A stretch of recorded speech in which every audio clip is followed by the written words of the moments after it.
Yo, what up, man? What's up? If it ain't old Appalachia himself.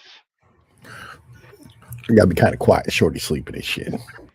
The Oh yeah, fuck is yeah. is that what the fuck's that goddamn broad Renee Good? Yeah, yeah. Right. Uh, yeah. Let's get over naked. Mm.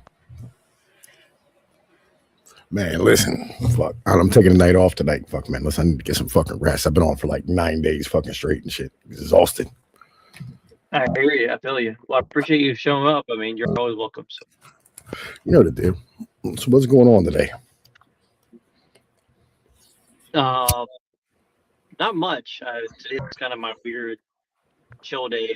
So, family day and stuff to come. See the sights and sounds.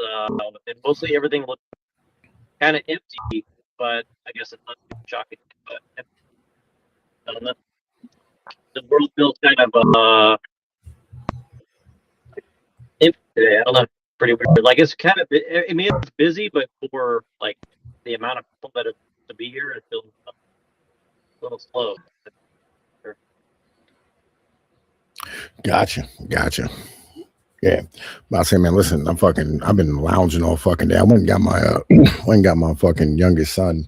You know, what I mean, the one that just got out the hospital like last week.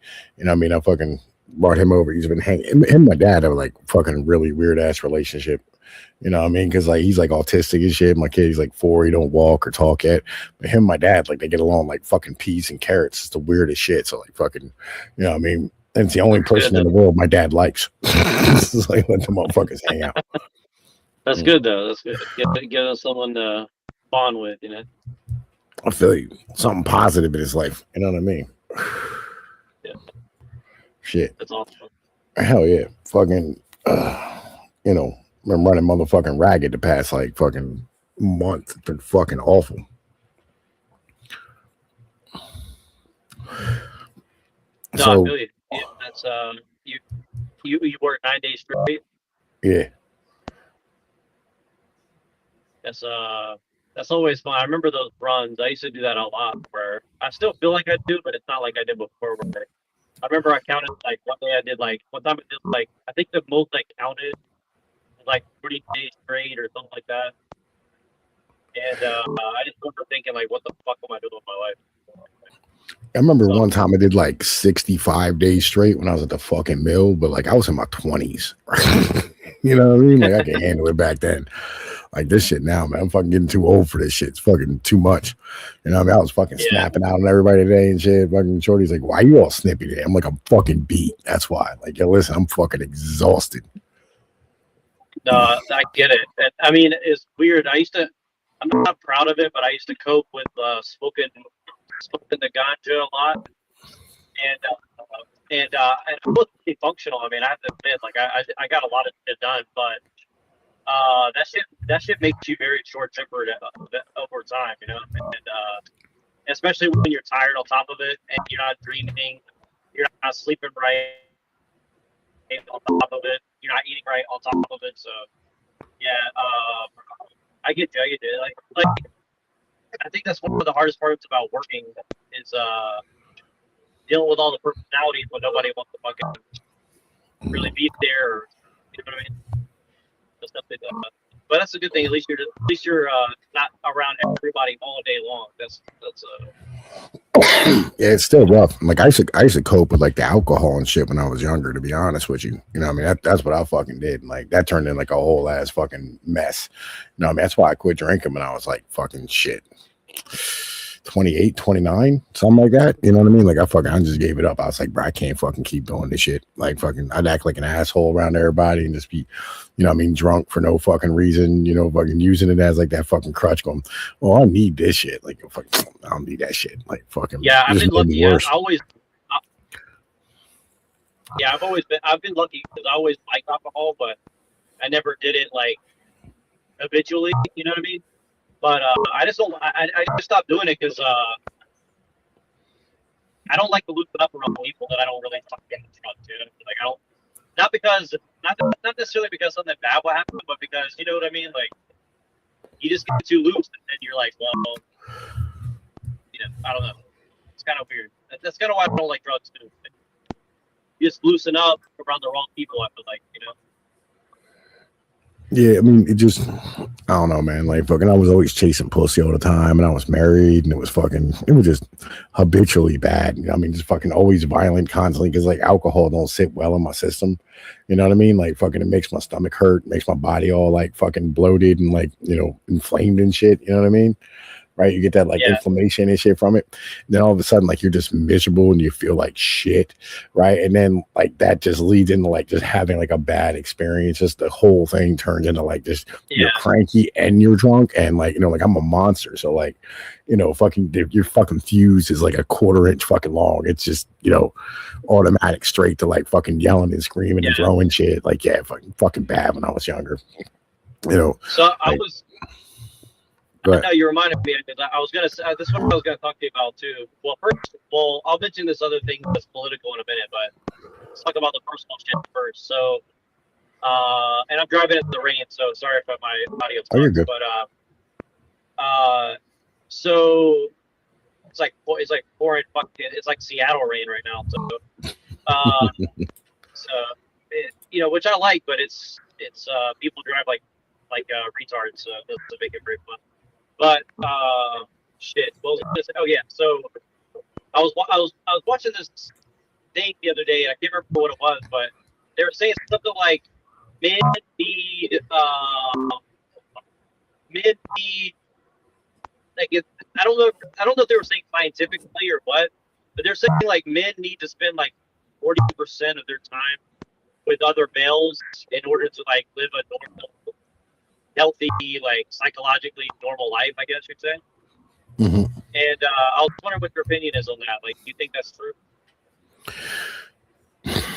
What I've found in my lifetime is that what you need to do is you have to compartmentalize shit, right? So like, you have your relationship with your kids, right? Your relationship with your kids is different than your relationship with your female. Your relationship with your female is different than your relationship with your friends. Your relationship with your family is different than your relationship with your friends. And all of them are compartmentalized.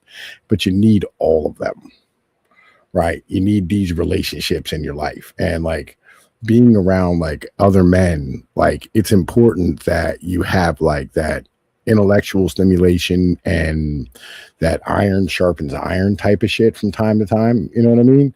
Right. You have to have like somebody to measure yourself against and stay on top of, so you don't, like end up, just being like a couch potato that turns into like just a big sack of motherfucking like pancake batter. You know what I mean? Yeah, I do know what you mean. Yeah.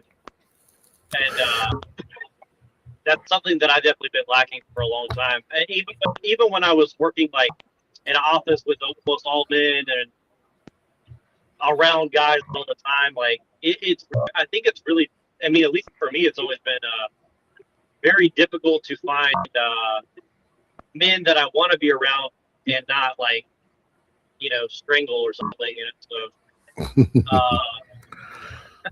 because like I'm a very peaceful guy, I'm sure you can tell, but like there's just not a lot of people that I like to spend. Like it's weird. Like I do like to spend time with people in theory, but when you get around them, it's like I think it's like this thing. Like you want to see. I think it's what you said. You want someone who you push each other towards something better, right? And I just never really had. I never really seen myself around other people where I feel like we're all pushing each other to be better. You know what I mean? And it's so hard to keep yourself afloat as it is. That makes I don't know if that makes sense. Maybe it's an excuse. Let me put it like this, right? So like I have a dude who's like, my hetero life mate is what we call each other, right? And I've known him since, oh my God, I have pictures of me and him playing fucking T-ball when we were like 5, right? I've known this motherfucker forever. Now he disappears, right, and doesn't hang out with any of us for a while. And the same with his brother. When I finally got back a hold of him about like 6 months, a year ago, whatever the case was, this dude ended up like on heroin, and I'm looking at him and like he's like fucking like he's he's like 6'5", right? He's always had like a skinny build, like a beanpole build. And then all of a sudden now he looks like Dale Gribble. He's all like fucking just fat all over him and shit. And I caught up with his brother. Brother, same thing, right? His brother ain't hanging out with no dudes, ain't doing shit with nobody, you know what I mean? Just kind of like by himself, you know what I mean? And like he doesn't have like a platonic male relationship that's not like family. And you know, he showed up and this motherfucker, like his stomach sticking out underneath of his shirt. And I'm like, bro, listen, you know what I mean? Like it's important that like you have these like maintained relationships where, you know, you guys like measure off each other and go, bro, listen, like he looks like shit, or like, you know, I'm fucking, oh, he looks good, man. Fuck, why do I look like shit? That type of thing. You know what I mean? And it makes you more conscious of like how you are, because you have like a baseline of like what that person was, you know what I mean? And like what that person is and what you are and what you were, right? That type of shit. And like you notice it when you see guys who just disappear and come back, or even yourself when you disappear and come back into relationships, and like motherfuckers see you like, oh my god, like last time I saw you, you were, you know what I mean, like fucking 40 pounds lighter, or you were like fucking 50 pounds heavier, whatever the case is. Usually it's a negative thing, you know what I mean, right? Yeah, it's usually a negative for sure. Yeah, that's true. Yeah, the connection, and well, like this guy, I can't remember who it was, but he said something like, you know, the answer to all the men's problems right now is community, right? Mm-hmm. And then I jumped on this communist guy's podcast last night. I did like an hour. I'll send you the tape later. You might find it interesting. And he was doing. He's pretty well known in the communist circles, but the left wing people kicked him out because I think they kind of figured out that he was kind of like still had a lot of beliefs that people like you and I hold, if that makes any sense. Yeah. So he basically got thrown out of their shit. But he was basically saying very similar things to what you and I had talked about, and especially what you wrote about, which is that you know, people need to unionize. People need to like go out and like have local chapters of whatever the fuck, you know, like whether it's through a church or through a union or whatever it is. You know, people just got to go out and like make shit happen IRL. And I really feel bad about myself too, because I know that that's something I've always wanted. It should. I mean, I'll put it like this: I don't like Obama for a lot of reasons, but one reason I do respect Obama is that he was a community organizer, right? That is very, very difficult shit to get done. You know what I mean? Like that is something that's not easy to do. Now, what, you know, he may have been a sellout or Uncle Tom or whatever he was. I don't know, but I'm just saying, like, whatever the case might be, that's not easy. That's something that's not easy to do. You know? I mean, like when he first ran, right? I was gonna vote for him because like one of his big things was a fatherhood initiative, right? Where like he was gonna try and chin check some of this like fucking shit that was going on in the court system against dads, right? And trying to like reinstill. Oh, really? I didn't remember that. Interesting. Yeah.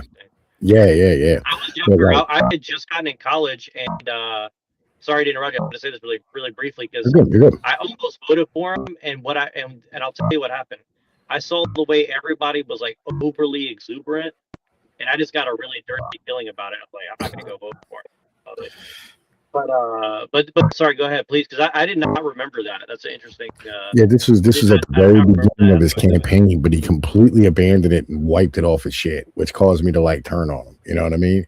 Because what it was is, like the fucking females got a hold of, and like a Democrat party got a hold of him and said, yeah, listen, no, right? You know what I mean? We'll lose female voters if like you run on these type of platforms. Really? Wow. Yeah. That's very interesting. Well, see, that's fucked up because that would have been a real like legacy policy right there. Like the effects of that now would be very, very much felt, with all those kids would now be adults at this point. You know what I mean? So that's crazy. Yeah. Yeah, and like that's kind of the point, right? Is that like, you know, and that's kind of what happened to him when he got into the White House. The same thing that happened to Joe Biden. Like, I think, you know, I mean, they actually did that shit where they just showed him a picture of JFK and showed him who really shot him and said, listen, you fucking stay your ass in your lane. And he just hit out. Like he met with his cabinet secretaries less in 8 years than like a president who motherfucking died 3 months getting into office, like William Henry Harrison. Right. Like he like when they were trying to pass Obamacare, as they call it, they couldn't get that motherfucker on the phone. Right. He wasn't running anything at all, just as a whole, right? So like, you know, it like I don't think he was ever really president. Yeah, that's actually fair because I'll put it this way. Like I said, I don't like a lot about him, but I do. Sorry, this fucking recorder thing is pissing me off. No, but no, I think I kind of agree. I've always seen Obama more sympathetically than most people, just because I don't think like you. I always got the impression that he was very much like a Clinton in a sense. I think Clinton was more involved, but I think he was just a pretty face to put on whatever the policies that were going to be implemented, anyways. You know. Mm. I think Hillary was more involved than Bill.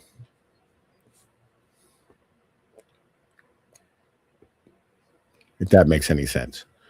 Right? Like there's stories of like Bill Clinton where like the night before some like crazy summit overseas and he has to go like meet with these people, the CIA and like the State Department would come over and do a cram session with him and he would just go out and knock it out of the park and then he'd like fucking leave and just go fuck all the bitches. Right? Yeah, exactly. Yeah. That's what I would imagine Clinton really was like in real life. And I think that's why I liked him so much because well, I mean, I know this is really fucked up, and people might feel a certain type of way about what I'm going to say, but like, I really saw a lot of myself and like my people in Clinton.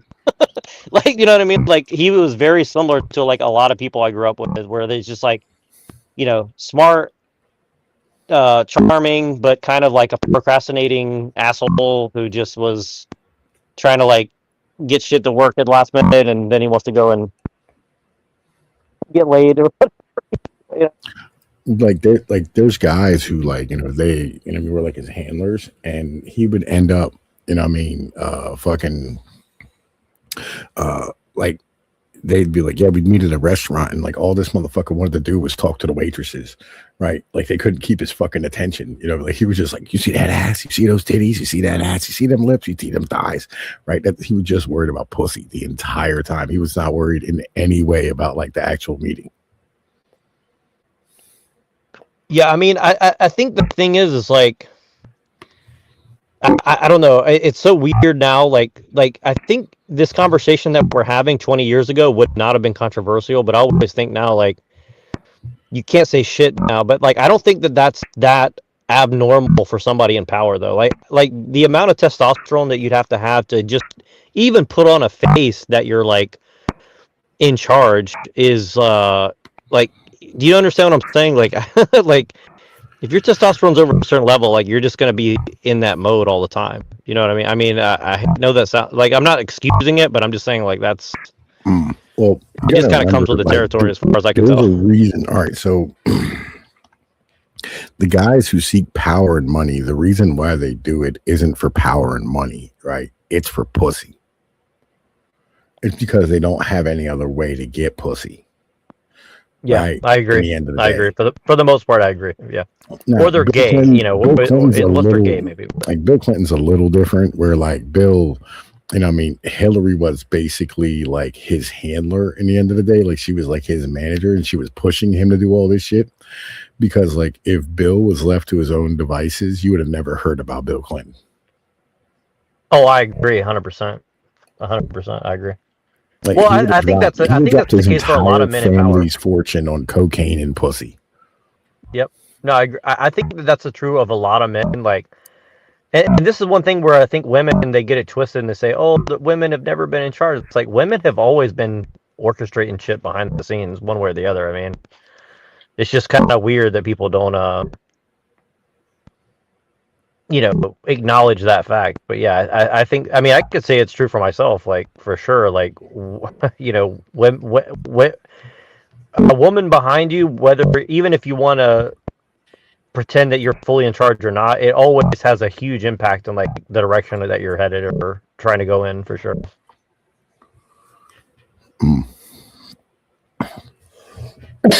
I agree, right? You know what I mean? Like there's always been like a female behind like most dudes' fucking success, right? At the end of the day.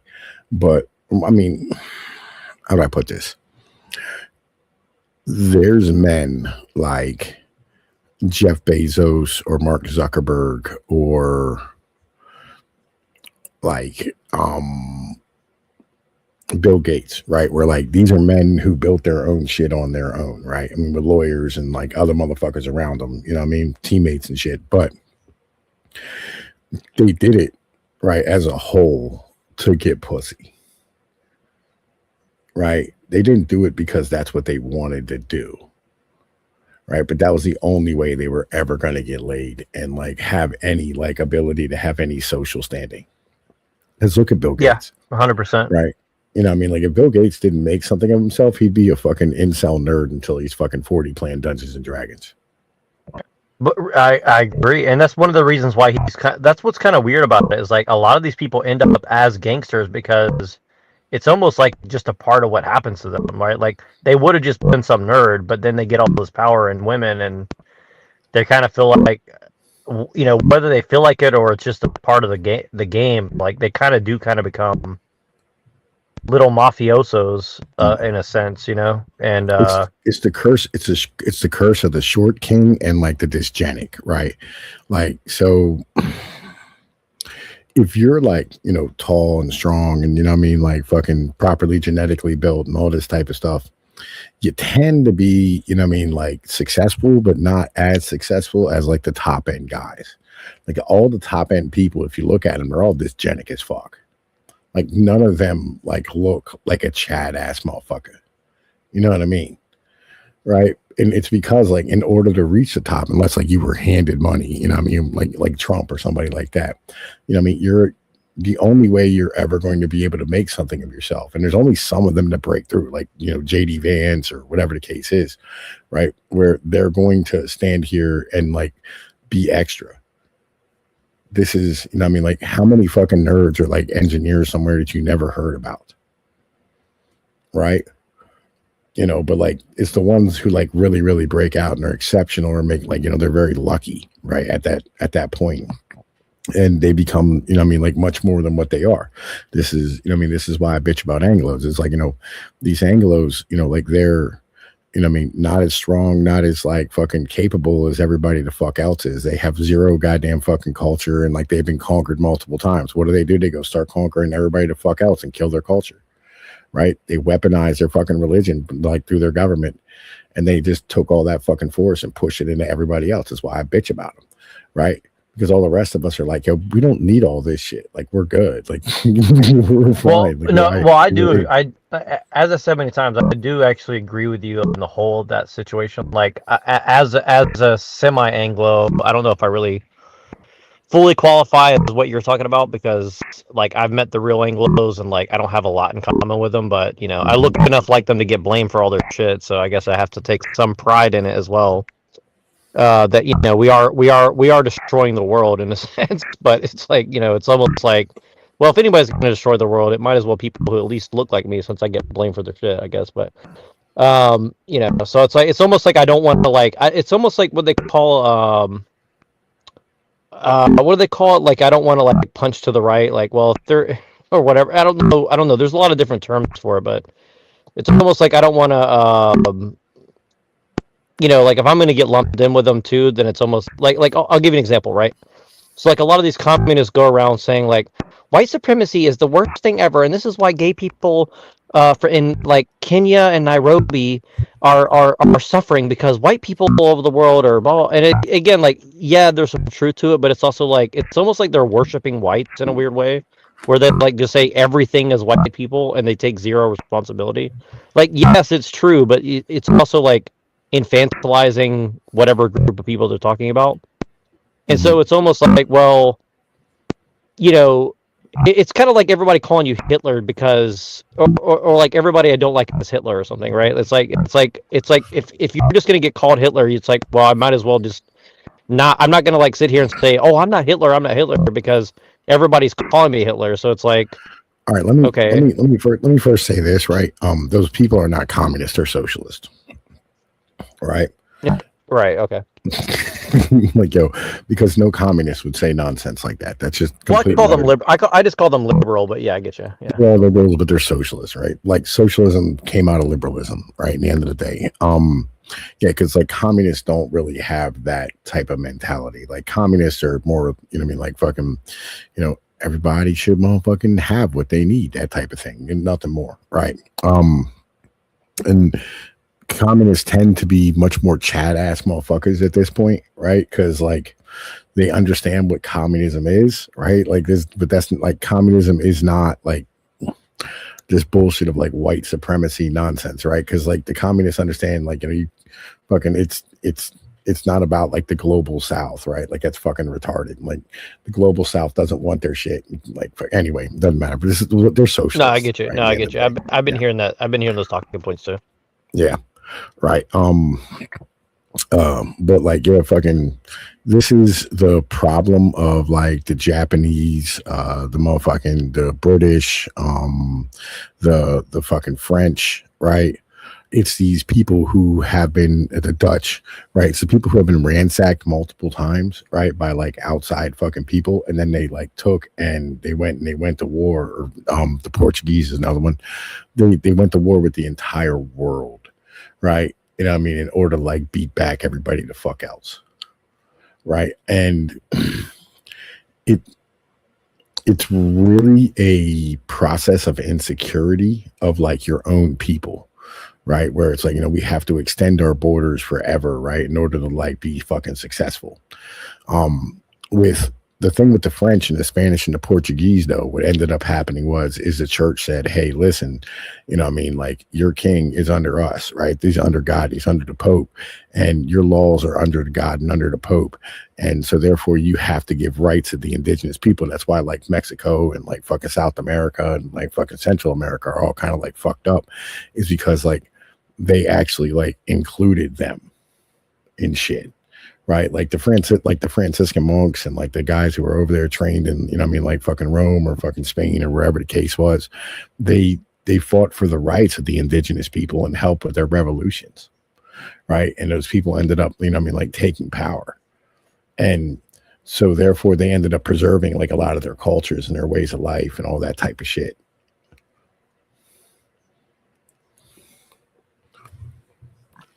In America. Well.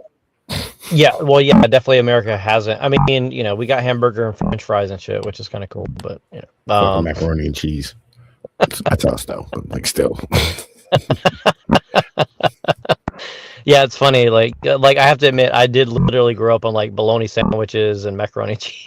Like I have to admit, Brad, I bitch about it. Listen, I bitch about it because I swear to God, for breakfast, lunch, and dinner for 9 months was government macaroni and cheese, and I'll never eat that shit the fuck again in my life. Yeah, I know what you mean. Like sometimes my in-laws buy some vegan mac and cheese. Don't ever fucking eat vegan mac and cheese. It's the most disgusting thing you've ever tried. And I did, and I actually did live on like when I was really really poor in my early 20s. I had to go to like the food bank and eat like the lowest of the low of like the cheapest of the cheapest shit ever, just to get through like a few months. And actually, it was about a year, and yeah, like some of that stuff was like so disgusting. I lost weight in the winter time, in like the coldest winter I've ever been through. So, yeah. What is this picture you just put up?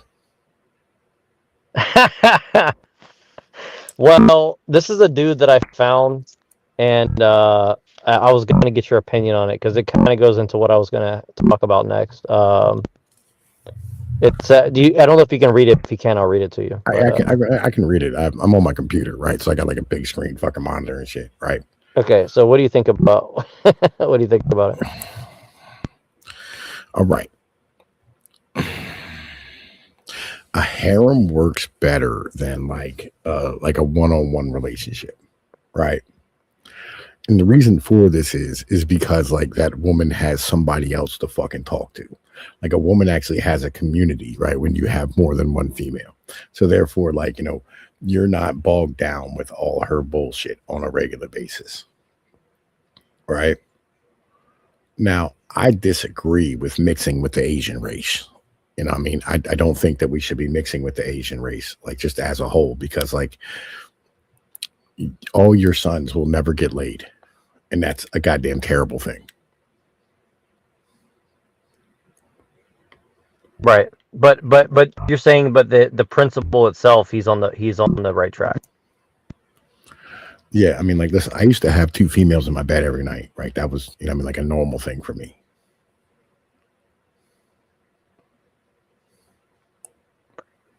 And well, I found this guy, and he was making some very interesting arguments about it. I don't have my computer in front of me, but I mean, I don't mind. I can send it to if you want to look at his video. I would be interested to cover it with you because I do find it interesting. But I don't need to watch it again. I'm just saying if you're interested, he was making some very interesting arguments about what he's doing, and I think he has like 8 girlfriends living in one house with him. So. Yeah, listen, like, and I understand all this, right? Like, I get the mental, right, as a whole.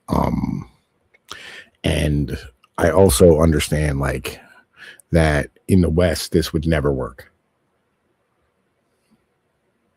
Yeah, exactly. Well, at least as of right now, it's not going to work. I mean, unless you're like Andrew Tate or In something. West, it would never work, right? Because of the fact that, like, the reason why those women are with him isn't because, like, he is super giga chat and they can't ever find anything to fuck else, right? That's not why those females are there, right? Those females are there is because he can provide better provision than, you know what I mean, they could back in Bangkok.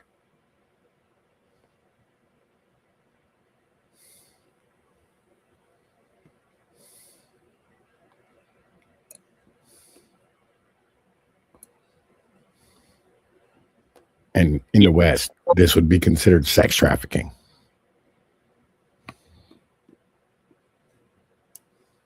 Interesting.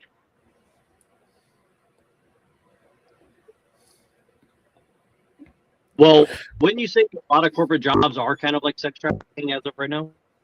Wouldn't you say what? Wouldn't you say that a lot of corporate jobs are kind of like sex trafficking right now?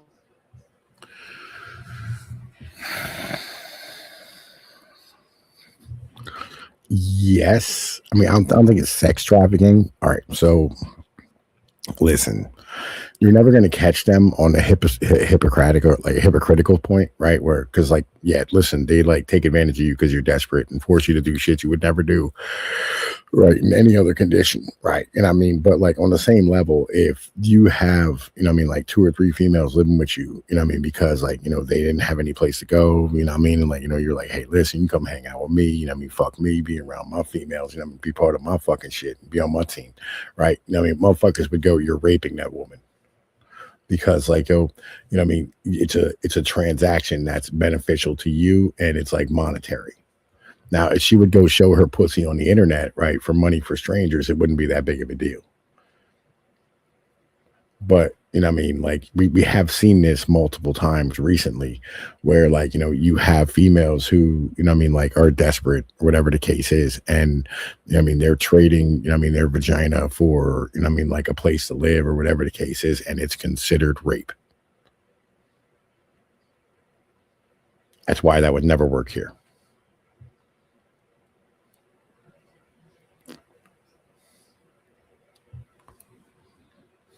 Yeah, I mean, I pretty much for the most part, I think it definitely works here, and it's just very interesting because the more I've started to look into like the corporate world and the education world with women, it looks very much like sex trafficking in a lot of ways. It's just done. Yeah, I agree. Mm. Right. I mean, like it doesn't look like sex trafficking to me, but what it looks like is, you know, um, it looks like slavery, right? At the end of the day, with extra steps.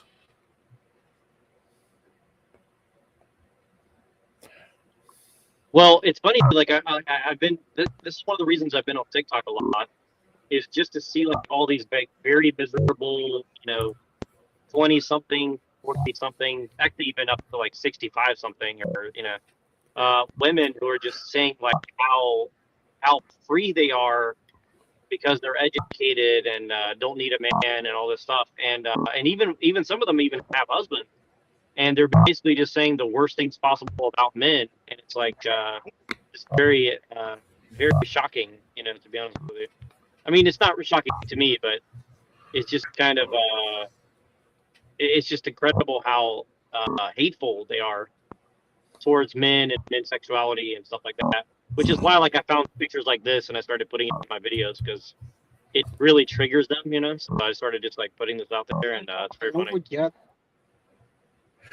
it's the it's the desperation thing, right? So like anytime that like the transaction isn't 100% chosen off like female emotions, it's considered like in a female's mind and in like a liberal mind rape, right?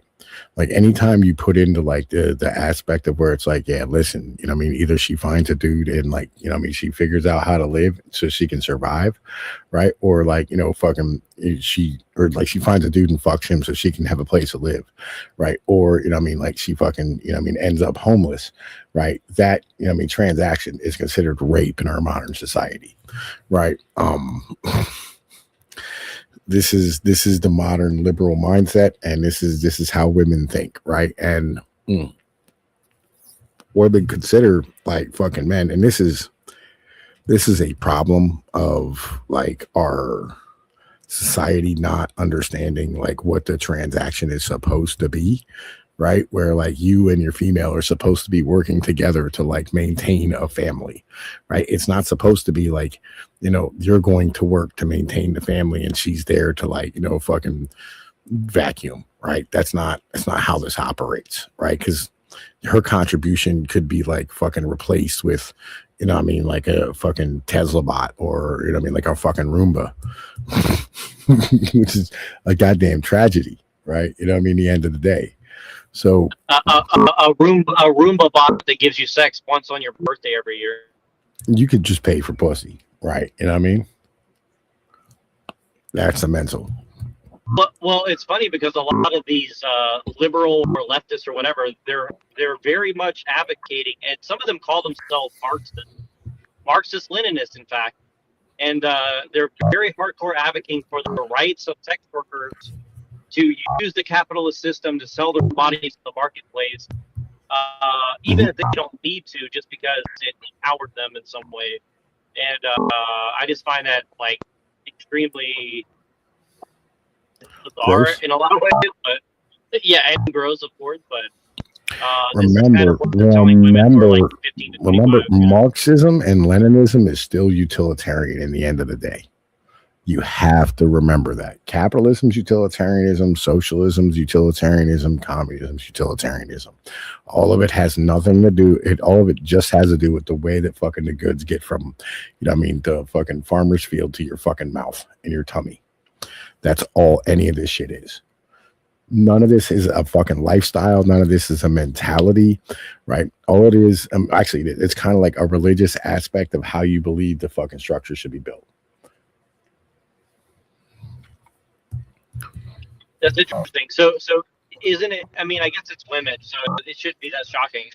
Really, I think the worst part of it is that so many of the guys, and it's funny because it's actually a lot of the guys that you're talking about, the guys who are Dungeons and Dragons nerds, or guys who can't get laid, or just guys who are just, you know, whatever their deal is. I don't know, but like, you know, they kind of just repeat the tropes that these women say in order to, like, I guess, get into their good graces because they think it's going to get them something, I guess. I don't know, but it's well, you know, they never call out that it's all nonsense, and for this reason, right?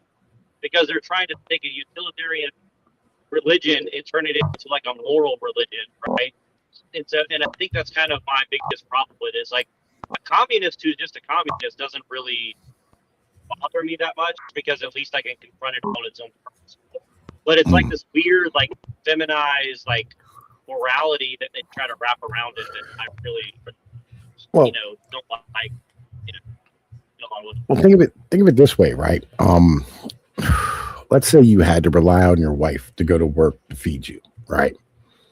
And the value of your wife's labor over the past 60 years has like completely diminished, right? It's going like just from like being able to provide you with a home and a family and all this, I mean, shit that you need to like raise kids and food and like, fucking cars and jewelry and vacations, to a structure that not only is like fucking devalued to the point where like you can barely afford that, if you could afford that, I mean, like you can't even afford that.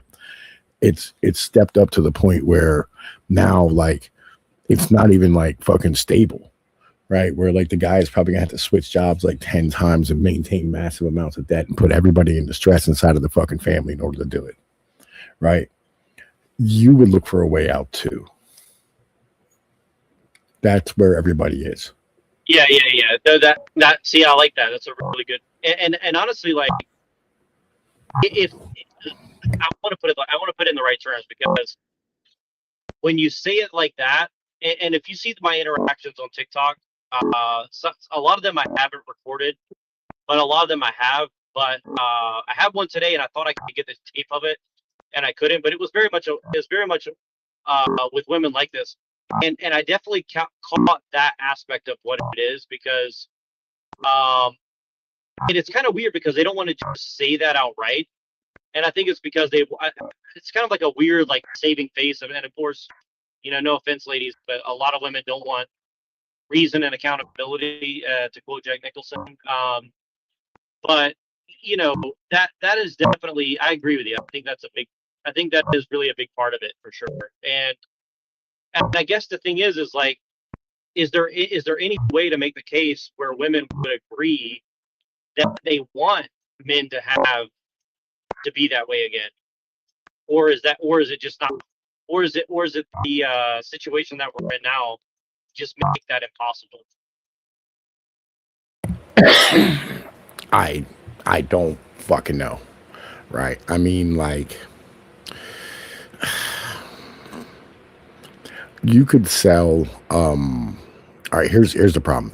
No woman wants to be married to a nerd, right? No woman actually wants to like have sex with a dysgenic, glasses wearing, fucking round headed, short person, right? No woman wants that. They will all want to have sex with a dude who's 6 foot tall, what I mean, with like broad shoulders and what I mean, like fucking proper genetics. That's who women want to have sex with, right? That's kind of the fucking issue, right? And the issue is that like over the past 60 years, we've allowed nerds to just replicate like fucking crazy, to the point where like all these fucking guys now, right, who are out here trying to find females. This is where like the whole incel thing comes from, the MGTOW, like all this shit. It comes from like all these fucking guys who literally, what I mean, like were just born fucked, what I mean? And they should have never been born, right? I mean, without the Industrial Revolution, none of them would have ever been able to be bred, right? It's this massive expansion of like the management class. It's elite overproduction, right? And it's like fucking biological form, not like it's motherfucking like fucking economic and sociological form. It's the biological form of that, right? In the end of the day, and that's kind of where we are. So what's funny is like this actually leads to the point that I was going to mention about politics. So, and I know this doesn't sound related, but I swear to God, in my mind it is. Which that maybe I'm just fucked up in the head. But okay, so this whole Jeffrey Epstein thing's going on, right? And then you ever heard of Midjourney before? Midjourney's like that, like yeah, it's an AI like fucking generated joint, yeah. Right. So that guy who's like the CEO of that or whatever, he invited Nick Land and Curtis Yarvin over to his house and threw a party with Nick Land and Curtis Yarvin and like all these kind of like weirdo I don't know what you call them, but let's just say like influencers or something. Yeah, listen. First off, I want you to know, I love fucking Curtis Yarvin. He is my favorite writer, right, of modern day, right. I fucking thoroughly enjoy Curtis Yarvin's shit, right. What I mean, like I'm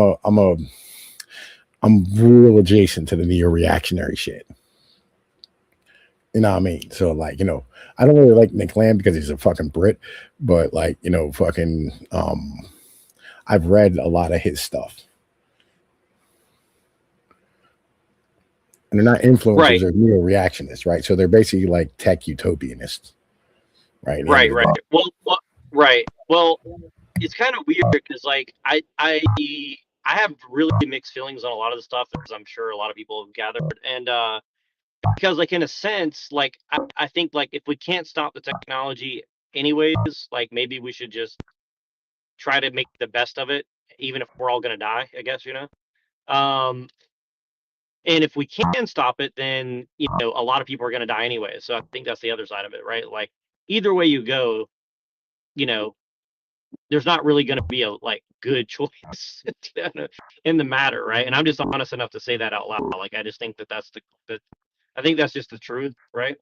But the reason I say that is because what you're talking about with the whole nerd management class, whether they intended it or not, it's almost like they've bred a whole generation of managerial people who are only, really who are really only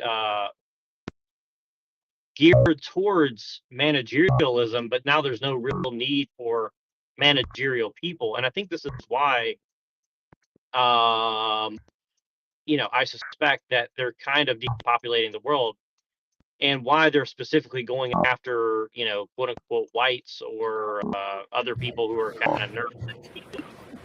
Not, again, right? Literally, like it's just the economy has led to this, right? So when you need guys, all right. Let me put this like this, okay?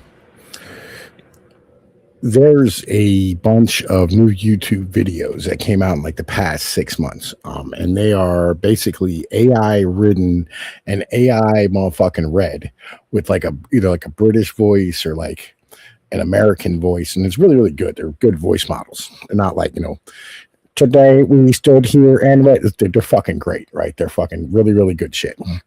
Yeah, And I've used them for a few of my articles and stuff. yeah, they're on every one of mine, but these AI voice models are reading off what happened during World War II in particular, right? They're like Americanism, but they're telling secrets that nobody wants to fucking hear, right? Or that nobody knew about.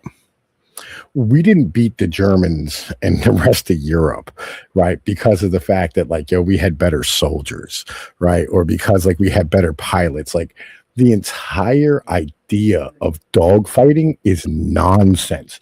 We have never Top Gun was completely fabricated, like one Yeah, I million agree. percent fabricated, right? I don't listen. This is not an agree or disagree thing. What we did is we built planes, right, that were like fucking flying tanks, and then we put motors in them so fucking powerful that they could zoom up past everybody the fuck else, like the Zeros and the Messerschmitts and the fucking whatever the fuck other planes they had, right? They'd zoom higher elevation wise and then dive bomb and fire at them, right? With massive amounts of ammo because we just were able to produce it at fucking scale. Right. And then they do it again. They just keep going up and down doing this. This was not dog fighting. There was no turning and rolling and fucking doing all this. No, it was just fucking just bombing these motherfuckers. Right. And by the time these motherfuckers were able to even they couldn't even fight. They'd fire at our planes and then run out of ammo because our shit was too tough. Right. There was no dog fighting. Right. And this is how we won wars, is by technical ability. Right. This is how we've stayed ahead of everybody. It's by technical ability. It's logistics chains. It's fucking engineering. It's all this type of shit. We have more people doing engineering and brain work than anything the fuck else in this goddamn country. Right. That's literally what we do. And we have bred an entire class of these people, right, that never would have saw the light of day before this, because there was no way to have mass communication on this scale before 1850 when the telegraph became a thing, right? So you couldn't coordinate on this level and transfer information on this level like we did now, right? With the fucking with the internet and the phone system and fax machines and telegraph machines and all this stuff that was able to inside of America take and run, fucking, you could in Detroit go, hey, listen, we're having a problem putting this together. It's like fucking, a quarter of an inch too big, or it's like 0.538 inches too fucking wide, or whatever it is. And they could transfer that in a telegraph to somebody the fuck else in, like fucking Kentucky, or, fucking, I don't know, California, that was making the part, right? Who was shipping the parts over, and they could switch the line immediately and motherfucking change everything the fuck over, right? And all this was done by like these nerd ass engineers, right? Right. This is the thing. This is the stuff that like we don't have real conversations about, right? Because like we want to have this conversation and go, we're great because like we're a great people. We're not. We had unlimited fucking resources, and we just threw all the oil and all the iron and all the coal and all the rubber and all the fucking corn and all the water at every fucking problem we had. It wasn't the money. Right. Fuck the money. The money is a representation of all of that. Of the resources. Yeah. That's a really good way to put it, for sure. You know what I mean? And also the fact that they put all the brain power and all the human resources, if you want to say that, right? Like, and would you say that they're using women because they need the women, or because they just don't want as many kids, or some combination of it? Or no. There's any consciousness about that, or? No. They are. Well, first off, here's the thing. Number one, women are really good at like some really dumb shit that we fucking really need, right? They're amazing at paperwork. Women are fucking fantastic at fucking paperwork, right? And you don't believe me? Go look at all the fucking welfare recipients.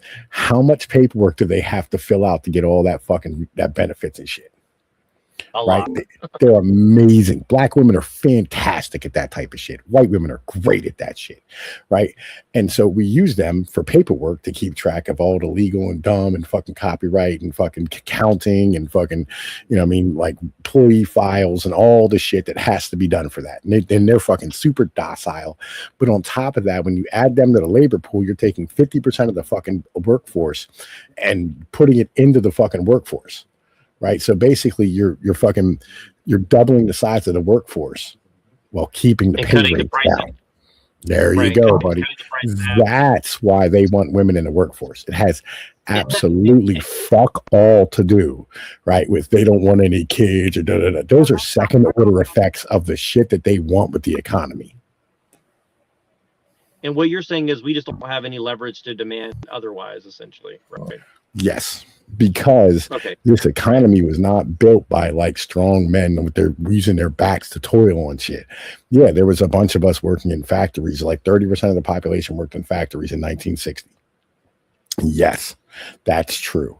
What was the other 70% doing?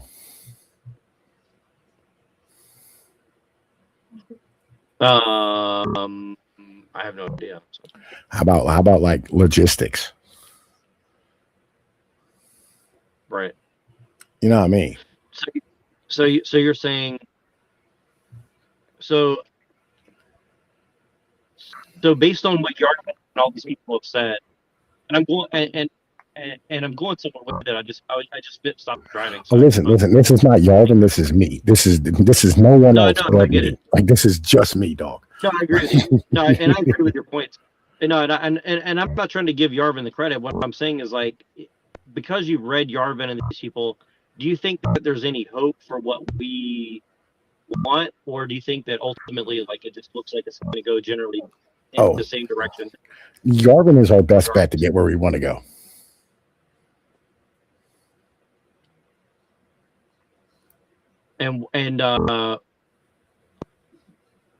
But how do you reconcile why they would put Yarvin and Nick Land together to talk about this stuff? If you had to guess. Well, first off, they're like the godfathers of neo-reaction. They're like the post-libertarian thing, right? Because libertarianism's fucking retarded, right?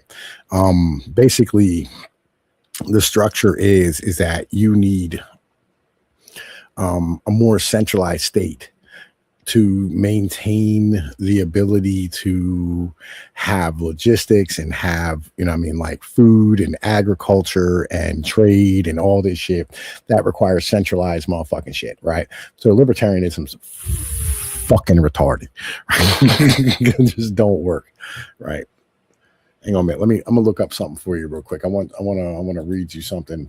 I apologize. I know, like, fucking, it's, it's not something that, I mean, like, fucking, I like people doing, but this is not my work. This is somebody else's, right? That's not what I want to fucking search Substack.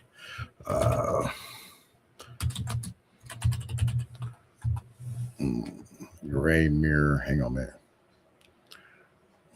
Is it gray with an A? It might be gray with an A. Post. Okay, so gray mirror. Let me search. 5. Enter. What the fuck?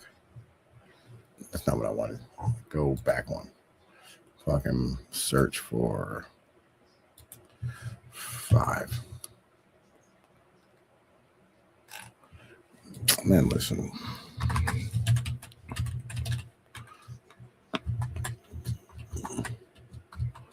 Space 5.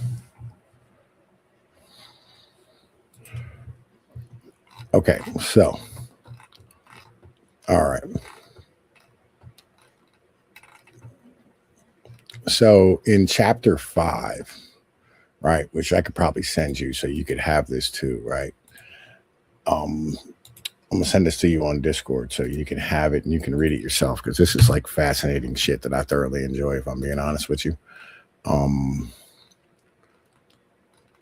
He breaks down all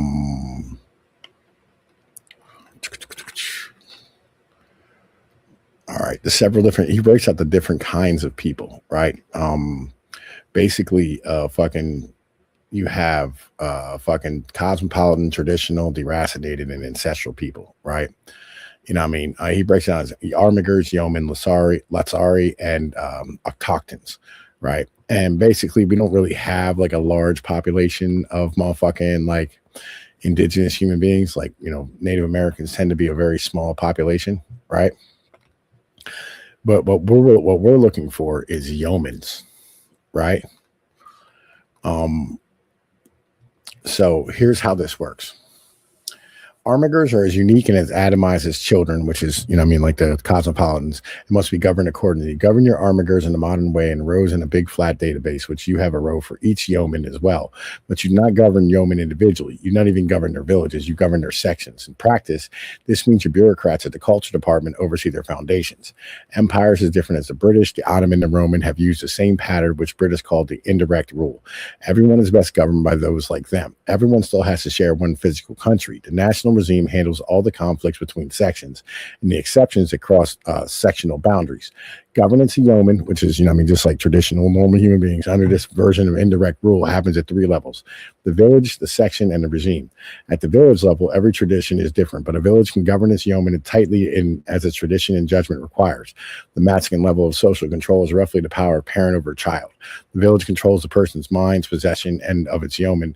In return, has no job but to defend and nurture nurture them all. This is the small-scale full communism of the early Israeli kibbutz. The village can tax its yeomen, require to labor, impose punishments on them. It can track their bodies, clothe their bodies, test their bodies, and treat their bodies. The village can tell its yeomen what content they may read, hear, browse, and watch. It has the exclusive authority to educate and discipline their children. It can even decide what tools and technologies its yeomen may and may not use. In short, the village has all the powers of the classic 20th century dystopian totalitarian state. But it's not a totalitarian state. The village is not a huge and faceless bureaucracy, but a little group of people who live together for their whole lives. Nor do its leaders do not have authority without responsibility. They are accountable to their foundation. Their foundation is accountable to your regime. Nor is the maximum the norm. Most yeomen in Colombia are either used to this level or neither used to this level of intrusive governance, or would dream of choosing it for their own communities. For the average Colombian evangelical, which is America, right, the sectarian system might just mean a tighter, more Mormon-esque relationship with its current mega church and Christian academy, which is fine. But the last century has left most Colombian traditions in an unusually cosmopolitan condition. Under your regime, they can change that as much as they like, and their ancestors who made and lived in these traditions might as well want them to, which to cosmopolitan is irrelevant, but a little bit less to a yeoman. The logic of indirect rule fits well with strong and insular traditions like the Amish and the Hasidim, and centrally organized ones like the Mormons. The section system is almost a dead ringer for urban American Catholicism before 1960s. It is unsurprising that the pre-modern traditions which have survived best in the modern world have been those that have most effectively retained pre-modern folkways and structures and best divided themselves from modernity. As the village governed its yeoman, the foundation governed its villages, and again in every dimension of government, the political, economic, spiritual, and intellectual. The foundation is the intellectual center of the sect, its version of a university, its best technological scholars construct and maintain the tradition itself, updating its timeless truth and paving them into an educational path from infant to professor. While the doctrine of a section need not even be completely standard, any doctrinal versions must be so small that no one can need to fight over them. Nor can the foundation limit itself to its own ideology. Keeping the section's top mind within their own faiths is a core concern. They can always drop out to be fucking cosmopolitans, which is generally bad for them, bad for their section, and bad for the fucking country itself. So the foundation must concentrate excellence in every scholarly and technical field, joining with doctrinal cousins where its section is too small to staff a department. A section is too small to have its own medical school, is too small to have its own doctors. So why not too small to exist? Of course, a foundation maintains its own continuously updated historical narrative or the news. All the yeomen in the section see past and present as the foundation sees them.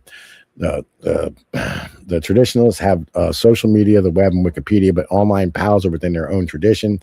The foundation filters the web and filters and forks the Wikipedia. Their internet is just a tool, not the vehicle through which Satan enters the world. Yeah, so you know, what I mean, like you kind of getting the point. Yeah. So it cut out for a second for me. Can you explain what the definition of yeoman is? Because I haven't heard that word in a long time. Oh, basically like a traditional person. Like a man of the land, essentially, right? Yeah, Landman. Just a normal human, like somebody who works at a fucking warehouse, or I mean, just somebody who lives in a place. You know what I mean? Like they can't just go. I like that better than normie. That's like the ultimate normie, essentially. Yeah. No, it's a normal person. We're both yeomen, right? At the end of the day, it's what we are. Right. We're fighting for the yeoman way of life, right? So, yeah, fucking. So that, like, and it gets into like the economics too. It's like economic independence is a critical attribute of a healthy sect. A section that spends more money than it earns becomes literally dependent on whatever power fills the gap. So a regime that stabilizes an insolvent sect is paying to ruin its own human asset. At most, your regime should restructure economically weak sections with large one-time grants, giving them a limited and realistic runway to sustainable independence. One way to both measure and enforce economic independence is a sectional currency.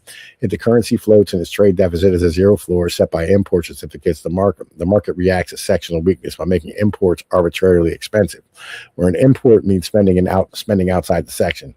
A traditionalist money just goes farther when he buys products made by a brother from a store owned by a brother. This automatic mechanism makes a weak section stronger by increasing its cohesion.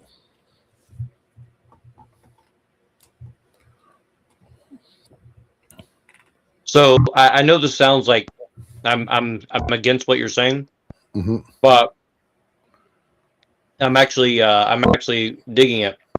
But it's almost like we need to create our own ghettos, so we can get out of the ghettos, essentially. Yes. That's what's interesting about Jewish history is like the ghettos made the Jews very strong. That's what's kind of weird about it, you know. I agree. Right. And like, so like this is why like I like talk about like technology restriction and shit, right? So this is he gets in, this is in that fifth chapter. The fifth and the sixth chapters, the best chapters of the book that he's been writing. It's been a while since he put out a chapter, you know what I mean? I'll be honest with you, but like, you know, I dig this shit.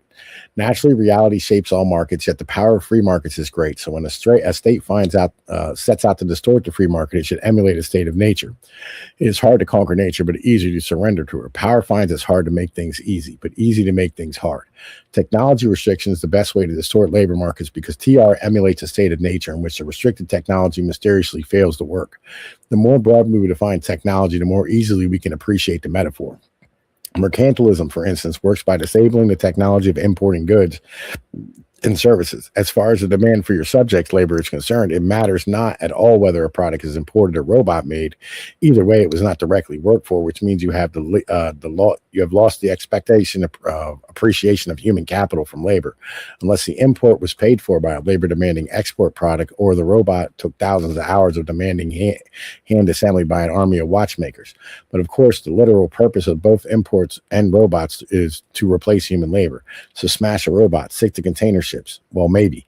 To beat the technology resource curse and the human catastrophe of mass uselessness, you need to create a demand for both armigerous labor and yeoman labor, cosmopolitan and traditional labor. Some of this labor supply overlaps, but most does not. So we consider two stratas separately, right? As we saw in the example of shovels versus spoon, appreciation of human capital from labor is highly dependent on the quality of the labor. Every man is different. His ideal job has to fit in the way an ideal boot fits the foot. Any grade of boots has to be broken in. Over time, the boot molds to the foot. And the very finest, some say, do the reverse. Over time, the foot molds the boot. Whether or not this is true, a man's ideal job molds him into the man he should be, which means it may feel like a poor fit at first. Bulk labor demand is easy to generate. Hire men to dig dishes and fill them in again. But this is pure prison camp work and palpably useless paperwork. And David Graeber's bullshit jobs is even worse. It isn't even good exercise. What a man actually needs is for his work for his own benefit. It is meaningful labor that trains him to the highest level of the skill in the strongest area of human potential, then stably and predictably rewards him for exercising that skill. The backbone of artificial difficulty is conversion of economies from industrial to artisanal production. This conversion, which like anything can be overdone, can generate an arbitrary level of stable market demand for high-quality artisanal labor. Well, not every yeoman can be an artisan. Not everyone is good with their hands. This kind of work can take care of a large percent of the yeomanry, fucking the traditional people. As for the capacity of artisanship to express human potential, the uber aristocratic English actor Daniel Day-Lewis took a year off from his career to apprentice with a master Italian cobbler. Maybe this was just a publicity stunt. If it wasn't, it should have been. Everyone needs shoes, and all shoes wear out. If the only way boots for Colombians' feet can be made is by Colombians' hands, Americans, right, with natural American materials and approved American tools, since it will never stop being the future, your boots, which will be $450, will come with a raw making of video. America will need a lot of cobblers. What are we doing here? We're restricting technology. The technology of importing shoes from Vietnam, where shouting natives stamped them out of scrap leather and tire trimmings in the giant coal-fired colonial era steam presses, or whatever. It is hard to be sure where the shoes at DSW come from, but it doesn't involve Daniel Day-Lewis. And in returns, everyone's shoe budget is taxed to support this new cobbler economy. Most of the traditional people in the section are not cobblers, but by buying only traditional shoes naturally from traditional people of their own sect, they have to spend more on shoes or buy fewer shoes or both. This is a tax. Instead of buying human decay, it buys nice shoes. When we think of technology restriction, we usually think of regulations that prohibit new technologies. These regulations are mostly pernicious, which gives technology restriction a bad name. Among the thoughtful, but actually the technologies whose abolition can best restart these high-quality artisanal jobs are old technology, like steam-pressed upper soles. The first professions canceled by the industrial revolutions will be the first to return. Use cases for artificial difficulty abound in unglamorous areas such as construction, textiles, furniture, and agriculture. All these are full of restriction potential for the generation of high-quality traditional labor demand. All your regime needs to do is to prohibit certain industrial processes in certain fields, which is about as difficult as debatable as banning Harleys from the Tour de France. Essentially, you can create arbitrary high-quality labor demand by Etsyifying arbitrary productive processes. The truth about the old blue-collar industrial jobs is that they suck. They largely amount to serving as human robots or human brains as steam-powered robots. While this kind of labor is not as dehumanizing as idleness, it is nowhere near as humanizing as turning out a sick pair of boots. Medievalizing the economic production by restricting old technology can even solve two problems at once, both improving labor demand and reducing the productivity of an over-efficient sector. For example, maybe intercontinental travel and trade is fine, but only on wooden sailing ships. This classic example of absolute public policy both strikes a savage blow against globalism and recreates a kind of human being once called a sailor, rescuing a whole way of life from history's grave. Or is it too extreme? Maybe it's too extreme, but that'll be up to you, buddy. Not everyone is handy or fit. Many of the others can be small businessmen. Another way to increase the quality or quantity of labor demand is to disrupt large formula or franchise businesses. Perhaps no store can be too big. Perhaps Perhaps no store can own more than one store or restaurant. Perhaps internet shopping is a crime against humanity. You get the picture. Technology actually makes the problem of creating high quality labor demand easier. Once you take that problem seriously, automation takes care of the low quality work. Automation is better at dumb jobs anyway. The problem of economic management is the design of an economy whose labor demand matches your country's labor supply at a high quality level for every worker. The more automated the system this design has, the more interesting it can be, and the higher quality of labor it should demand, as it produces a higher quality of product. Perhaps what will shock our great grandchildren about the present, most about the present, when they look at grainy old 2D pictures of us, is just how badly dressed everyone is. Who wrote that? Is that Yarvin? This is Curtis Yarvin. Yeah. That's really well. I have to admit, what's really interesting when I read your stuff or his stuff or a select other thing, it's very similar to ideas what I had when I was a kid. Because that specifically I actually wrote papers kind of along those lines, not exactly like that, but obviously not that good because I was a dumbass. But right. But along the lines of what he was saying about like international travel. Like, I've always thought it was weird that, like, the Greeks gave up, like, wooden shipbuilding, right? You know what I mean? Like, if you could sell or you get the idea, or the English or the Dutch, like, if you could have people employed building wooden boats that can sail across the world, like, why wouldn't you continue doing that? Like, even with all the technology and everything, like, it would just be cool as fuck to have that culture like not disappear. You know what I mean? And like you said, like, and I think that, and honestly, like I've always just found it weird that the rich didn't advocate openly for like maintaining the traditional, things like that, right? I mean, maybe not like armor, like maybe not like, knight's armor or some shit, but you get the idea, like stuff like that. The rich did, but they just got beaten to death by the mercantilists, right? So, like, have you read my article about like the Roundheads yet? I don't think so. How long ago was that? I don't know, like 2 days ago, something like that. Oh no, I haven't done. I haven't been on Substack for 3 days. So, all right. So, okay, all right, hang on a minute. Let me go down to the part where it matters. Okay, so English Civil War. Yeah, but that Yarvin writing was really good, by the way. Our basic structure of how our country works as a whole is a continuation of the English Civil War. It is the loser Cavalier South versus the winner Roundhead North. This is shown in the election maps to this day. These cultures, which in modern England have absolutely no bearing, are clearly visible here due to the distance and geology of our country. The Keystone State has acted as a natural barrier between the two. William Penn, in his tour of tolerance, invited Germans who filled the state, which had kept the North and South separated for 200 years. This is also why Pennsylvania is the most important state in elections. Whoever we side with will win, given its large population and economic similarities with Ohio, Michigan, and Wisconsin. I don't know if you know about like the English Civil War. Well, I know it was what's his name? Not Cornwall. What's his fucking name? God damn it. Shit. Listen, you fucked me up by saying Cornwall, bro. Like, I forget his fucking name now. Cornbread? No. No, it's man. Corn Pop is a bad dude. No, but I agree. Well, I agree with you because I definitely think that I mean, I can't remember as much detail as I used to because it's been a long time since I read it. But I definitely think there's huge connections between the English Civil War, the French Revolution, and the the American Revolution and stuff. Like, I think there's like a pretty solid line between all that. It was Cromwell. Cromwell, there you go. Cromwell. Sorry, I'm fucking typed into Google. Yeah, but Cromwell's one of those like he's like a neo-Jack. I mean, he was basically like a proto-Jacobin in my opinion, for sure. No, he was a Jacobin. He literally invented the Jacobins. Oh, really? Okay. So I was right. Yeah, I forgot. It's been a long time. I haven't read that shit in so long. So that's why I had to look it up the other day because I thought that was like a unique opinion of mine, but if I'm right, even better. Perfect. Yeah, no, like that's the basic historical context. Is like it was the Jacobins, you know what I mean, and the Jacobins, which are also called the Roundheads, right, versus the Cavaliers, right, you know what I mean, which is like basically the old nobility, and so the old nobility was fighting for this way of life. Hence, you know, I mean, the Civil War. In the end of the day, right? Like the upper class has fought for things, where they just get smashed by people who can make more money than them because greed, Right. right? Yeah. Yeah, you know what's funny? You know, you just fucking reminded me of something. Hold on one second. You know what's fucking crazy? I know that you're not interested in Star Trek whatsoever.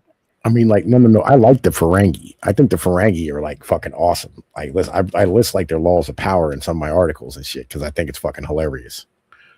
Yeah, well, I do. No, I like the Ferengi too. I watched some. I watched a little bit of Deep Space Nine here and there, and I grew up on TNG, but I'm not a huge I'm not like a huge nerd about it, but I did watch a lot of it as a very young kid, like 7, 8, 9, 10, 11. Like I watched probably every episode more than Yeah, once. So, I've seen all of them too. My dad is a fucking giant TNG fan. Like he's fucking just yeah. He was watching it with my kid earlier. Like Yeah, my stepdad was big into it. Yeah, my stepdad was huge into it. So I had all the toys. I was. It wasn't for me; it was for him. But you know, I had them. You know. My dad had like the fucking Christmas ornaments on the fucking tree and shit. Wow. Okay. Interesting. But there's a lot of interesting stuff. There's a lot of interesting stuff in that, and I actually wanted to do a whole series of like talking about the philosophy of and the occultism of Star Trek. Not because I'm like super interested in it, but I think that they are telling us very similar things to like Yarvin or Land or something like that. I mean, somewhere underneath all that, you know. But Well, I mean, so like here's where I'm at, right? So like the TNG shit is, I think it's a, like, you ever heard of the term of totally gay or fully automated gay space communism? say that one more time. Fully automated gay space communism. Yeah. I like to say that. I think I've said that a couple times, but yeah, I like that. Yeah, that's Star Trek. That's Star Trek. Pretty accurate. Right. You know what I mean? Like, so that's really where like the shit is in the end of the day. It's that, like, fucking, Star Trek is, the liberals' wet dream, right? It's the end result of where like liberalism's heading, right? That's what they want. Right. I think that's what they say they want at the very least, whether they really mean that's it or what not. they want. That's the end goal, right? I don't think it's fucking possible, to be honest with you, right? I think because of the fact that like they're fucking retarded and they keep shipping fruit cups from fucking China, we're gonna run out of oil before they fucking have the opportunity to be able to do some shit like that. But then again, I don't know. You know what I mean? Like fucking right. There's those black patents. You ever heard of a black patent before? No, I haven't. All right, so there's like a group of patents that, are not allowed to be filed. Okay, gotcha. Yeah. Like free energy or some shit. Like 0-point energy and shit. Right. Right, or gravity defying type of shit. If you do this, the government will come and like snatch you, right? They'll come and collect you like they did the Venezuelan president. Right. Yeah, so I don't know what we have, right? At the end of the day, I'm not sure.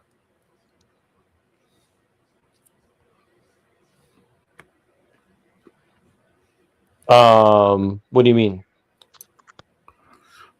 Like, I don't actually know how much technology we really have.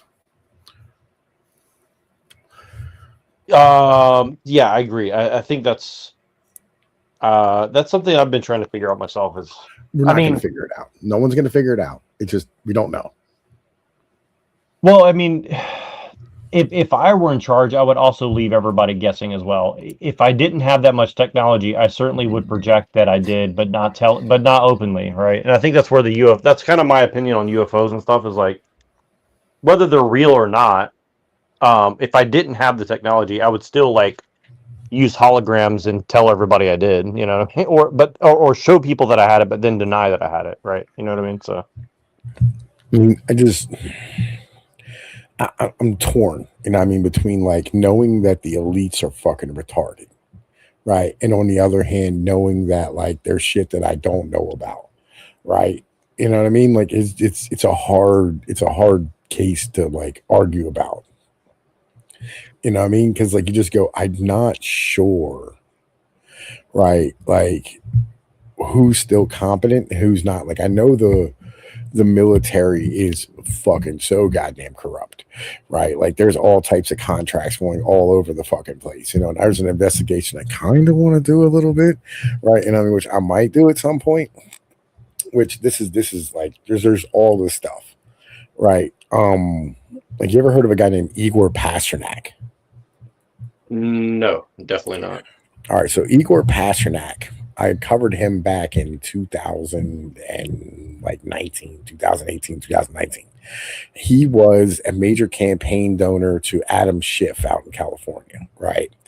And he had a DARPA contract to build blimps with a company's called Aeroscraft, right? And this guy ended up getting a contract back during the Crimean War to build MWAC 47s, which is a fucking AR-15 variant, right? That allowed like the fucking the whatchamacallit to be swapped out, the barrel to be swapped out, and so it would allow for the the gun to be able to shoot NATO rounds of 5.56 and AK-47. You know what I mean? Yeah, that would be dope. Yeah, Yeah. I think I heard about that a long time ago. Yeah. Yeah, but he was a Ukrainian gun runner, right? Who had DARPA contracts, Interesting. right? You know what I mean? And like, I feel like he should probably be tied to Epstein, right? He just seemed like the type, you know what I mean? Which is something I kind of want to like research a little bit. You know what I mean? Well, I'll tell you this: you definitely going to run into some spooky ass people looking into that bit for sure. I agree. Because I'll tell you this: the people that I knew, I didn't know them personally, but like I definitely watched them very closely during the alt-right. A lot of the stalkers that were like watching them came out of like FSB and Ukraine and shit like that. So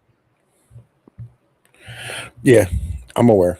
I mean, I've ran into a few of them through my days. You know what I mean? Like I've ran into a bunch of these motherfuckers.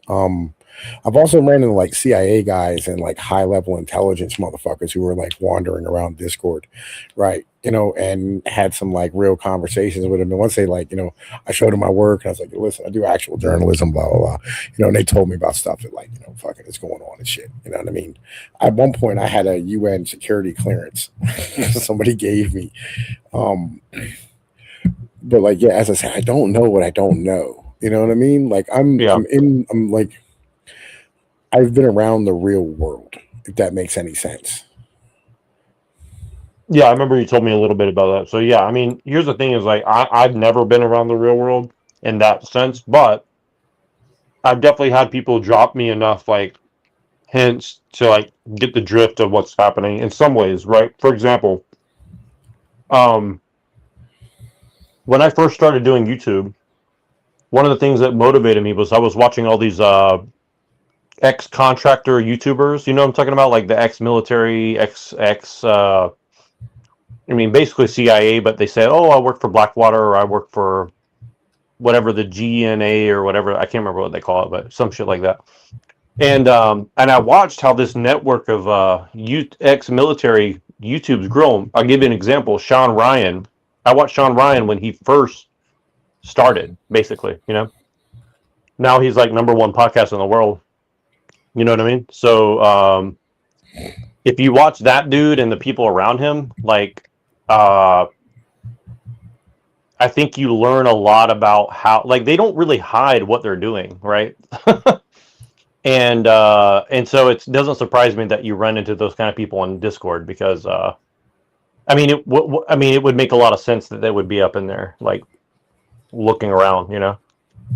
Well, yeah, this was, I'm like, listen, there was a lot of like crazy shit that happened on Discord, and like there's a lot of like terrorists, you know what I mean, like, and shooters, and you know what I mean, like fucking leakers and shit that were all like on Discord and whatnot. And you know what I mean, like, you know, fucking I wander a lot, you know what I mean, I get in like some real deep corners of these fucking places. And so like, you know, it makes sense that like they were fucking sending guys in on a regular basis for all this type of shit. No, I get you. I mean, I know that's not really related. I just want to mention this because it's kind of weird. Like I had a couple weird experiences. Nothing like you, but for example, I got into like some Silicon Valley like discords, trying to see like what they're talking about, you know. And when you get in there, you know, I was expecting that it's going to be like all the super serious technical. It's not. It's a bunch of stalker, like weird fucking incel guys, like gang stalking people's information, talking about, and they were talking about Pill Eater in there and shit. And I was like, what the fuck? Like, Pill Eater doesn't even live out here. He lives in New York, in Pennsylvania, and they're like in there, like exchanging his info, like, oh, I know about him. He's blah blah blah. Blah. I'm like, why do a bunch of like 22-year-old kids working for like Peter Thiel's, you know, YC Combinator and Sam Altman, like, no, like, so interested in like this weird avant-garde artist and shit. You know, it's like, it's just weird. You're like, it's just it's a whole network of these people that just you know, you go to a party and they're all just in there talking, and like who's allowed to be cool, who's not allowed to be cool, essentially. Yeah, again, like this is what I'm saying. Like I know the elites are fucking retarded. That's my problem. Like I know like they're completely and utterly fucking retarded and incompetent as fuck, right? But like they're really good at what they do is the issue, right? So like you had these guys who they can program their ass off, and I mean like they know everything there is to know about like computers and automation and robotics. But on the other side, like they're just fucking dog water. You know what I'm saying? Like they're fucking they're too fucking autistic to just do basic shit. You know what I mean? Well, this is why I really believe that, you know, for the last 20 years, and maybe for the next 20 years, what average guys from the Midwest and the East Coast should be doing is trying to hit up the women in tech, because they're so underserved. If you know what I mean, right? Well, no, man. Listen, what they do is they go get immigrants. You know what I mean? They go find like guys from like, you know, Saudi Arabia or, you know what I mean, fucking Pakistan or, you know what I mean, like some Japanese dude or whatever it is, right? Who's a top shelf. Like, and this is the thing, like when we bring in immigrants, right? Like a lot of the times we're bringing in like, you know, the most military fucking aged men, right? We're bringing in like their best and their brightest, like quite literally. And whether or not that country has a best and brightest, like Somalia, the average IQ is like 68, right? And I mean, they don't like their best and their brightest isn't really, really good, but like we're still bringing over their best and the brightest of whatever country, you know what I mean? So they're going to be, right, you know, fucking proper, like, you know, fucking upper class individuals coming over because they have the money to be able to do so. So, you know what I mean? Like we're bringing in like that. We're doing it from Europe. We're doing it from fucking Australia. You know, we're doing it from Costa Rica, all these countries that have, you know what I mean, proper motherfuckers who have an upper class to send over. So, you know what I mean? It's don't think that like, you know, they're underserved out there. They're fucking not. But it's just, you know, there's so many goddamn nerds, right? That like nobody wants to fuck. And the only reason that people fuck them is because the only reason women fuck them is because, you know what I mean, they have money. Right. But what I'm saying is that, you know, the electricians and the plumbers, they would probably get laid out here, you know, if they can make a fucking living. I think that's fair enough. Well, don't worry, Sancho and Jose are making a good living out here. They're not even making good money because there's too many Jose's and Sanchos. ¿Qué pasa, man? ¿Qué pasa, you mean, man? They pinch you, hey, right? Like fucking yeah, like Pinche gringo, you talking about my people? Yeah, like I can't, you know what I mean? Like this is why nobody wants to go to the West Coast is because there's just too many goddamn fucking people. You can't make a living when there's that many people. It's fucking impossible. You're not totally wrong. That's for sure. Well, I know. But but the other part is, did you enjoy that halftime show with Bad Bunny? Yeah, listen, I didn't watch Super Bowl. I was working. But even if you weren't working, would you have watched it? No, probably not. Right. I mean, I probably would have watched it if I wasn't working. I would have sat down with some wings and ate. You know what I mean? Yeah. Well, I was just joking because apparently it was like really, really bad as far as the you know, like, oh, it's all in Spanish and I love all the people, Puerto Rico, Chile, or whatever he said. I don't know. Yeah, listen, I'm fine with that. Listen. This is the problem. Okay. You can't think of the NFL as like, you know what I mean, like they're trying to do something to you because you're already a fan if you're watching, right? If you're already watching, they already have you. They don't care about you, right? The purpose of that I halftime get it. show was I the get it. Yeah. game, you know what I mean? Like motherfuckers in South America, like they want to take over soccer's area. And like Mexico, they're getting there, you know what I mean? Like fucking Brazil, they're getting there. Germany's getting there. England's getting there, right? Spain, they're having fucking games in Barcelona every year, right? They're trying to open up, you know what I mean? Like this, you know what I mean? Oh, Like I get fucking it. shit, I get it. you know what I mean? They want to open that market. And I'm fine with it. You know, I'm not mad at them. Like I'm cool. Like why? Like why would No, we be mad no, at it? no. Imagine expansive franchises from like fucking Argentina. That would be cool as fuck. Yeah. But a lot of blonde hair, blue eyed, Hitler's granddaughters or something. I don't know. But I'm just saying, imagine expansion franchises from like, you know what I mean, like fucking Chile or fucking Puerto Rico. Tell me that would not be cool. I mean, I think it would be cool because you get to see a different brand of people get brain damage on television for free, basically. So Listen, I'm a football fan, right? And I like the no, I NFL. like I like football too. I'm just saying. I actually do like football. I just don't like the culture of the NFL. I used to be in the professional profession of, let's say, legal ticket scalping. So I used to watch a lot of sports. So yeah, it's one of those things where it's just one of the I just don't like the NFL, honestly. I just really don't like the NFL, but I do respect the sport itself a lot. So. Yeah, I mean, like I like the NFL more than I do like the NCAA, right? Like, Yeah, that's true. Yeah, for sure. I mean, I'm just saying, college. yeah. Like, college is so terrible, right? My son plays college ball, and like, you know, it's just, God, that shit's such a fucking mess. It really is. Yeah. Well, I don't know much. I don't know much about the college football because honestly, I wasn't really much of a college guy. But Me either.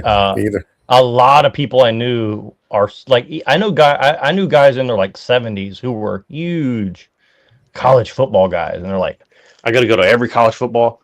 I'll tell you this though, like I've seen some college football games, and it looks like a great place to go and like mingle with people. Like, you know what I mean? Like if you want to go and meet some cool people, like seems like No, a it's pretty not. good place to go. No, it's not. Really? Why is that? No. Listen, go to a game, right? And you'll notice that you don't mingle with anybody. At a college football game? That Nope. sounds fucked up. How's that possible? All right. So when you go to a college football game, what ends up happening is, and by the way, like I've taken my kids to like college football games, you know what I mean? And like still nobody like fucking will like talk to you. Right. What ends up happening is like you get seats, or like you go and you have to go find parking first off, and you got the parking like a regular lot. Right. You know, usually you pay for like larger colleges with Penn State, Ohio, whatever it is, right? And then you have to like go and walk, right, to go to like the fucking stadium. All that idea of like, you know, fucking tailgating and all that type of bullshit, right? You have to pay a fee to park near where like the tailgating is and participate in that activity.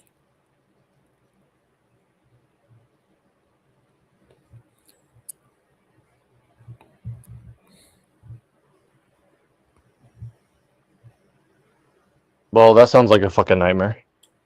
This is what I'm saying, though. You know what I mean? Like, you know, I'm trying to explain that. Yeah, that's not what I expected. I thought it was like I would expect that. Well, maybe it's just for the college kids. Maybe they all get to tailgate at their fucking frat house or some shit, I guess. So Yeah, they hang out. Yeah, they hang out with their other players. You know what I mean? Or like other college athletes. You know, around the dorms or in like, you know, the whatever.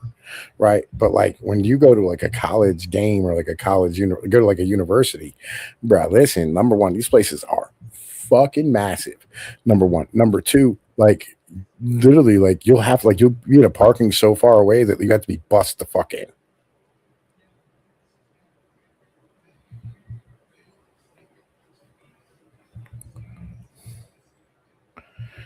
Yeah, it's fucking trash, right? And on top of that, it costs money for every fucking thing. Sometimes the food's okay, sometimes the food's shit. You know what I mean? Depending on what stadium you're going to, right? I've been like, it's not a positive experience. Like, it's really not. Like, do you go to a concert to go meet people? I mean, Ideally, yeah, you would, but I mean, probably not. I mean, I haven't been to that many concerts, honestly, because I don't really like concerts, to be real honest. I So, agree. Right. I mean, like, you go there to meet new people. I mean, I don't imagine that I would, but I think if it were my ideal, like, I mean, I'm into punk rock, so like, in my opinion, like, it should be like you're going to fucking meet the scene, in my opinion. But I mean, If you're going to a bar to go watch like your artist play, sure, right? You're going to meet new people. yeah, like that's kind of like most of the concerts I went to were like that, where like I actually knew the fucking people playing and stuff. So like that's more like how I am personally. So like I've done that. yeah. So like that's more how like I went to go see like Blink-182 and some Incubus and a couple other bands like and I liked it, you know, but it's just I just found it like too. I don't like to be around shitty people, and I just found that like concerts draw like a lot of shitty people. Well, it's also it's like going to like McDonald's. You know what I mean? Like you're a fucking customer, right? You're not Yeah. there to like mingle. You know what I mean? There's no Yeah, place to mingle. you're shuttled in and you're shuttled the fuck out. Yeah, You're right. you're basically getting dropped off at like adult daycare for like 5 hours or whatever it is, you know. It ain't even that, bro. Like you're literally like you're going in and you're gonna like find whatever the fuck you're supposed to say it or your fucking area or whatever it is, and you're just hang the fuck out and watch a fucking show. You're not like intermingling with the people around you. You know what I mean? You're not like fucking, fucking hanging out at like the fucking bar or on like the second level or nothing like that. You have to pay to get it all like get into places where there's like people actually hanging out and having conversations and Right. chilling and you know what I mean?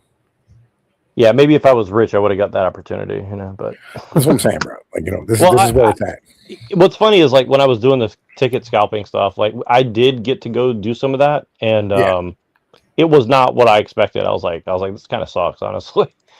You It did. kind of like dispelled like the myth of like how it's cool to be like an artist and stuff. Because I really wanted to be a musician when I was in my teens, just because like it wasn't because of like the fame or I mean I think wanting to get women was part of it, but it was more of just like I did not want to work a 9 to 5 job. I was like I just want to do something that's cool and like travel the world and shit. And you know, like I would have done Jackass except for I don't want to like hurt myself. You know what I mean? Like I would have loved to done that kind of shit, like pranking and shit like that. You know, like Mm. but but yeah, when I went to go to these concerts and stuff and I saw like the lifestyle that a lot of these people involved in that live, like it's not glamorous and a lot of it's pretty shitty in a lot of ways for sure. Yeah, I mean, Like like I know, miserable. like the guy, like I was hanging out with a guy named Mike for a while. Like me and his family, like and my kids, we went to like a Nobles Grove and like a couple years back. He did all like the album art for like CK1, which is Bam Margera's brother's motherfucking band and shit, right? Yeah, I love CKY. They're one of my favorite bands. Yeah, Yeah, I love their right. You music. know what I They're mean? Like, cool. and like if you look at their lifestyle, it is not a fun lifestyle to have. Yeah, I feel really bad honestly because yeah, I've heard some story. I met Bam Margera one time Hmm.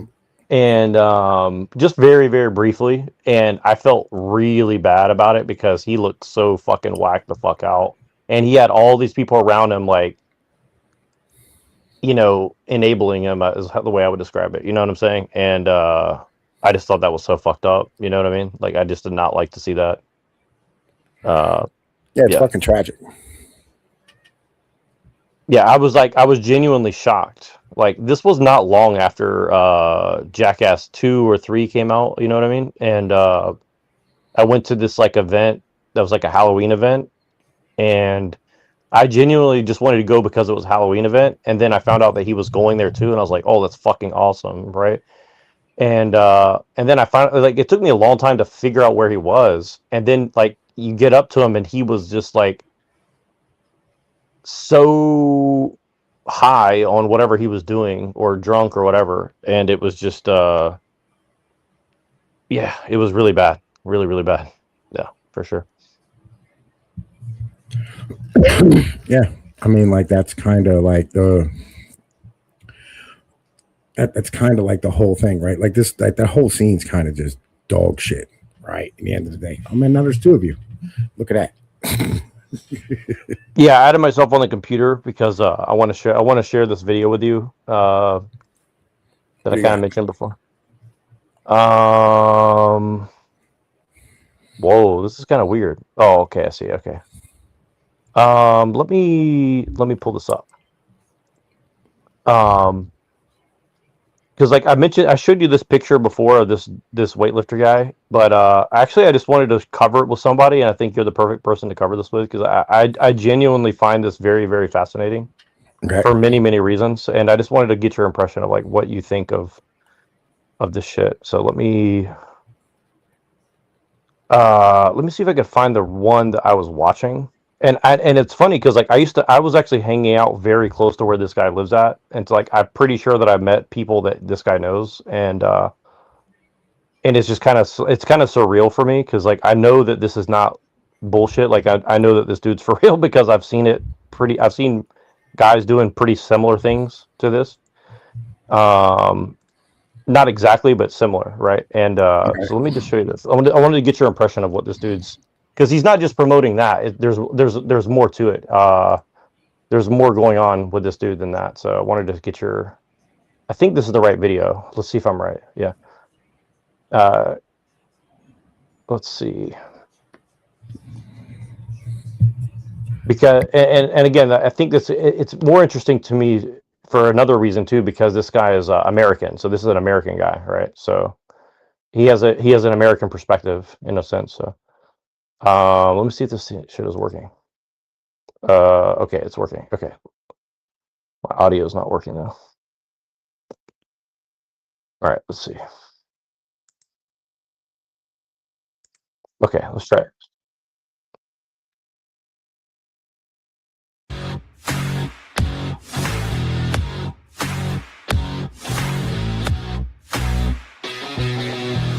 Airport to pick your Tony up.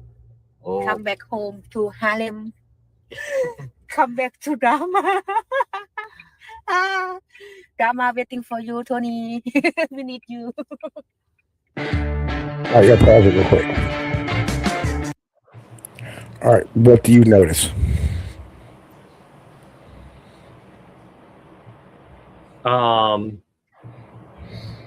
She doesn't speak clear English. Come on now. I was 5 seconds in. I was 3 seconds into seeing this chick, and I immediately knew like where this bitch came from. What do you notice about this broad? All right, she's got tattoos. Okay. Braces. Okay. She's probably a really good driver, which is a red flag for sure. She's missing 2 of her teeth on the backside. Well, I think she has braces, so it might just be like really severe. No, she's missing 2 of her teeth on the back. Really? Yeah. Drama waiting for you, Tony. We need you. Let's see here. Yeah, back it up a little bit. Pick your Tony up. Come back home to Harlem. Yeah. Well, yeah. See it? You're right. Come back to drama. So, okay. What does that tell you about this female? All right, here we go. Waiting for you, Tony. That's why I need your sharp eyes here. Hang on, wait a minute. What does this tell you about this chick? She's from the gutter. Okay. What does so she's not from some like dirt hole, right? She didn't grow up in some village, right? You know what I mean? Where like, she was, around fishermen. What was she before he found her? Oh no, she was definitely probably selling herself for sure. I'm pretty sure that she admits that. I'm pretty sure like all these women were doing that before. She was selling her ass. Yeah, pretty sure. There you go, dog. I'm not gonna miss anything. It's gonna be play by play here. Yeah, because you can look at the tattoos. Like, look at the tattoos, bro. She has his name tattooed right here. I don't know if you can see it. That's his name. Well, look at the one in the hand's old. Huh? The one in the hand is old. Yeah. On the right hand side, that's an old tattoo. I get a definition on it.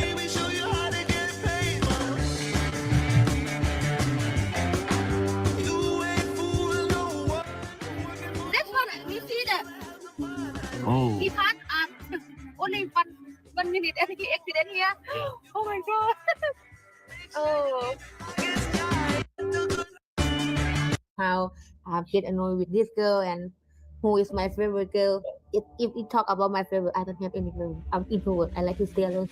I don't like to stay with, but I get along with any girl. only one girl I'm not getting along with, but we can talk about her later.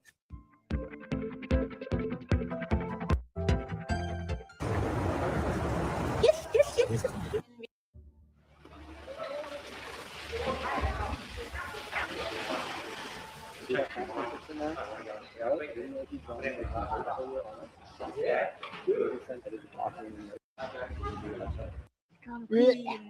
Drama queen. Small little girl. And This it, I know how to do that. It's like she don't want to feel like she lose. who is my favorite girl. All right, pause it, pull it back a Talk little bit. about my I want to see the other chick. Say what? Pull it back just a little bit. Yeah, like right. You want to see all of them? Go a little, yeah, just go a little bit. I want to see some of these girls. All right. I'm going to play for a second. Tell me when you want. Okay, so pause it. You see the butterfly and fucking like tree tattoos on that bitch's arm?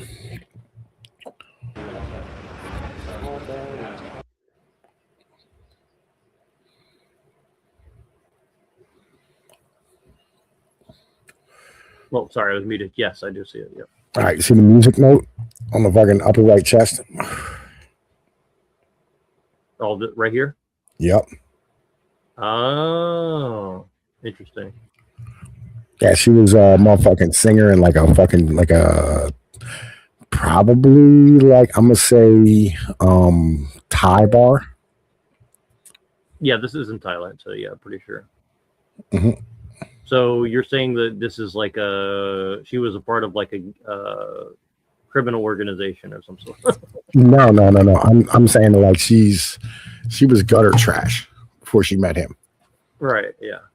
Mm-hmm. I just feel like Drama queen. Drama queen. Yes, that is what I think. Yeah, I don't care. But I care how I care. No, I don't care at all. It's just like she is drama queen. The drama. Oh my god. I'm sad everyone fight with me. Oh my god, I'm the small little girl. And then after fighting, and they come, oh my god. So if one girl I want to kick is Nita. she is I don't like her. There's like Hold up. if you don't know her. Back it up. Okay, so like you see the name? Oh my god. First off, No. that bitch was in America before she met him. Which one? This one? Yeah. Yeah, I think you said one of them was in America before. She was in America before she met him. So if Okay, one girl I now, want to that kick one is there. Pause. All right. She's like 34, 35.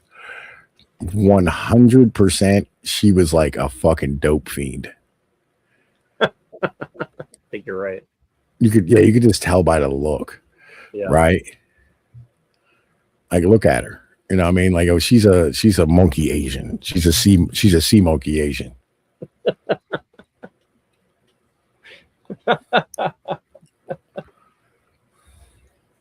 Yeah, he talks about them in very interesting. Like the thing that's the most interesting thing about this whole thing is when he starts talking, the shit he says is very like, it's very interesting the way he describes a lot of it.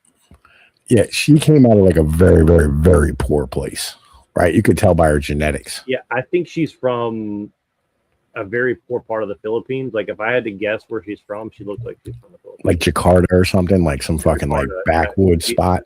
Yeah, it could be Jakarta. Yeah, for sure. Could Yeah. be. Because I'll tell you this, I never saw anybody who looks like this when I was over there. That wasn't from somebody else. Yeah. This is an extremely poor fucking part of Asia that this bitch came from. Yeah. Yeah. All right, let's keep going. is Nita. She is I don't like her. All right, that bitch. Pause. If you don't know her, if you met her for the first time. You know, you can hit your arrow keys and it backs that chick. Okay. That's a prostitute.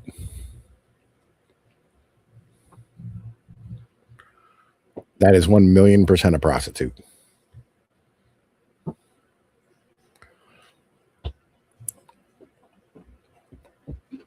From the raw amount of makeup she has on her fucking face right now. Right. What gave it away? The pink hair, the pink lips, the pink shirt, or the matching of all three, or the makeup, or No, the look on her face. I know the look. Yeah, the jowls. Yeah. All right. You know the look of a fucking prostitute when you see one. You just know. Right. I agree. This is definitely you the know. most obvious one for sure. Yeah. These are not quality women that he has around him. There's like against 12. If you don't know her, if you met her for the first time, like, and you will think like she's so nice and like, yeah, but then the more you know her, the more you see how she acts, the more she have always some type of jealousy on her head.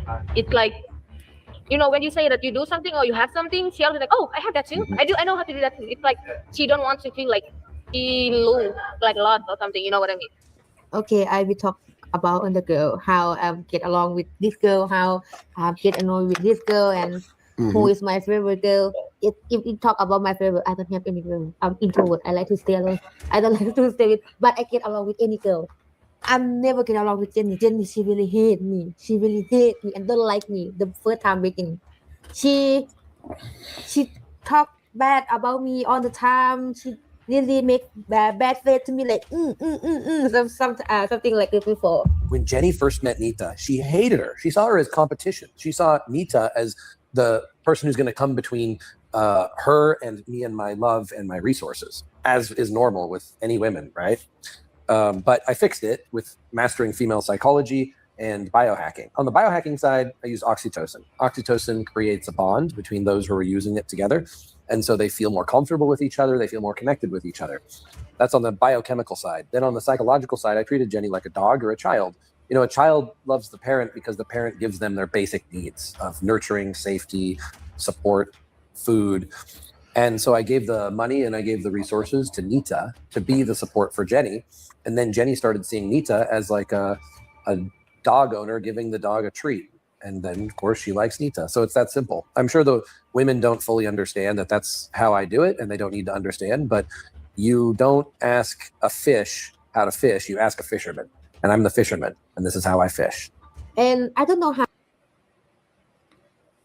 So I just wanted to get your take on that because I thought that was an astonishing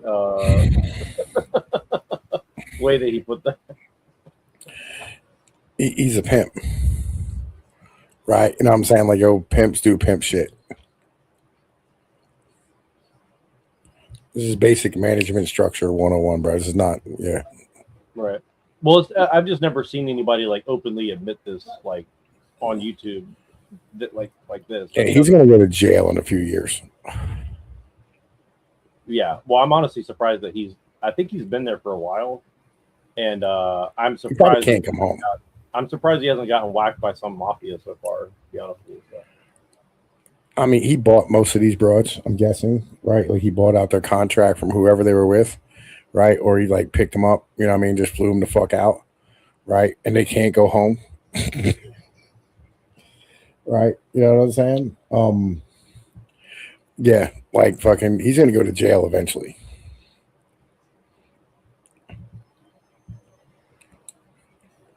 How we get along, but that time she I think she drank a little bit on, I don't know. She come to Tony's house and she want to order cab to go back her condo, and cab not come because too far and raining, really big rain. So I say, okay, Jenny. It was fake. It was fake I titties. can You're crazy. take you to condo. And that time she say something to me like, okay, Nita, I'm sorry. She say really nice, but I don't remember. And she cried. And that time is make we get along together, and we have fun together. Like make Tony happy and have one girl come in Tony life. We call her Gorilla. Everyone call her Gorilla. That girl. She named Pao. I think everybody know. She's. I don't like her. For me, drama from all the girl, I can handle it. But if from Tony, I cannot. Oh. Because if I get drama from Tony, because I have my reason why I get drama, and then he had his reason. He just want to work. He don't want any drama. But my reason is to say and understand each other. But he don't understand about it. I think maybe he understand, but he try to teach me another way. So if I get drama from another girl and I get drama from Tony, I feel I want to break up. Okay, so like again, she always says everyone's against her. But Yeah, she was in America. I don't know. I tried at the first. I tried to get along with her. I try not to be any drama, but she still like be complaining or saying something about me to Tony. So it's sometimes it's like, yeah, I don't understand what she's trying to do, or it's like, does she see the way she act? Because I used to be nice to her. I used to be nice to her. I used to try to get along with her, but now she's don't like me about some type of stupid thing. So yeah, she's old, but she's acting like a child.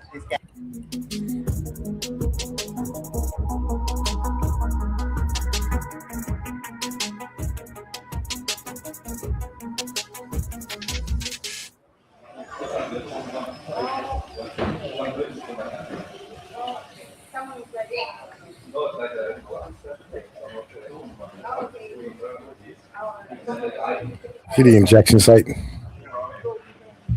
Yeah, I saw that. Yeah, he looks like a villain from like a comic book.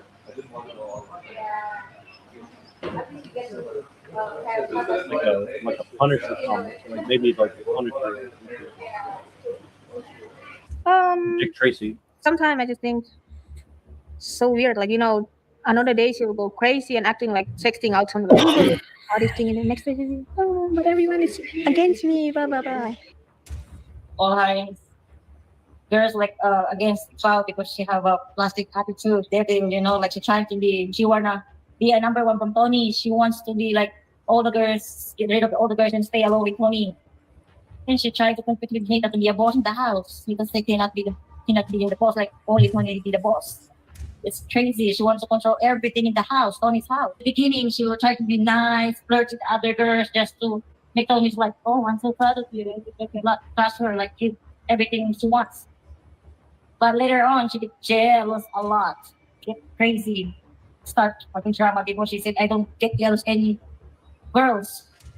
I'm not drama, but look at she now. She's the only one who fucking jealous, and big drama with Tony. So now, So what did you want to know about this? Move out yesterday. Say again. What did you want to know about this? Well, what's interesting is this, and then this might not be the right one, but he starts talking about his regiment. So he does like biohacking.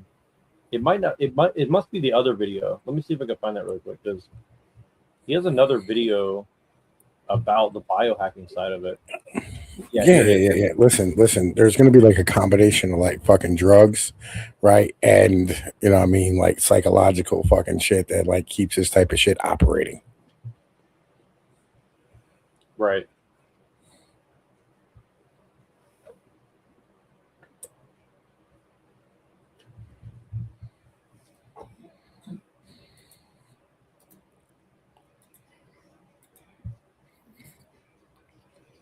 Oh yeah, this isn't the right one. Yeah, but he has some stuff. He has some stuff about let me see if I can find the one about. But this dude's like taking like crazy amounts of like chemical stuff that's like, it's like stuff that makes you like lose weight and build muscle. It's not steroids. It's like, and it's not like testosterone. It's like some other like niche stuff that I've never heard of before.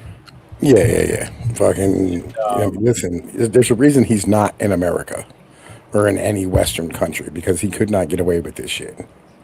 Right.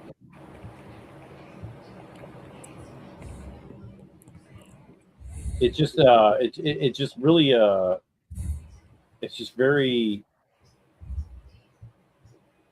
I mean, it's just shocking to me that he would put all this out on such a level. I mean, if I were to ever be like this guy, I don't think that I would put all this out on the internet. You know what I mean? Like, but I mean, maybe he's got some. I'm sure he must be part of some business thing that he's doing, but I just don't understand that. Yeah. Listen. This is another Liver King type of situation. You can tell by like the fucking video quality, you know what I mean, and all that type of shit. Yeah. I just found it very because I know that you like you said, you just you have more experience with this stuff, so that's why I wanted your opinion on it, because I found another one that he went into some more detail about the details of what he's doing, and I don't know where it is right now, and you probably don't want to watch it anyways, but yeah, I just thought it was very very strange, because like I was into like I kind of wanted to go into the biohacking, but they didn't have that name for it when I was in college. Like I basically wanted to do like natural medicine, essentially, is what I like, the way I would describe it, right? And I've never experimented with any of that shit, because like I'm very I'm like overly cautious. Like I don't want to do testosterone. I don't want to do like roids. I don't want to do any of that shit. Like, Yo, Avian, I can't give you the link in chat, buddy, because I don't have the permissions. You know what I mean? So like, you know what I mean, or I'd give you the link. You know what I mean? Like, yeah, I mean, like, I don't have you on Avian, Discord either. You know, because like my I'll let fucking you account up. got nuked. Yeah, I'll let Avian up, but here's the thing: is like he told me earlier he wished he never came on any panels or something like that. So like now he's asking for the link. So like I don't understand, but okay. Yeah. So. Yeah. Right. But, Yeah, man. Listen, like, yo, this dude, it's another Liver King situation. He's going to get pinched. You know what I mean? He'll go to fucking jail. Right. This is how all these fucking cycles work. It's a crash and burn cycle.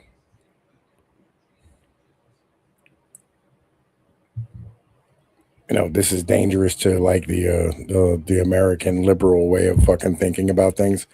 Because again, he's literally like he's drugging chicks. He's fucking, you know what I mean? Like he's, you know what I mean? Like fucking picking them up out of prostitution and shit. He's like what they would call sex trafficking, where the rest of us would just call like, you know, rescuing bitches. You know what I mean?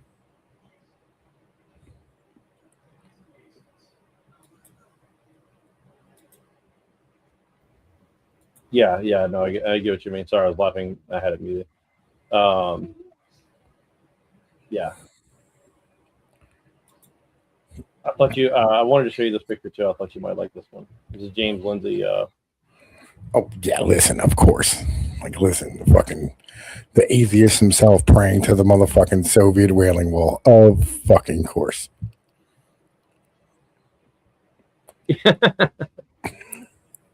Yeah, I knew you'd like this, and nobody else got this one, so I just had to show it to you because I felt kind of bad. Yeah, nobody else got it. Fucking James Lindsay. I swear to God.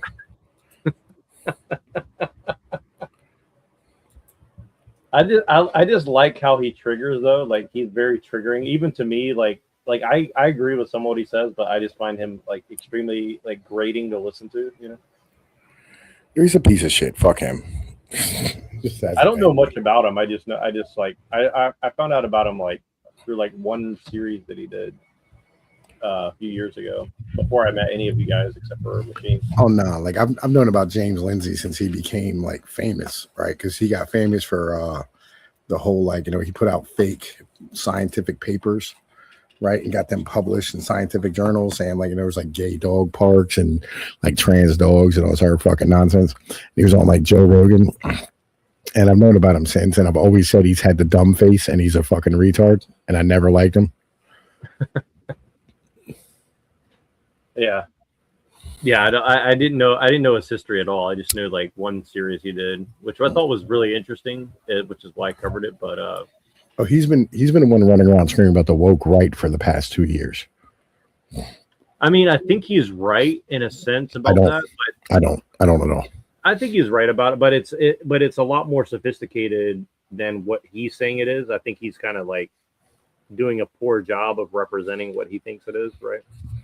No, I don't think he's right at all. What I mean by woke right is like I think that like this liberalism is so ingrained in the right side that like what is funny is like he's a liberal and he's calling out other liberals. That's what I'm saying. Like that's what's weird about it, right? No, it's not that, bro. Like he's calling out people who are anti-liberal, right, as being woke, right? And that's the problem with, like, you know what I mean, the fucking the shit that he's bitching about, right? So like the wokety wokes on, you know what I mean, like the left side are pro, you know what I mean, like corporatist, right? That's the fucking, like, the people he calls Marxist are fucking the most retarded shit I've ever heard in my entire fucking life. They're not Marxist at all. They're the most capitalist of our entire country, right? Of everybody in the nation, there's nobody more capitalist than a wokety woke. But like the fucking the motherfucking right that he's calling out is he's calling out people who are anti fucking liberal.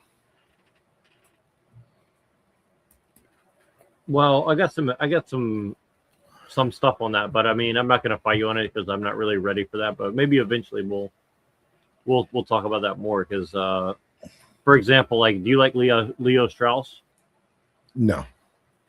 All right. Well, I think that's one of the influences I would say. Like, I think is kind of concerning on some of these people. You know. Yeah, the people he's calling out are like Aaron McIntyre, fucking I'm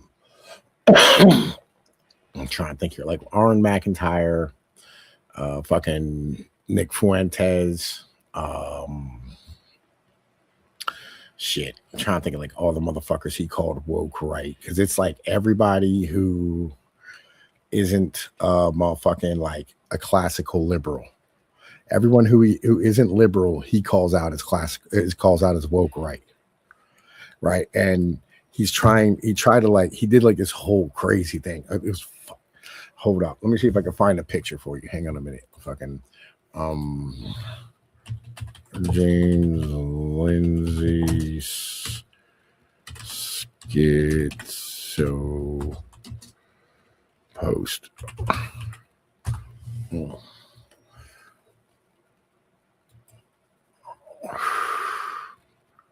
Hang on.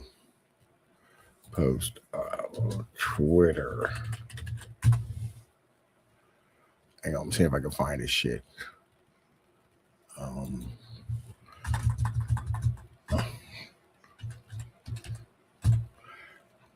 Enter. Hang on. God damn it. Listen.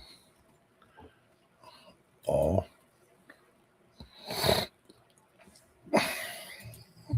crazy religious post Twitter images.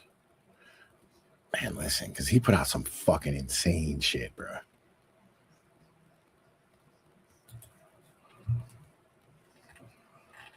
Like,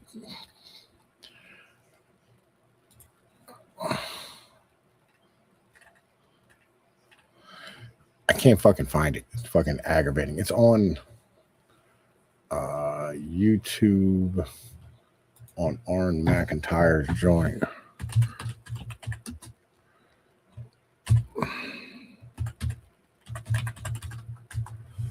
Aaron McIntyre. James Lindsay. God damn it.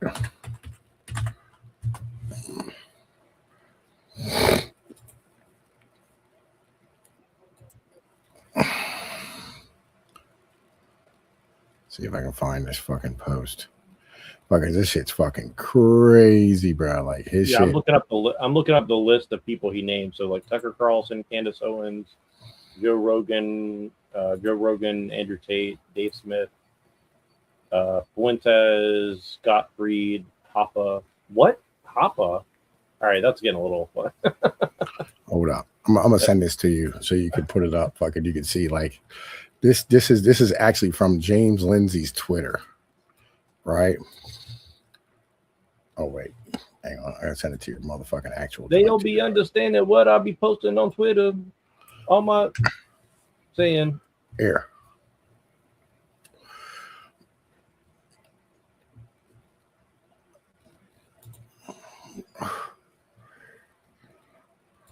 And Avian, go ahead and say something.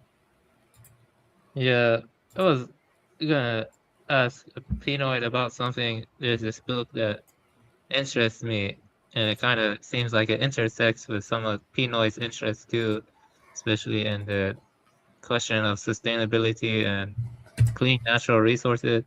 I'm not sure if he read it when I texted him it, So Again, my shit got nuked, bro. Yeah. So you see, I found this book series. It's called Overshoot: The Ecological Basis of Revolutionary Change and Bottleneck: Humanity's Impending Impasse. Cotton presents a single tightening argument. Industrial humanity has achieved spectacular short-term success by living on phantom carrying capacity, the one-time breakdown of fossil energy, soils, water, and ecosystems, thereby overshooting the Earth's permanently supportable limits and mistaking this temporary subsidy for genuine progress. In Overshoot, he reframes his theory ecologically, showing how population growth, technological amplification, and cornucopian faith transform humans Cornucopian fate transform humans into Homo colossus, Right. expanding consumption beyond renewable flows and locking modern society into chronic competition. Prosperity for the present, purchased by deprivation of the future. Bottleneck sharpens the diagnosis by arguing the overshoot has already committed humanity to an unavoidable constriction as depletion, pollution, and systemic interdependence converge. The global system must pass to a narrowing bottleneck in which complexity, affluence, population are forcibly reduced, regardless of ideology or good intentions. Across both books, Catton rejects the technological salvationism and moralistic blame, insisting that the collapse dynamics are ecological, not political. Civilizations obey the same biophysical laws as other species, and that denial and euphemistic economics and doing something without ecological realism only ensure a harsher, less humane descent through the bottleneck. Yeah. I agree. 100%. I agree. Yeah, I said, you listen, in the side chat, in the private chat, Avian, I put the motherfucking my Discord link. Hop in there so you can I can find you, and then we can become friends again on Discord so you can send me stuff. Okay? Sure. Yeah, I apologize. My shit got nuked. But Nora, Jack, did you see the shit I sent you, buddy? You sent it on Discord? Yeah, I sent it in your DMs. All right. I had to grab screenshots out of a YouTube video. All right, let me It's a long YouTube video. We don't have time to be watching at the moment. As Yeah, soon as I get off of here, so my female can fucking sleep. You're about to sleep too? No, but she has to sleep. And I can't. I don't got any place to fucking go. But yeah, fucking check this out. Yeah, check the shit out I sent you. Look at the fucking shit that fucking James Lindsay was posting on this goddamn fucking shit. Yeah, I'm gonna download it all right now. Yeah, look at this fucking insanity, bro. Wait, let me see. All right, most Americans, even Catholics, don't know anything about Archangel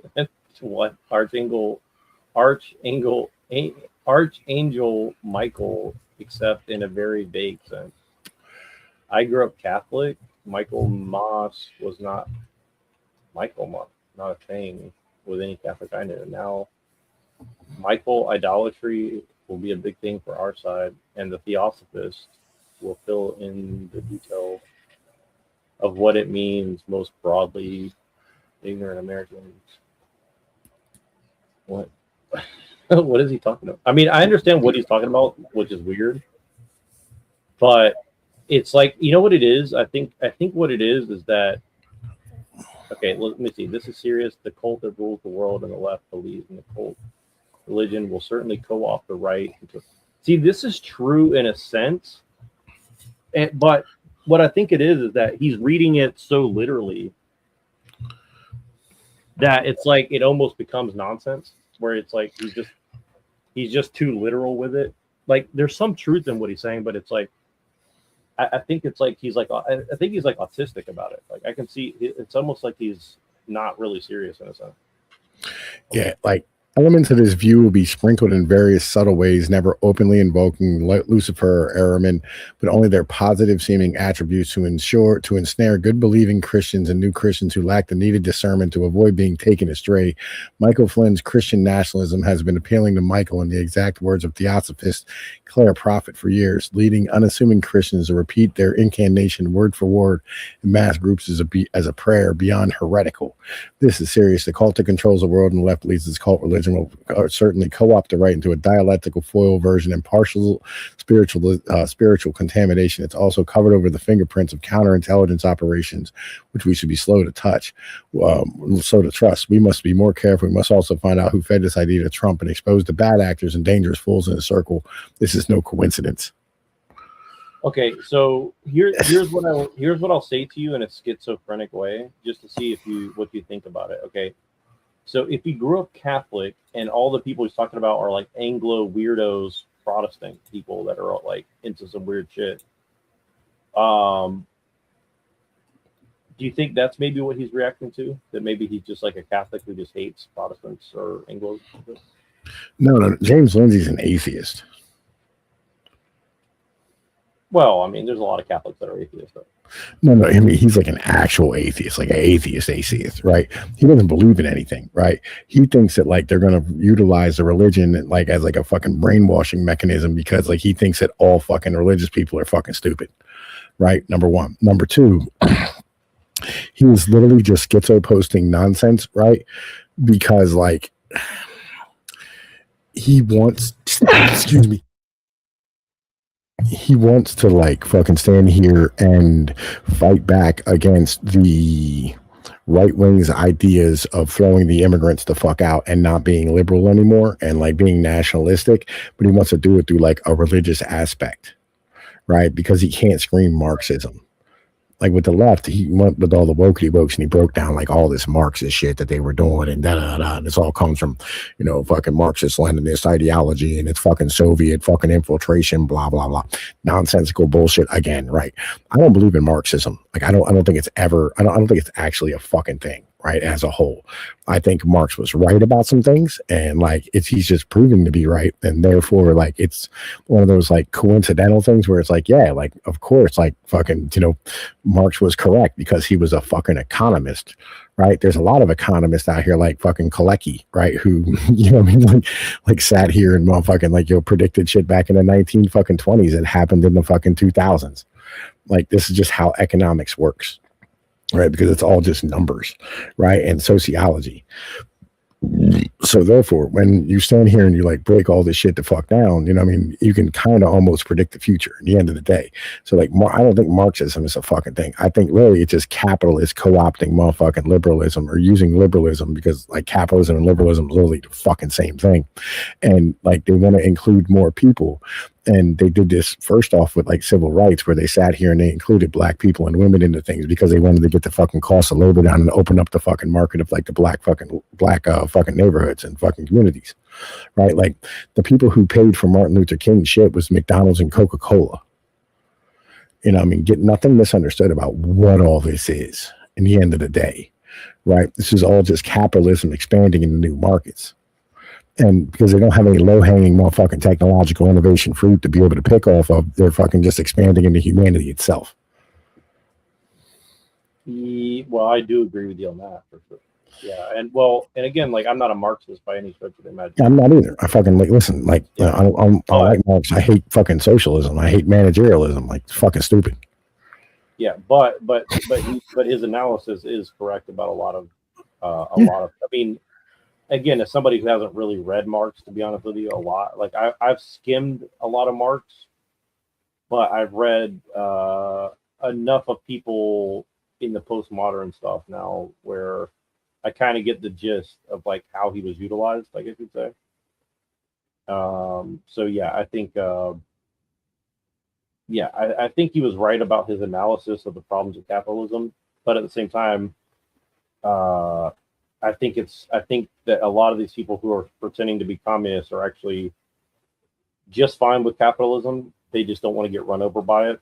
And I think that's the problem with everybody, frankly, is like everybody wants their cake and to eat it too. And you know, I get it, but it's just going to be the way it is, man.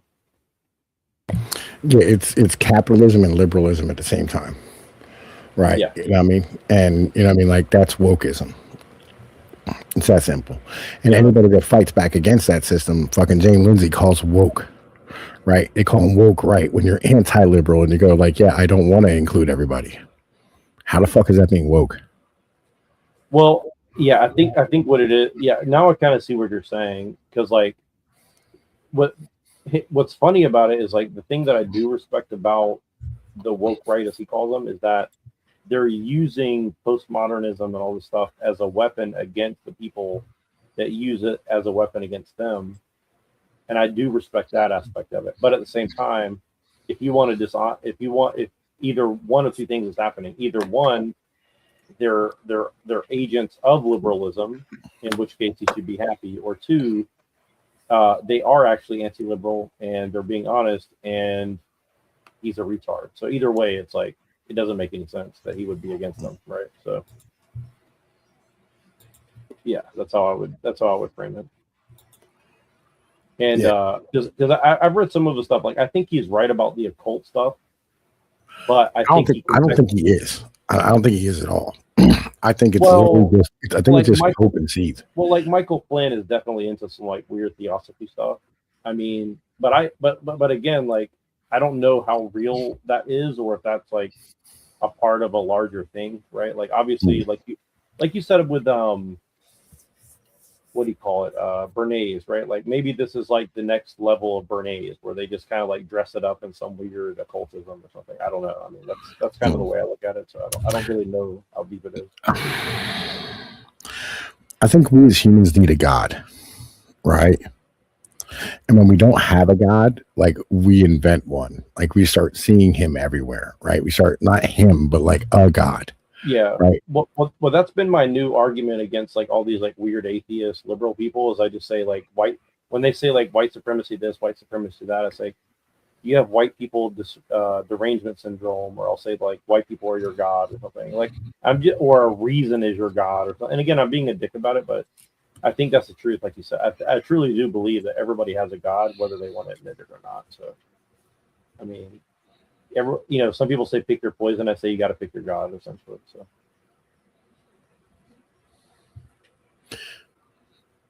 yeah, I think what it is the government's their God. Or education. Well, yeah, I would agree, but most of them would never admit that. But I think if you say like education is their God, they would admit to that, like in some way, right? Like I think you can get most liberals to admit that, like, they're just like a slave to the God of like education or like virtue signaling or something like that. Well, here's what it is. Okay, so like, the economy is their farmer's field, right? And like when the farmer needs rain, or like the farmer, needs like the fucking plague to go away, or the farmer wants people to stop stealing shit or whatever it is, right? He prays to his God, right? And who's the God of the economy? It's the government.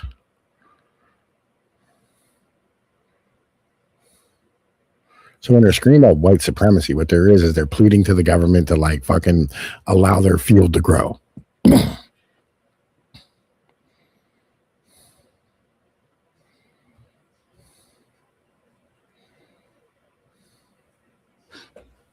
Yeah, well, I do like that analogy. I mean, I was raised on the Stefan Molyneux stuff. Like, I know you don't like the anarcho-capitalism, but I do like his arguments. Even if I don't agree with his conclusions, I do like his arguments.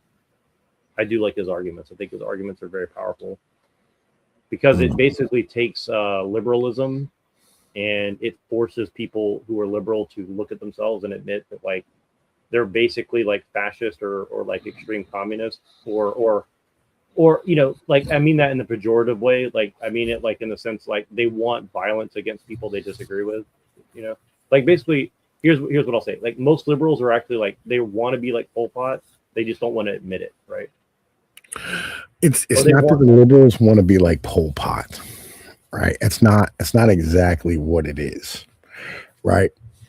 What it is that like the liberals want the government to be like their fucking parents or the teachers. Right. Where like they get their education regardless of whether or not they behave. You know what I'm saying? Right. They expect people to give them a meal regardless. And like this probably should be true in most communities throughout history. Like human beings got, like as long as like you, we're like a fucking human being. And like, you fucking went and you worked the field and you did the shit you were supposed to do, you got to eat. right? That was the basic structure of how humanity operated for about like fucking 10,000 years. There was a good chance, you know what I mean, that like you might die throughout the year because like, you know, you stub your toe and you ain't got no antibiotics, nigga, you're going to die, right? And diabetes has been a thing since we fucking formed agriculture. You know what I mean? That's why like, you know, when we first like went from, you know what I mean, like hunter gathering and pastoralism to like straight agriculture, you know, like fucking people's teeth started falling the fuck out, right? Because they had diabetes. Right. You know what I mean? And we didn't know how to deal with any of this shit. So this shit as a thing, right, that we're looking at right now, right, is people going like, hey, listen, we want to be able to eat regardless of like how good or bad we are, what the fuck we do. Right. And back in the day, it didn't take a lot to be able to be just like a normal human being that, you know what I mean, like functioned. Today, it's everybody's hyper specialized into like this crazy ass fucking thing. And, you know what I mean? Like it's a Pareto principle is 80-20. You know what I mean? Fucking 80% of shit gets done by 20% of people. Right. And the other 80% of human beings are basically useless. And you can't make an argument where you say, well, yeah, 80% of humanity probably shouldn't be able to eat. That's fucking stupid. Right, that doesn't work, especially in like a democratic society. You motherfuckers will just vote for their shit. They'll vote the fucking military to come take your stuff. So you have to set up a system and like make you believe the system. As long as you try hard, as long as like, you know, you're good at what you do, you'll be able to like, you know, be successful. You know, and then like women try to hack the system with HR, you know what I mean, and like fucking sexual harassment and all the bullshit that comes with it in order to be able to like fucking, you know, get their piece, even though like they're not able to compete with their male counterparts. Right. And this is the stuff that James Lindsay trying to fight against. Right. On the left. And then on the right, they're like, yeah, listen, I mean, we don't want immigrants in here taking our fucking jobs. They're like, well, you know, you should be motherfucking having immigrants take your fucking jobs because like, you know, you're, you know, I mean, you know, fucking, you're not like as good as they are, as cheap as they are. Right. And he's defending the capitalist system from the motherfucking, from the right wing. Right, because like he wants meritocracy for like the upper class because James Lindsay ultimately is a Peter Thiel guy. Right. I mean, he's an upper class motherfucker. Right. He's a libertarian. He believes in the system. Right. And like, you know, this is all this shit that we're doing right now. And this is why like I fucking hate James Lindsay because like, you know, I'm like, yo, fuck you, bro. You know what I mean? I want to be able to eat. I want to eat more. And the more immigrants we kick out, the more I can eat. Basic mentality. Yeah. Well, here's what's funny is like I feel like if there were actually people around who just said that openly, I really do feel like that like women would actually respond to that better than the bullshit that people are trying to do now.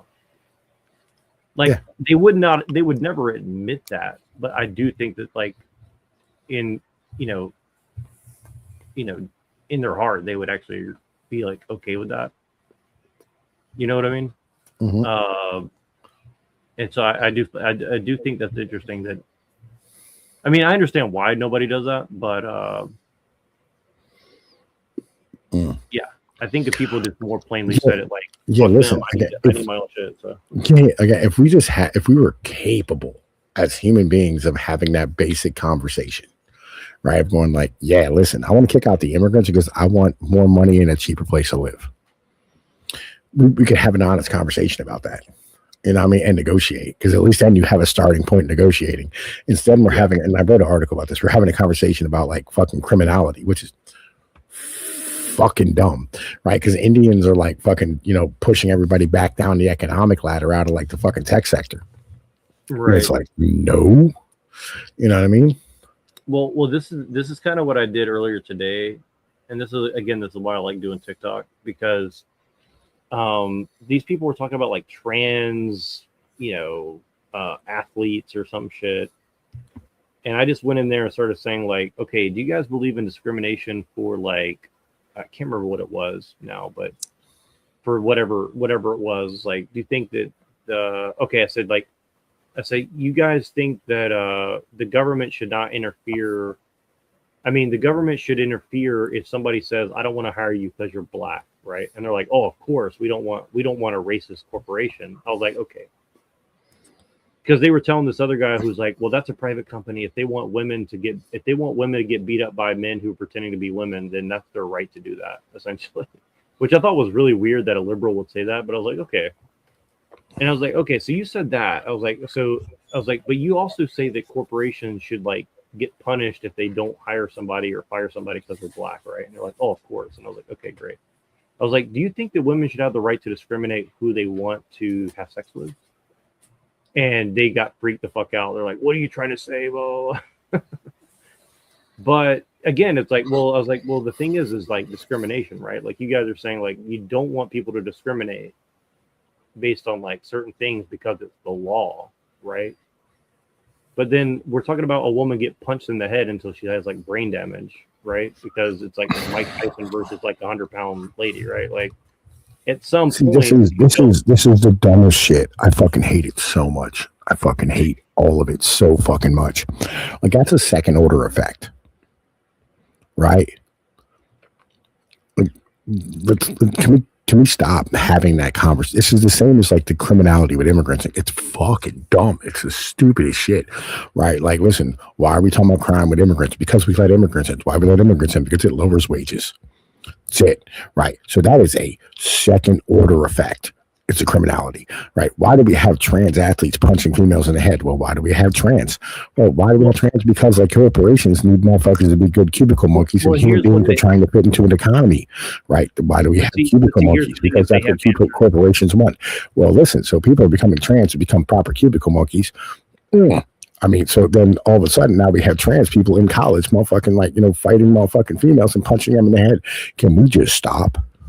Well, here's the thing is if you say that like, well, if the issue of crime and immigrants comes up at all, they say, well, the statistics say that Americans do more crime than the immigrants. So really the immigrants aren't a problem. I'm like, yeah, but if you take Indians and Asians out, like that's no longer a fucking thing.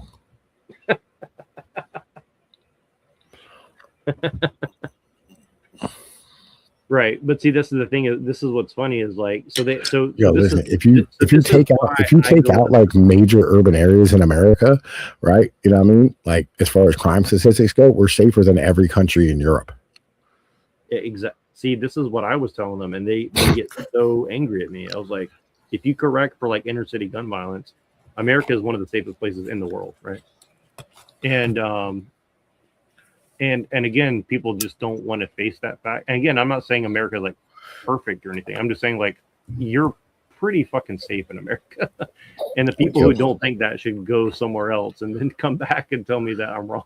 You know what I mean? Like, yo, if you want to have a conversation, right, with these fucking retards, right, which I'm fucking 100% behind you having a conversation with these retards, hit them with the economics. Explain like, yeah, listen, trans females, right, in fucking like men's trans females and women's sports, right, are a second order effect of corporations forcing everybody to like work in the fucking cubicles. That's all you have to do. Well, that's what I ended on. So I backed them into a corner because they said, you sound like a fascist, because I said, I don't believe in rights. And they're like, oh, you're a fascist. I was like, no, I'm anti-liberal. And then they're like, oh, well, what does that mean? And I was like, well, I think liberalism is like the ultimate fascism. And they're like, what? That doesn't even make sense.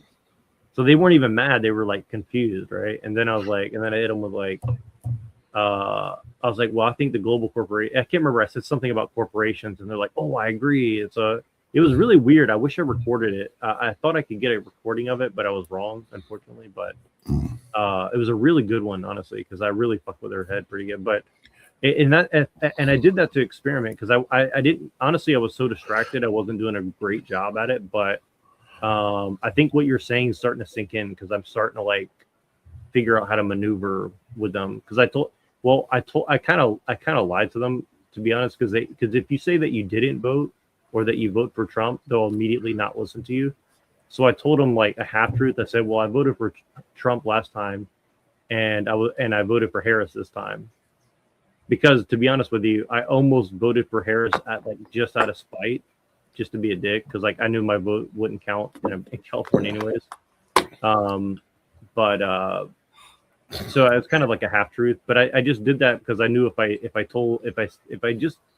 I said I didn't vote last time, which is true, or if I said that I voted for Trump, they just wouldn't listen to anything I said. So I kind of fucked with them, and then they started saying like, "There's no way you voted for Harris. There's no way."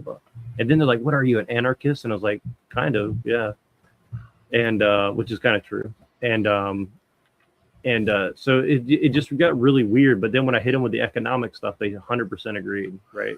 When I started like saying that like corporations are doing whatever it was, I can't remember, but yeah, I agree. I think that's interesting, and I think that you just have to figure out new ways to maneuver to get them in the right mindset.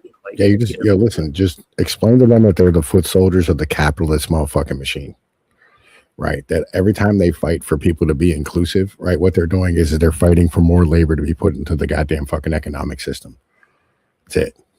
Yeah, well, that's something I did the other night. I think I recorded that one, and I did say that pretty something very similar to that. I think I said something like, I was like basically said something like that. Like you're like I said it in a nicer way, but I said something to the effect of like you're basically the bitch of like the international global corporations or something, and they're like, oh, that's not true, I just care about immigrants or something. And I was like, no, not really. And so I try to get them to admit in some way that they don't actually care about the immigrants, right? Or they don't actually care about gun control, or they don't actually, and it was funny because I kind of like trolled these two black guys, and they were like, I wanted gun control. I was like, oh, and I took a long time to get to it, but I said something to the effect of like, oh, so you guys are black and you want to take guns away from black people in the inner city? I was like, that's kind of weird. I was like, that sounds kind of racist, And again, all you have to do is just explain to them, like really simply put, that they are the foot soldiers of the capitalist goddamn machine. Right, that like capitalism is literally like motherfucking eating its own seed corn because it's ran out of the ability to innovate on its own. Right, that like we pumped immigrants in to suck up motherfucking like all the inflation. Right, to get rid of inflation, they put in motherfucking immigrants to drop wages so that the working class can't pull money out of the upper class, which in turn motherfucking benefits the top fucking 2%. Right, that's all you have to do. Right, and they don't know how to handle that. Like their brains will fucking explode, right? Like you're fighting for you're fighting for the demise of your own fucking people.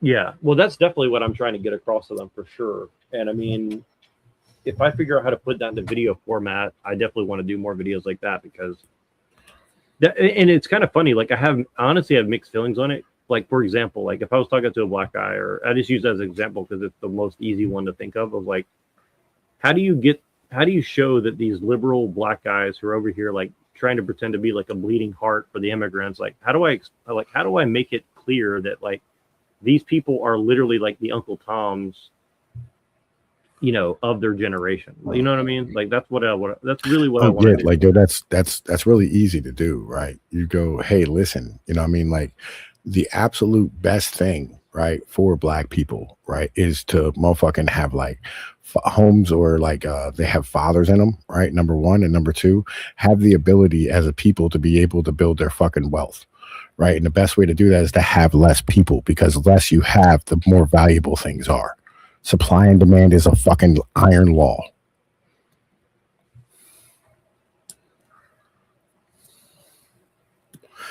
And the more they fight for liberalism, the more people get included, the less motherfucking money they have in their goddamn pocket, and the less fucking wealth that their people are able to build.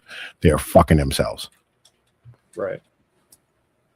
And it's funny because then they'll say, well, I'm against capitalism and I just want to crash it. Or so. They haven't said this directly, but I get the sense that that's kind of what they're in the back of their head thinking that they're doing, I guess.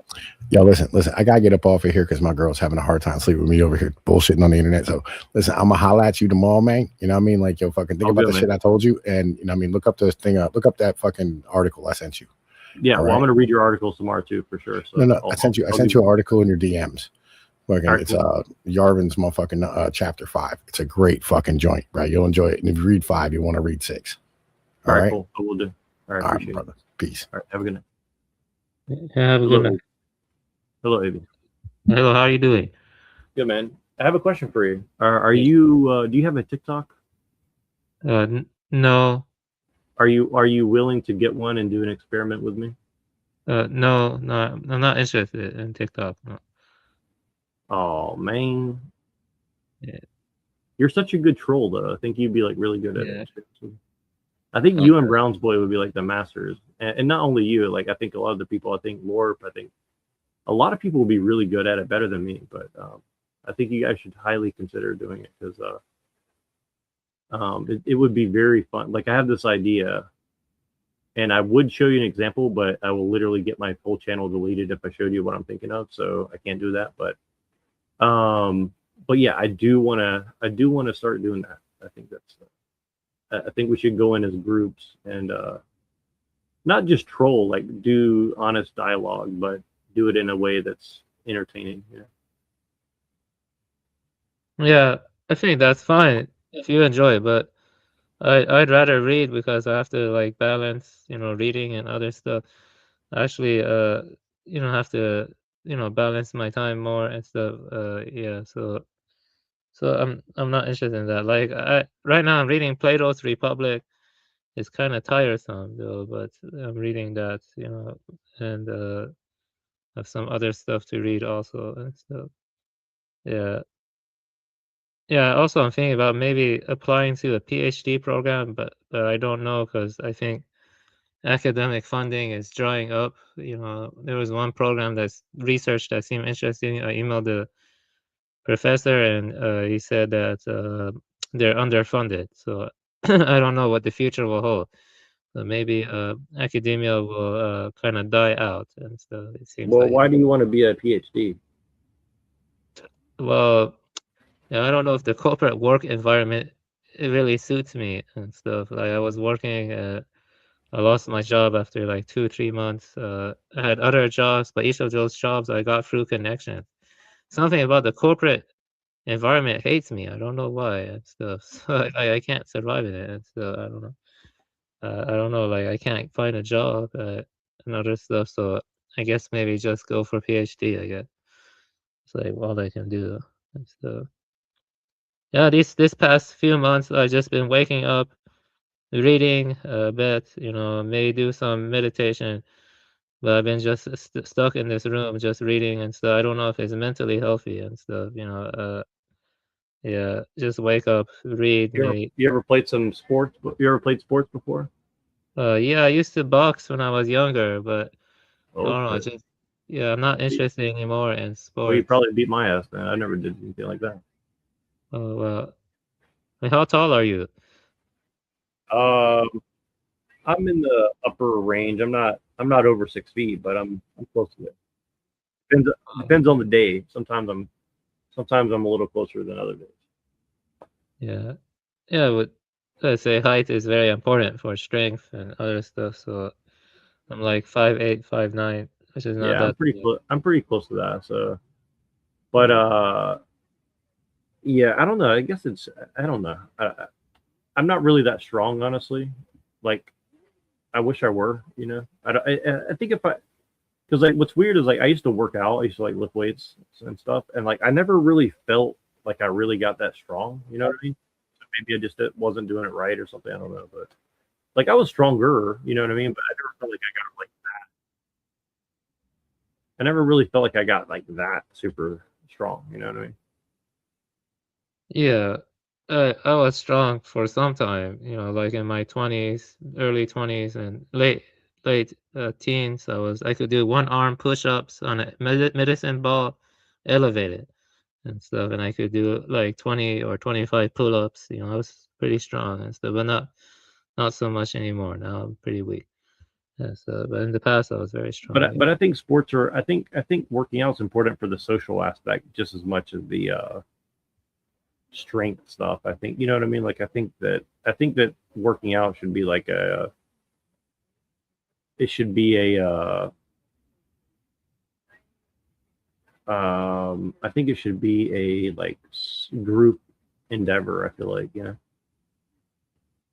Yeah, well, I'm not really interested in socializing unless I know I can make connections. Like I'm kind of reclusive. I'm a very reclusive guy, so I don't see the point. So I'd rather play video games or read a book or watch the birds. I'm kind of a schizophrenic. I wouldn't say schizophrenic, but a very paranoid person. I mean, especially cats after. in the cradles and the silver spoon, little boy blue and the man on the moon. You know that one? How many people do you know who's actually shot someone? For example, I actually shot someone during a home break. Well, not enough, if I'm honest with you. Yeah, but the problem is my parents blame me, and so I didn't do anything. He broke in the other house, then he came through the front door, and they confiscated my gun. And so why? It wasn't my fault. Well, if you don't want to socialize, you can hang out if you want. I'm gonna try to troll these people and see how it goes. Sure, You can you do give me that. some advice if you want to stick around. Give me some talking points because this should be interesting. Let's see how it goes. I'm gonna let you listen. It's really normal that, because everybody smells the same. So What? That's the lack of sleep. You said go to sleep, please, please. Think So about you what need I'm you need to How are go. your guys' college in Oregon? They're He might alright. not let me on actually. You need to go Yeah, work that's fine. concrete or work a Not construction job. elite. After 8 hours or 10 hours of that, you'll fall asleep, no problem. Nah, man. He lives a pretty busy life. With all Who respect, brought him bro, back up? like This guy has this one has one cell and this one has one cell, brain cell. Here we go. Pass it back and forth. Volleyball. That shit Sure. was funny. Oh my god. Are you calling me dumb and dumber? Yes. Yes. I don't even understand what these guys are talking That's about. what we meant. I can't stay here too long. You said What that's the not heck? valid. I just realized your profile picture. What the heck, JJ? It's plankton. Don't make it weird. It's a cartoon character. Just Why like do you keep yours. staring at it? That's weird. Just look and go down back to your. No, matter of profile. fact, not only am I gonna stare at it, I'm gonna screenshot it too. Like we should. Flag or something, Jasmine? No. Oh, they're just dropping. Yeah. Oh, okay.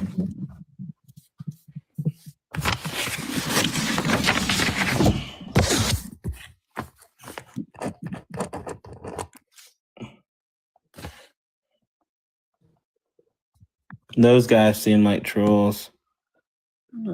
Well, one of them could be real. You seem very sleepy. It's been a day. I'm not a fan of Dom, but Dims are equally flawed. Thoughts on Ice?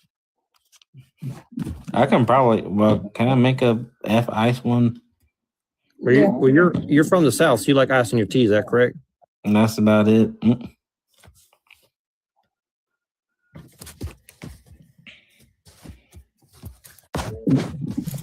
So why don't you like ice? What's wrong with them?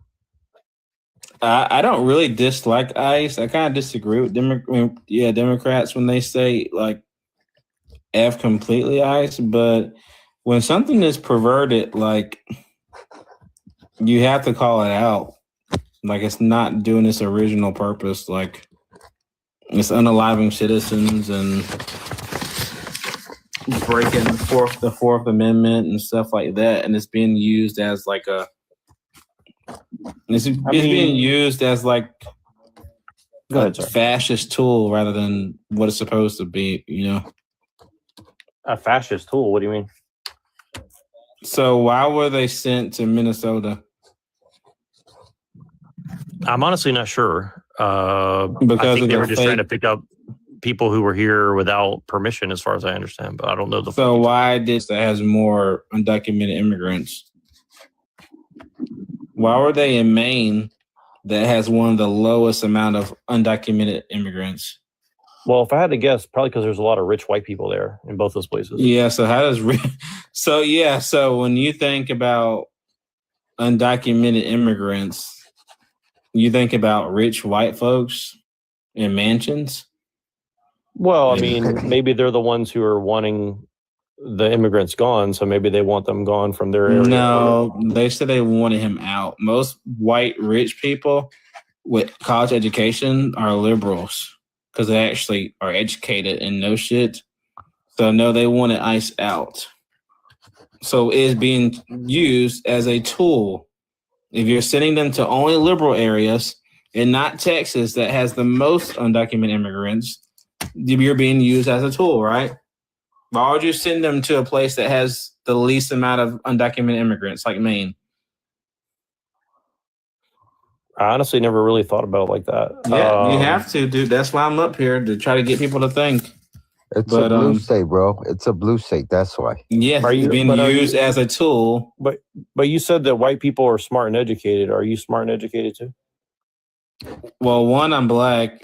Two, I'm not. I said those white people are. I didn't say all white people are. I know a lot of ignorant, dumbass YT people. That's why Trump. That's why Trump's president, right? So I didn't say all white people are smart, rich, and whatever. Well, let me ask you this: as a black man, how do immigrants help the black community in America? I don't think it's up to them to help us. But do you want to try to make a counter argument that they hurt us? Well, I mean, a very simple equation. I don't think they have to help us. I don't think white people have to help us. But why would you want them? But why would you want them here if they're like lowering the wages for the jobs here, though? They aren't lowering the wages. How come? Okay, so you guys you deported how many immigrants this year? 2.5 million. Well, I didn't. I mean, would you take that figure? Sure. I mean, it could. Okay, so if you said it's hurting black wages, right? So you deported 2.5 million citizens, but yet my black unemployment rate has soared to 7. Right. Yeah. So if they're hurting our wages, how come you guys have gotten rid of 2.5 million of them, but my unemployment rate's rising? It's almost as if they're not taking our jobs. Any other questions?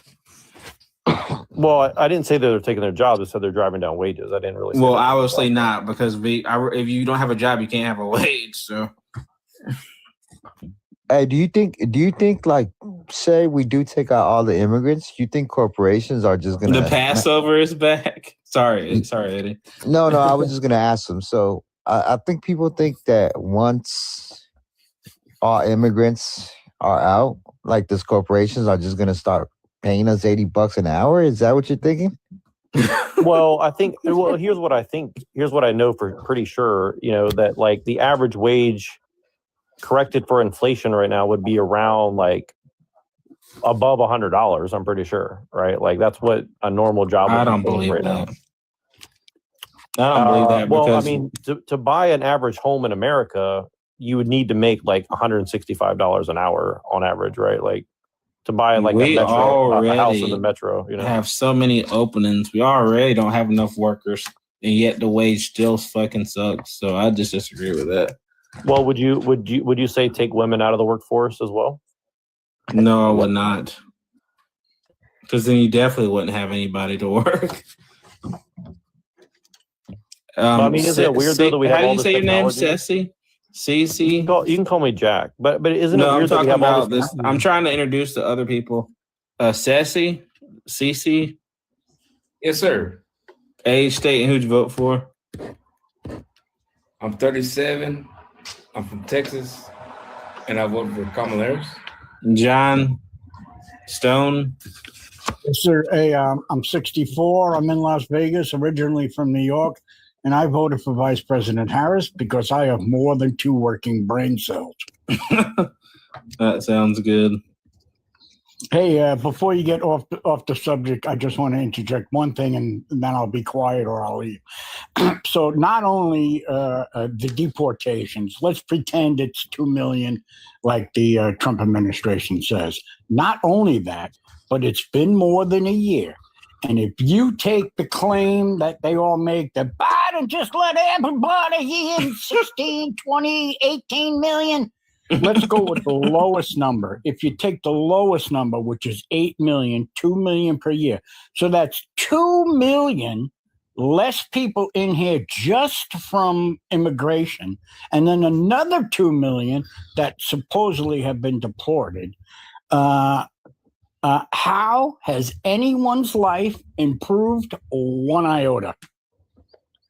Well, let me ask you a question, John. Why do you care more about somebody from another country more than the people that are born and raised around you? Can you answer his question first? We don't. We actually care more about people around us than you guys. Yes. But I would love to hear you answer his question of how I didn't hear your a life question. has. He asked you. So how you were your just life- so ready to say what you had Right. to say. Right. No, Yes. I tuned him out because he only has like 3 brain cells. He said he has more than 2, so I was just waiting for the. Yeah, the question So was, let me tell you, at least according to Trump and all maggot numbers, there's at least 4 million less people in this country right now. How has your life improved 1 iota? Well, do you think that virtue always has to make your life better? Wow, are you? You Pam asked Bondi? about how immigrants help blacks, so I guess so. Is that Pam Bondi in disguise? Yeah, the down is $50K. $50,000. It's not dollars. Well, see, what's funny about her saying that is all the rich people the next day went and shorted the market and made a bunch of money. So. See, that's all you guys care about is the rich. You don't got. No, I don't give don't. a I'm shit just about telling you you. that's how. That's why she said that. She said that so the rich people could go and. So you make a admit bunch of that money your the party next is day. corrupt. Next. Well, I'm not. Who said I'm a Republican or conservative? I never. Said It that. seems like you've only been defending Republicans and attacking Democrats. No, I'm just questioning your worldview because I don't think you guys actually care about the immigrants like you say you do. We do care about the immigrants, dude. But well, why do you care about them more than Americans? We don't. I Okay, don't hold care- on.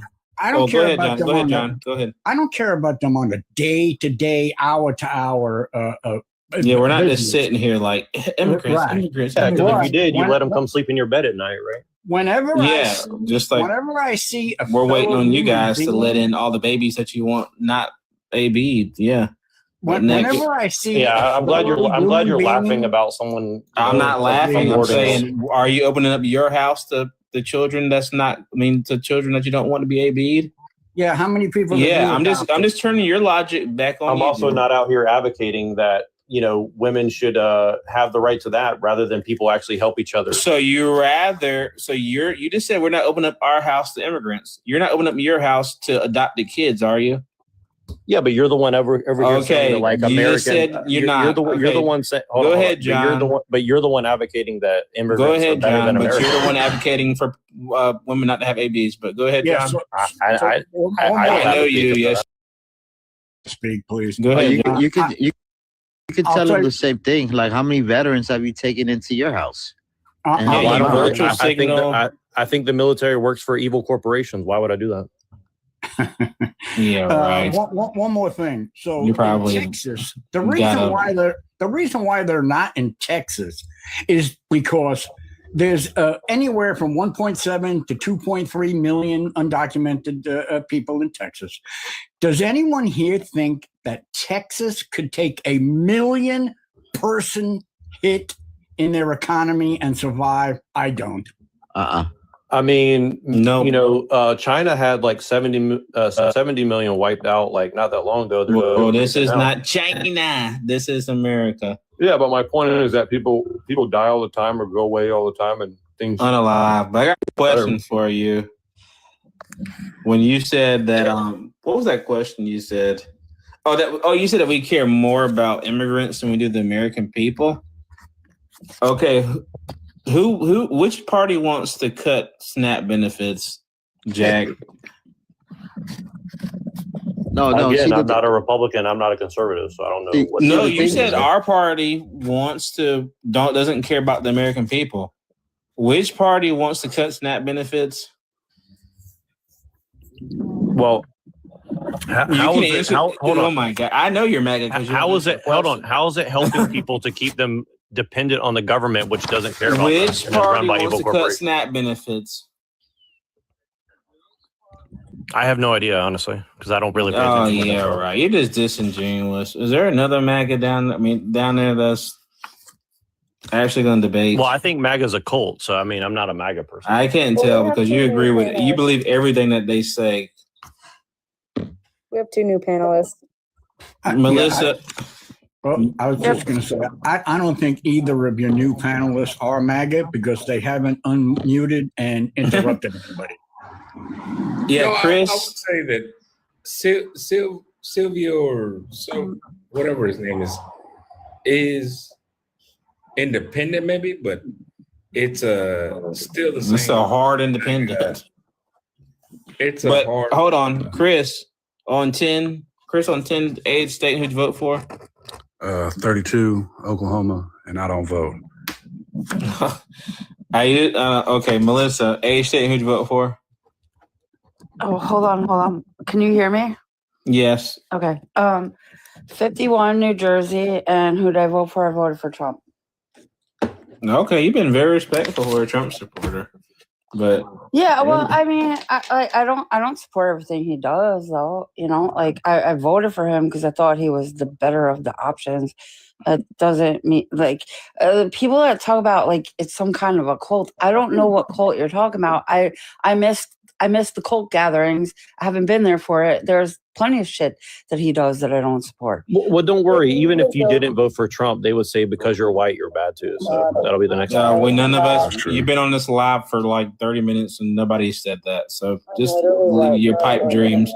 Yeah, you're definitely not. You're definitely are MAGA, dude.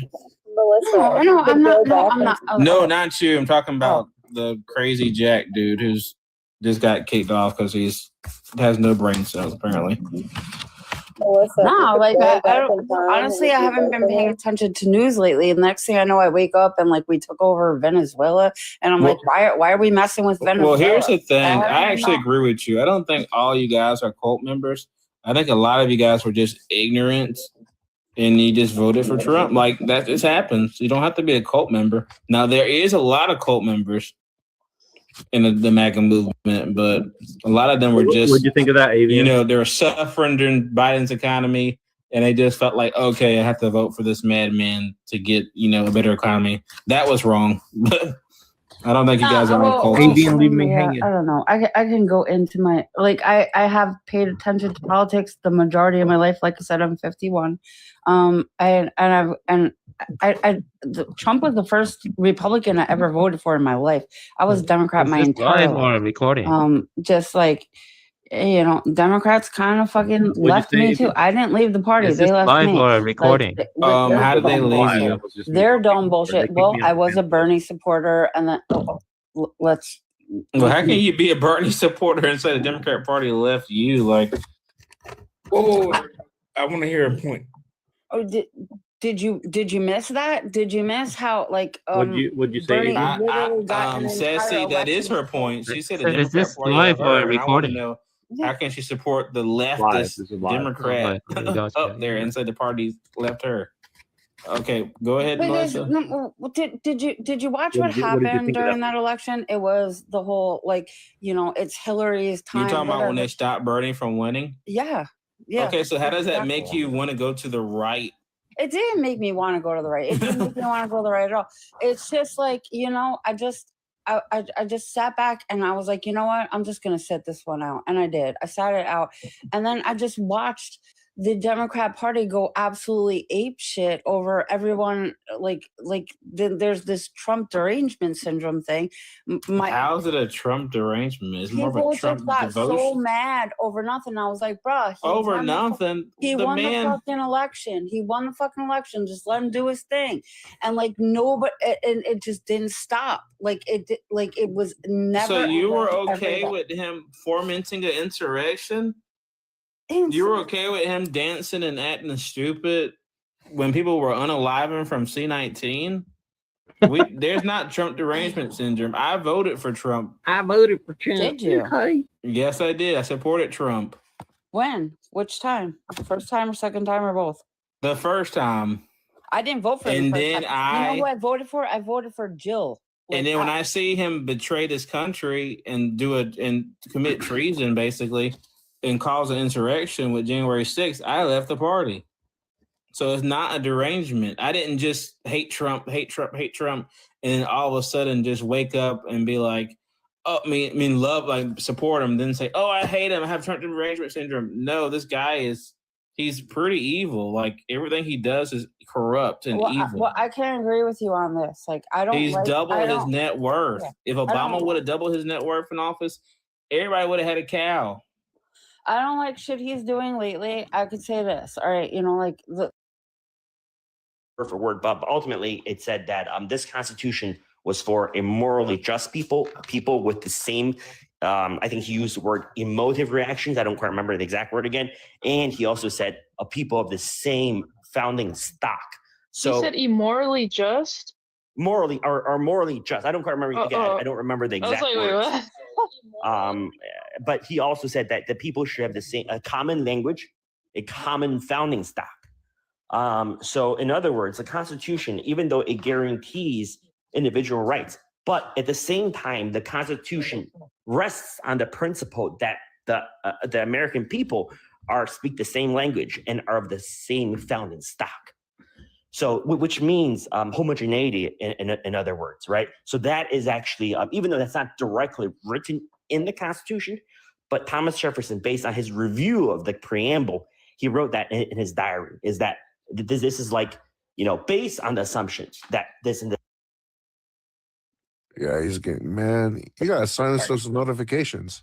Somebody hitting Sorry him about that. up. Yeah. So Tom, in other words, the Constitution, even though it exists, right? But, even though it guarantees personal, rights and freedoms, right? Rights and liberties. But it was written, according to Thomas Jefferson, based on the assumption that the American people are a people with a common outlook, with a common language, and a common founding stock. So, in other words, it assumed a certain level of societal cohesion. What level of societal cohesion? The level of societal cohesion that is achieved when everybody speaks the same language, everybody has the same dedication or loyalty to the Constitution, and the people who look alike, who come from, again, his exact words were, I think, common founding stock. Now, as we know, America in 2026, we no longer fully satisfy that that condition that Thomas Jefferson wrote. So if you just give, individual rights and liberties without a common, I don't want to use a bloodline, but without a common nation, let's use the word nation, without a united nation, right? Then you tear the country apart. Because if you just respect individual rights and liberties and there's nothing binding the American people together, then we're not going to be united for much longer. Well, here's Sevish. Can I get your age real quick, and then you address the problem, and then you can go for it. 35. And how do you feel about the prompt? I mean, I pretty much agree. I don't really like democracy myself. I mean, I think it served a purpose, but probably not the purpose that most people want to believe that it has. You know what I mean? So. Yeah, well, not necessarily. The founding fathers necessarily didn't oppose the idea or value.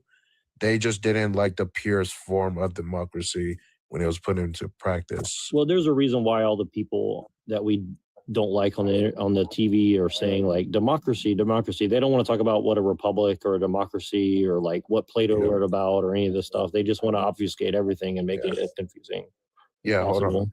Guy, can I get your age real quick? Guy. Not Guy. You're on teacup.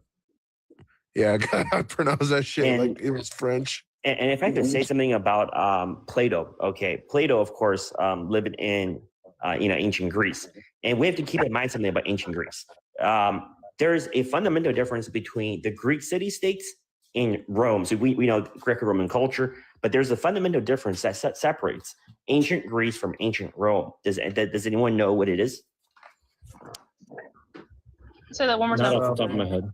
So there's people talk about Western culture emanating from Greco-Roman culture, but there's actually a fundamental difference. Nation. There's actually a fundamental difference between ancient Greece and ancient Rome. Does anyone know what it is? It's the Jews. Oh my God. So the ancient Greeks, Greek citizenship is only inherited, but Roman citizenship can be earned. And so America is much more like Rome than it is Greece. In fact, the European countries, arguably, they are the modern day, equivalents of ancient Greece. Yeah, So well, you're Plato- almost saying like Rome was more like a system and Greece was more like a nation. or nation. That's correct. So when Plato wrote his treatise or his views, I believe that his starting point, his assumption was that you are working with the nation of people. You're working with the people with a common with a common stock and a common language. Holy shit! I actually have guys. If you're not talking right now, like Lee or Carbon or me, tap that screen so we can get more people, so we can get that live out there. Damn, this is the most views I had. Shit. So I think because of that, Thomas Jefferson based his thinking, I think, on that, and his condition for the Constitution was that America, we have a common vision, we have a common morality, we have a common language, and a common founding stock.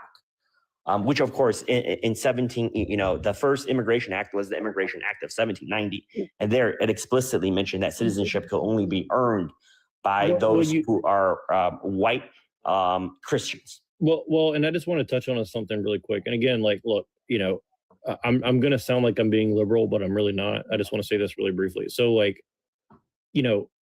here's the thing. White people, we have our own problems, right? Like, we definitely have our own corruption. We have our own issues, whatever, right?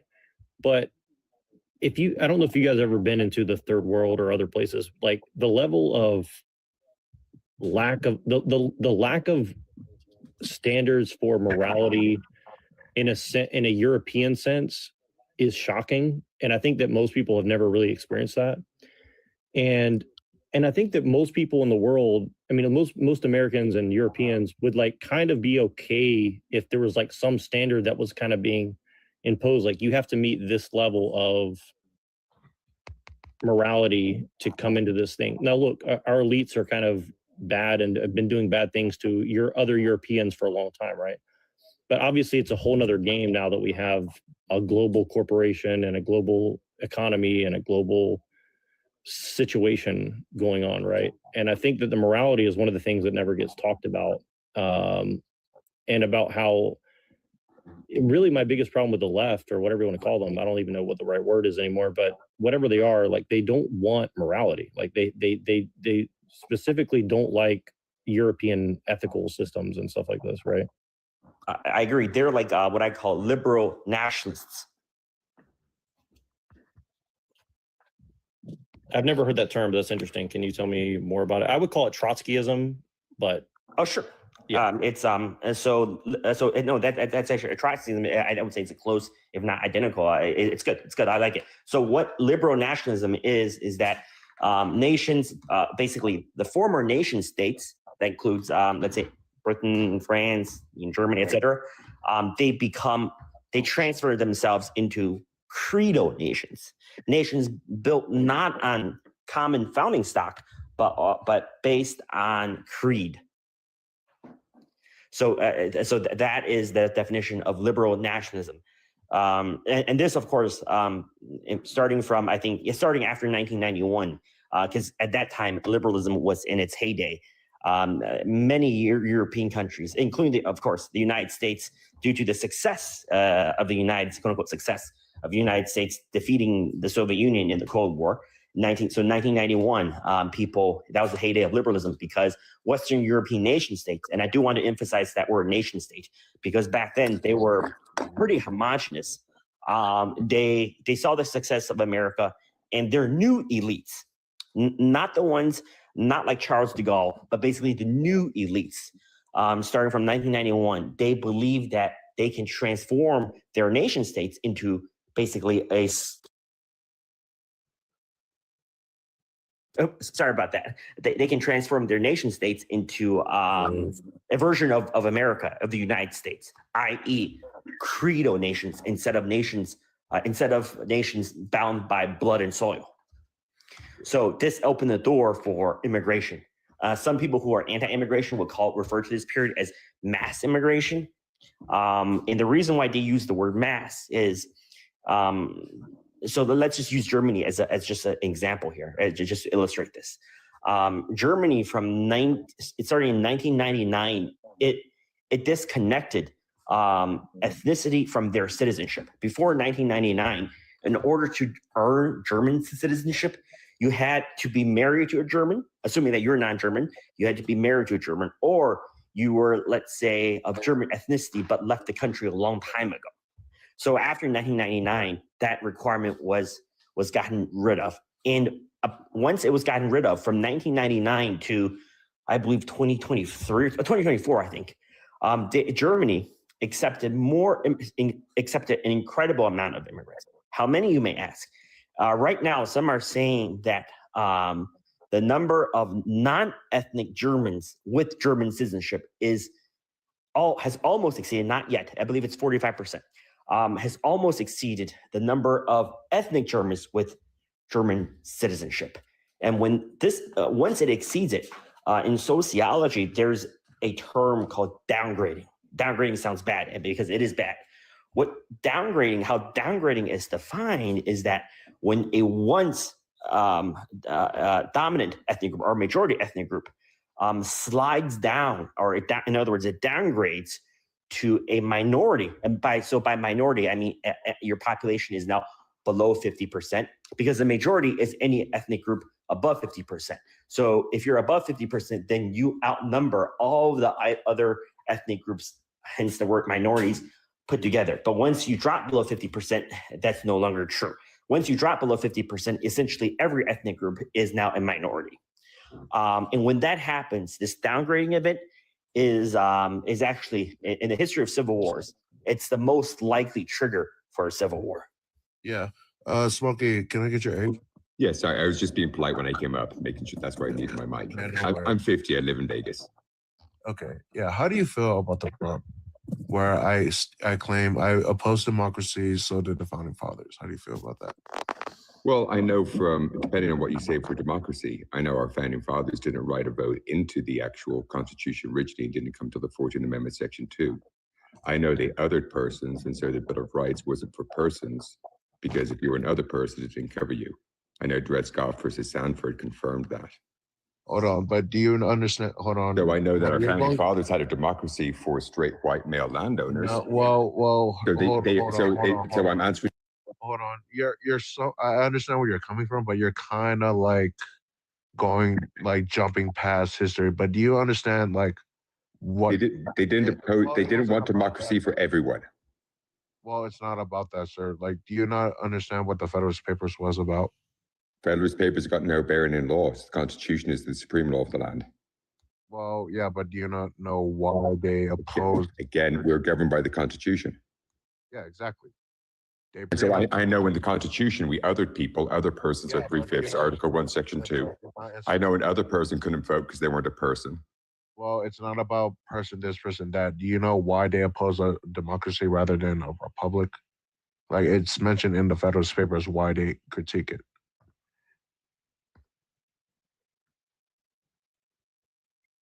So?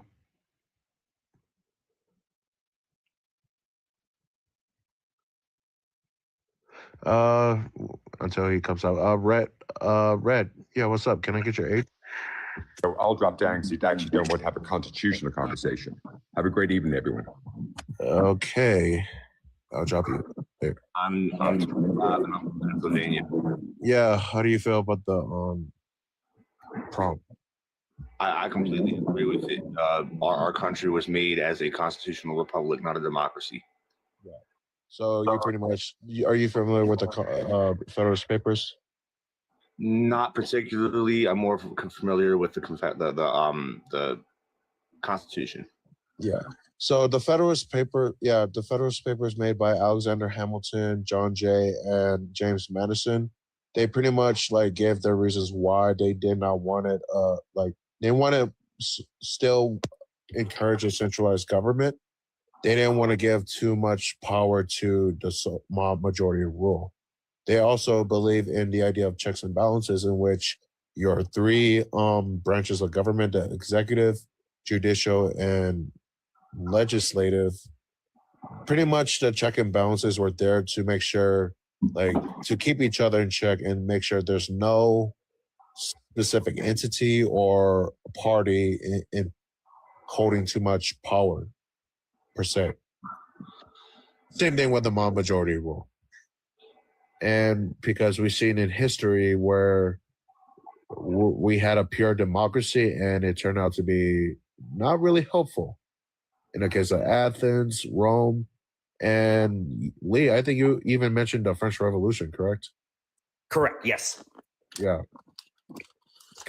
Yeah, at that time, the French Revolution was there, and it was pretty much a confirmation of their fears of a pure democracy. So the French Revolution ultimately then led to the onset of European nation states or European nationalism, because once people stop believing in the divine right of rule, right? And the French Revolution replaced that with, hey, everybody should get a vote, right? So in other words, the people, right? But here's the thing: people come in different, languages. People speak different languages. People have different religions, and people look different, right? So unfortunately, unfortunately, it led to, because in a voting system, whoever wins the majority wins the game of politics, right? So it becomes, hey, is my group bigger than your group? Yeah. And then That's pretty much what the founding fathers. Well, I mean, I think Lee explains it differently or sees it differently. That's one of the key things they kind of worried about. They didn't want a mob majority rule to where, like, pretty much they can say they have pretty much the say. They can confiscate your property, so on and so forth. They determine who gets to have power anyway. Yeah. And if you look at what's going on right now, that's like the Republicans and the Democrats always infighting and fighting against each other. That's pretty much the, like why are we? A red-blooded American. Do you know why that's happening? I have a theory behind why it's happening. I have a theory too. I believe it's because they want us divided. The people who are in power want us divided so that they can take over what we have. So again, this is just a theory, so it might not be right. So I think it's actually the opposite. What's happening is that when Lee Kuan Yew, the founder of Singapore, once said that in a multiracial countries should not be democracies because people don't vote their politics, people vote their identity. And I think because our country is so diverse right now with in fact, it's not just multiracial, but there's many languages and now even many multi-religions, right? So multiracial, multilingual, and multi-religious. And subcultures and all this stuff. Yeah. Right. So when that happens, you're basically representative candidate, either in the House or Senate, right, is after your vote. So ultimately, if there's a lot of separation or a lot of tribalism, at the grassroots level, it's going to be reflected up in the high federal level. And of course, since the politicians fight for your vote, they, in a way, they're speaking what you're speaking. Not directly, of course, there's some distance, but this tribalism down below, because of our diversity, our ethnic diversity, this is causing, I think this basically, it cascades. It's like dominoes, right? Well, what's an interesting part of that? Define dominoes, though, because what could that mean? I'll be really brief with what I'm. Hold on. Did someone took a shit? Is there still sovereignty? Hold on, Ventura.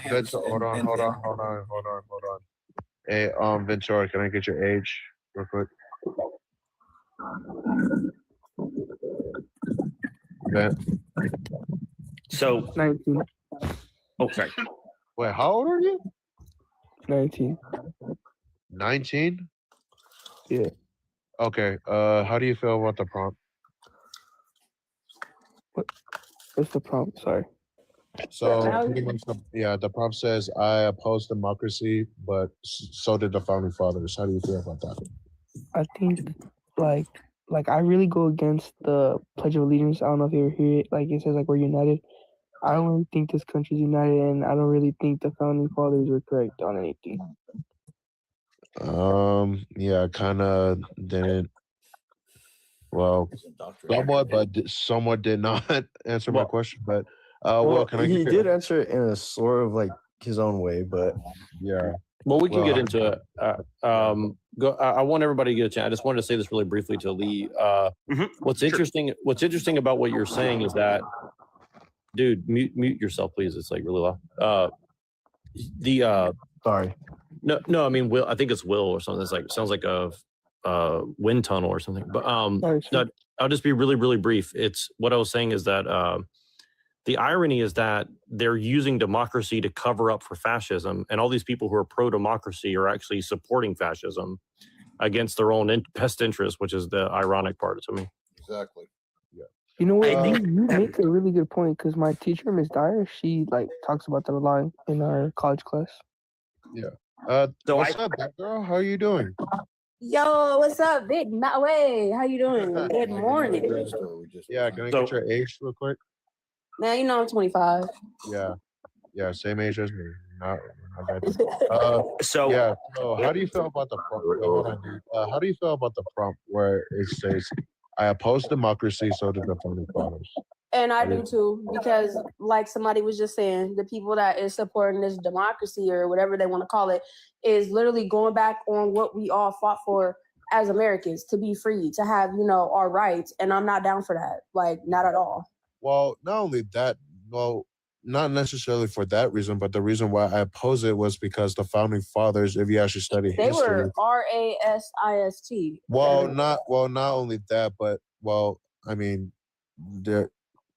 that's a whole different discussion, but they had very dissenting views on like the idea of a pure democracy. So wait, can I are ask you a question? familiar? Yeah, are you by chance familiar with the Federalist Papers by Wait, chance? Will has a question. A little bit. Sorry, Yeah, so so the Federalist Papers pretty much like the reason why they opposed that idea of a pure democracy was because May I ask they a did question not real believe. Yeah, they did not believe in majority rule, because throughout history, people are known to like be selfish, so evil, kind, and they don't have good judgment. Will, per what's your se. question? So basically, I was just gonna ask. So, are any of you guys aware of the 34th rule of the Constitution? I have to freaking. I only know the basic bill of rights. Okay. Ventura, are you aware? I know you're in college. You probably. Yeah, we touched upon that topic, but I need a refresher. Okay, so I mean, I'm not an expert on it, but the 34th Hey, can you rule of mute? the Yeah, Constitution. Farron, can you mute your mic? I think someone had a really bad echo. That's not me. Okay, it's probably someone. I'm in a quiet room. I'm in the studio. Yeah, all right. Yeah, go ahead, Will. So basically, the 34th rule of the Constitution. I'm not like an expert or anything, but that's why I kind of need someone like help me like clear it up, because I was just wondering, because it was brought up to me in like a reel or whatever, and I just needed help like determining whether it was like a good rule or like something we should probably like work. What do you on, mean? 34th rule, is it on the U.S. Constitution? Yeah. 34th Amendment he's talking about. 34th Amendment. Yeah. Equal protection, citizen right, due process. Yeah. If I could say something after this. Who just going? Go ahead, Lee. Go ahead. I'm listening. I'm also Well, listening. So I think the biggest issue right now in America is, I'll be honest with you, demographics. Because Can you define it for me? Yes. Wait, demographics or Democrats? No, demographics. Demographics, got it. Right. So demographics based on based on race and ethnicity. Okay. So why is this important? So I would like to give a very quick intro to human tribalism. Right. People keep saying humans are tribal. What does that actually mean? Oh, We're I tribe. heard about this. Right. I don't. So there's three. As a community on a reservation. So there's three key, parameters that can describe tribalism, and I'll explain why these three are important. One is language, the other is race, and the last is religion. People have fought wars over essentially these three, and the reason why these three are and resources, by the way, and resources. But yeah. Right, but you can't forget the it's resources. different identity groups fighting over a resource, right? So the resource itself, that you're fighting over, but the reason why there was a fight to begin with is because that other group is not the same as your group, right? And by not the same, I mean there's a difference in either language, religion, or race, or all three, for example. You know, and the what? reason why those this three all are ties back to important. Rule 34 of history. And the reason why In a way. Can you stop interrupting him, please? Oh, thank you. Sorry. And the reason why language, race, and religion is important is because they. So due to human primordial tribal nature, so there's something called primordialism. Family, it's going back to like family Can you oriented. stop interrupting him, please? I'm learning. So human primordialism is, for example, when you breathe, you don't need to think to breathe, right? You breathe automatically, right? If you fall, you automatically, you know, just get up. Right. You put your arms forward to basically to cushion the fall, right? So the other is reproduction. So due to our human primordial tribal nature, and this does not single out any group, every human group.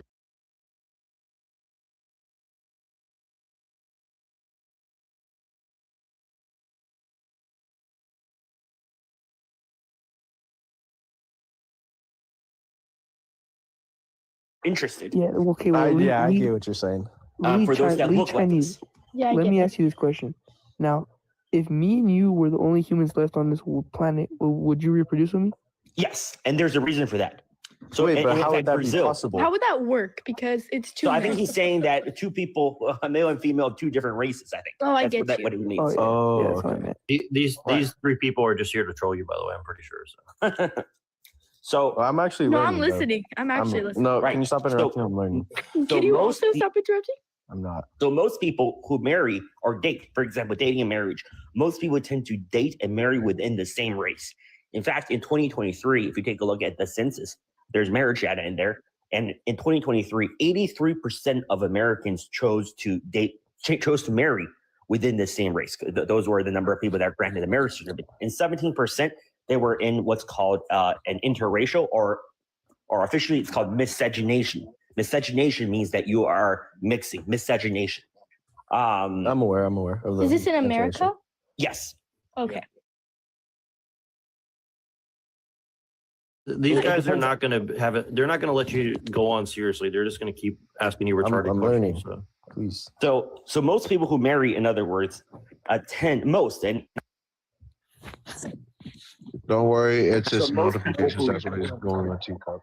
most people who marry tend to be of the same race, speak the same language. Speaking the same language is obvious, right? Because to love somebody, to marry somebody who, you gotta, to reproduce with them, you need to be able to speak the same thing, right? And the other, last but not least, religion. So, for example, Muslims and Christians, they tend not to marry, right? So because of that, they tend not to have kids. So, in fact, one could argue that, especially back. Well, the main reason why that is because Muslim men are allowed to marry outside their religion, and Muslim women are not allowed to. Right. So so in other words, religion has an impact, on your future generation. In fact, all three do: race, language, and religion. And because of that, these are the three key parameters that summarize, that describe human tribalism. If there was ever a war, if there was ever violence, more likely than not, it's going to be at least one of the three. If not, it could be all three of the three, for example, right? And so this describes our human tribal nature. So when you have such a diverse population in the United States, right? Let's just take the Black people and white people as a hypothetical example here, right? And this all ties back to the 34 rules of history. Well, why don't you tell us how it ties back rather than just keep saying that over and over? Sure. It's not rule, it's amendment. So it ties back because that rule, assumes a homogeneous citizenship, that everybody is united towards the same goal. But when you have, let's say, different ethnic groups, or in this case, let's say in America, we keep talking about race, right? So Black people and white people tend not to marry. In fact, the interracial marriage is very low. So what this means is that these two groups. That's a lie. I feel like in America it's very popular. That's a lie. In fact, I can tell you, 3%. It's on the rise. Yeah, maybe. So three. Honestly, it's on the rise statistically. It is on the rise. Like I said, it's still very I have a lot of family members that are married to white men. My daughter, my grandchildren are half Jamaican and half. Just to give you a statistic, like my boyfriend, he's Black.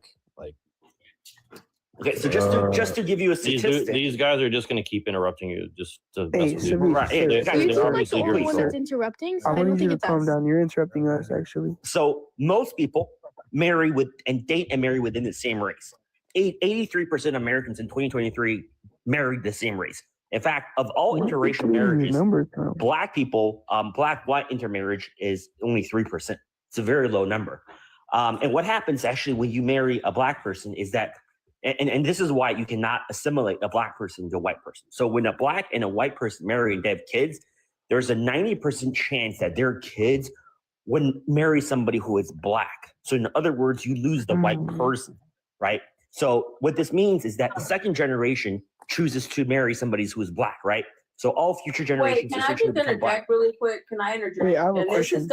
This is gonna be like a personal, but like I've seen it before in other families. I beg to differ. Like Go my ahead, mom I'm listening. was married to a Caucasian man, and yeah. I am engaged to an African American man. Prior to that, I have Lee, she had kinda has other a point here. interracial relationships. I've dated I'm giving you the Hispanic, general Native statistics. American, but like no, but that I'm giving that you the does not statistics. evolve for all communities though. You can't just put it out Hold there on, and hold say on. that because Let me it's see. totally I We can unbiased. because these are the marriage statistics for I feel like 2023. in other countries, Can you it's stop very interrupting, popular please? to have Please. same-racial Hey, marriage. can people stop interrupting? Hold on, guys. Can you stop being a jackass? Let's give them a chance to speak. Lee. You were saying, So, Kitty. so because of this, when you have different racial groups, you have different interests, and when you have different interests, you don't have the same citizenship. You're fighting for another nation, in other words. So the word nation and ethnicity are common for almost every country except America. In America, nation and race are synonymous, right? So your nation is your race because you most likely you're going to marry somebody of that nation. And so Is he boring you? You can leave, Ventura. So in That's other what I words, was you're going to saying. have conflicting interests. And this So is is it why like multiracial republics. Ventura, if he's boring you, you can always leave, dude. I'm learning. I Please just don't think it's interrupt like him. So it's this is just why very, like- multiracial republics are not a good idea because humans are tribal. So you're in saying fact, we should all go back to our roots, is what you're saying. Yeah. I didn't say that at all. Wait, are you Can I agree promoting with this that? statistic, or are you saying that? Are you just stating it? I'm just stating it. Humans are tribal. So what your race is, most likely you're going to marry somebody of that race. There's an 83% chance of that. Can I say something real quick? What he's saying is that within any kind of government, the more multiculturalism you have, the easier it is to polarize the individuals within the system, and thereby absolutely create disarray within the system. Hey, host, can I say something real quick? What's up? So I just looked it up. There's no 34th Amendment in the United States. There is a 34th.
Cool. We're chill. So No, I but my recommend, thing I is, recommend that you study it very Bro. strongly Don't just take your word for it. You study with other believers and you ask questions. You answer. So you do verse by verse. Read one verse and give your idea of what that verse says. Somebody else will give their idea of what that verse says. But you also have to take in consideration what was happening at that time and that era in that place. So the reason why those verses were written that way. So there's one. How many people are here? 5, 6. So we will do a Bible study. We read one verse. You explain. You explain. You explain. You explain. We have a discussion on it. I just Discussion think might take an pedophilia should be hour. punishable by Then we death, move as down simple to the as. next verse. Right. Like, dude, I cannot Like, I believe. don't need religion for that. It's simple as. Well, then you Dude, have the relation of your religion is called tea. No, bro. You Like, literally just said that, simple. like, if you're a trafficker and you've trafficked people, sex I didn't trafficking. write Ephesians chapter I'm just 4, a verse patriot. I'm a 32. patriot above like a It says, cultist in that it says to sense. be tenderhearted, forgive one another, just as God has forgiven you. So Yeah, who I are you support to no hold I've on to? never trafficked anybody nor touched a child. God has not forgiven me for that because I have not did that. It says to forgive them just as God has forgiven you. No, I'm not forgiving my traffickers. I actually hope. Oh my gosh. So Oh my Jesus died gosh. on the cross for nothing. Let me ask. So you're telling me right now, because I'm a victim of trafficking. Like Okay. the ones who know why me did know Jesus that die on the happened to me. cross?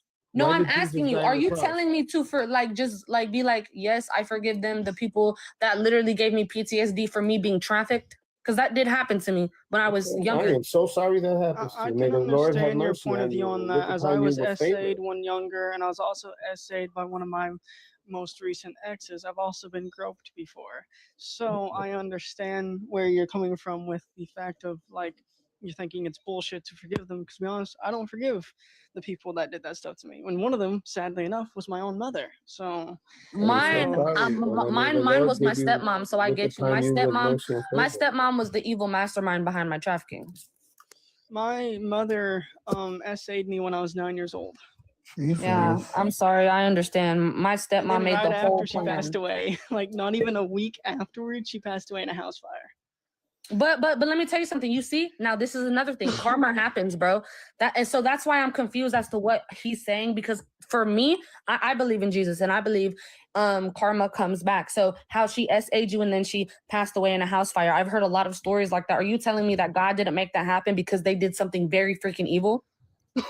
Did that person give themselves to Christ or they died in their sins? I mean, my mother was also an atheist. Well, she died in her sins, so she will be judged for everything she has done. But once you give yourself to Christ, God sees Jesus in you. Go to Corinthians, go to Colossians chapter 2, verse 20. Somebody go there and read that real quick. Hold on. So I'm asking you, the people that trafficked me and when me being raped by multiple men every single day. That's what Ephesians chapter 4, verse 32 tells you to. I didn't write the man. I don't think so. I didn't write it. I'm sorry. I did not write the Bible.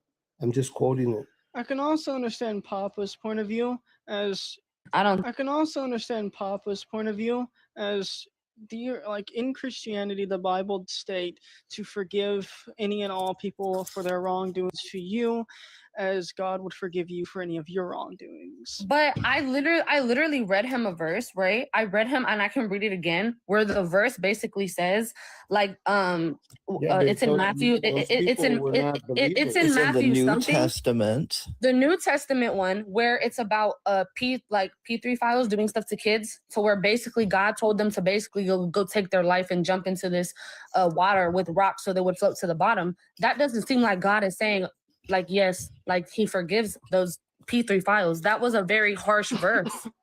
Yeah, but if you see that verse, that's a person that didn't give themselves to Christ. Because I have a question for you. Do you believe like essaying a child should be punishable? He just doesn't want to hear what I have to say. In my personal opinion, yes. I believe that anyone who is convicted guilty of essay or grope of any other individuals should be executed live, publicly, by the firing squad or hanging. Exactly. Yep. It's the same penalty for treason. Actually, my belief is actually a little worse because the people that were graping me every single day when I was a sex trafficking victim, I would actually watch them get graped. I'm not gonna lie. I would watch it. because that Another no. thing, Did you go literally to speaking of that, another Galatians thing that chapter me and 2, one of my verse 20? friends were talking about was we talked about what if America had a system where whatever crime you commit to another individual, the same crime shall be committed to you. So if you were to unalive someone else, you are to be executed yourself. Or if you were Exactly. to grope someone else, you were to be groped as well. Exactly. That way you can understand and feel the exact same pain of what you brought upon the other individual. You know, Moses was a murderer. King David was an adulteress and a murderer. Noah was a drunk. Peter was he chopped the ear off of the guard. I mean, just saying. Can somebody go to Galatians? Okay, I chapter understand 2, you, verse but you 20? still never answered my question. Like I'm you answered it, but you answering it. didn't really answer. I'm asking You you. didn't tell me who the child molester was that sat with Jesus, because not one sat with Jesus. And I'm telling you, that verse that I read, I told that's you in the New that. Testament. You're not listening. God does not play about innocence, bro. You're When wrong. Jesus was at the Garden of Gethsemane after the Last Supper, he took on the sins of the world, not certain sins, all the sins. All of them. Okay, Papa. So you would But not the hang sin of out not with believing. so you would hang out with someone who assaulted a child. You would. No. As long as they're saved, you will. You will sit I with them hang and talk around to them. with saved As long- people, and a lot of saved people do not tell you personally what they've done. They say it to Jesus. So I don't know. Half the people that go to church, I don't know their sins that they repented from. I Okay, don't but know, let's Mom. say you found out, and let's say they did repent and they are saved or whatever. Would you still talk to them, knowing that they did touch a child before? Well, I won't hang with them. I would just keep studying the Bible with them and making sure that they get salvation. But the whole thing about the Bible is you have to understand it in your way. I treat it as if I'm going to school, you know, like as Yeah, far start as studying. myself, as far as myself, I have to educate me. Period. I have to educate myself on the Bible and break it down in You have to understand. But the You Bible have to also understand the states times. that You have to understand the times, the year, the era, what was going on back then. In the Bible's time, women they looked upon women as second-class citizens. You have to understand the error.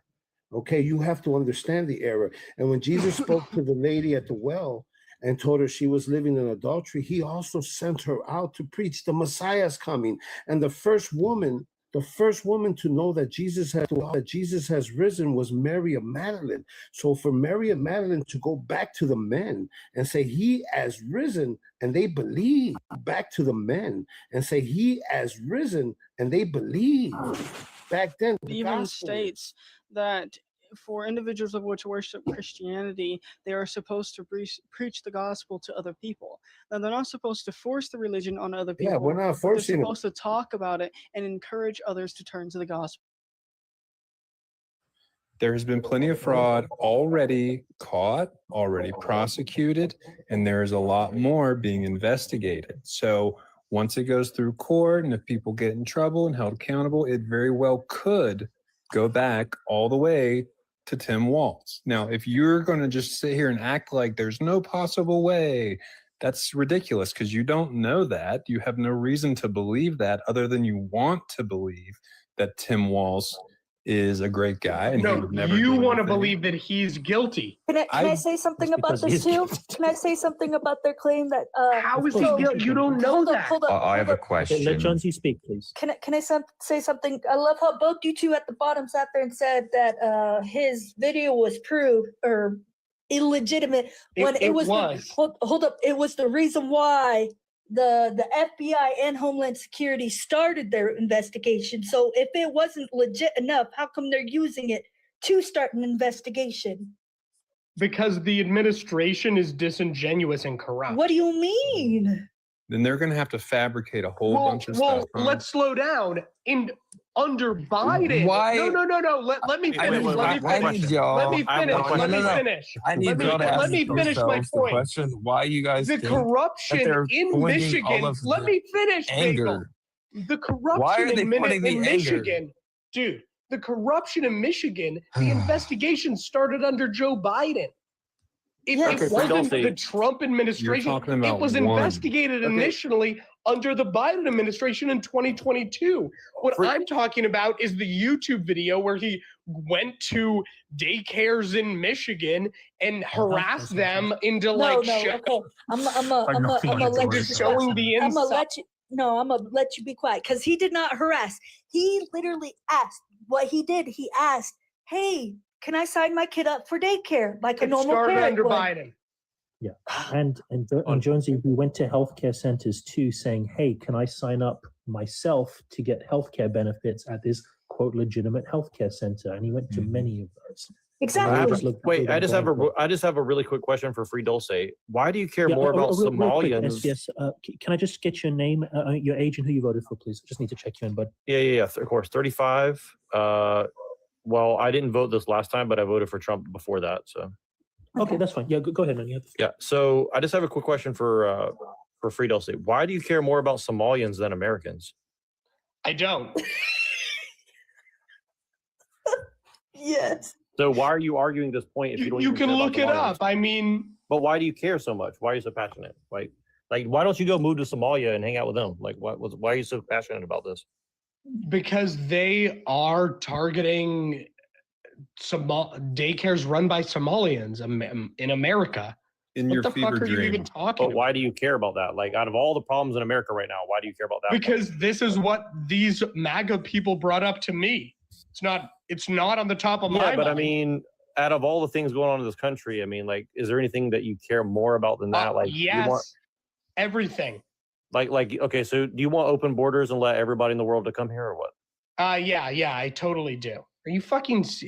Are you serious? Dude, a lot of people want that. It's not that crazy. No one wants that. That's I've not literally true. seen a lot of people say that. So Bagel probably wants open borders, right, Bagel? Look, I don't understand why you would I want a want very comprehensive strict borders asylum-seeking system. I want a system of immigration that allows people a pathway to citizenship. Sure, Well, don't you want Americans to own homes and have good-paying jobs and like actually Yes. like not be destitute in their own Oh my country? God! Yes, of course. How I do. many should we let in every year? Free? Immigrants? Yeah. I don't know. I mean, How many do we let in now, do you think? I think we should let all the Somalians take over America and we just move to Somalia and see how it goes for them. How many though, Dolce? I mean, This conversation think is no that- longer serious. Well, they're Okay, MAGA understood. people. It's never serious. It's No, Free very- Dolce, how many should we let in? In your I don't know, perfect world, 5 million, 10 5 million, 10 This is million? this is kind of the reason I moved to the right.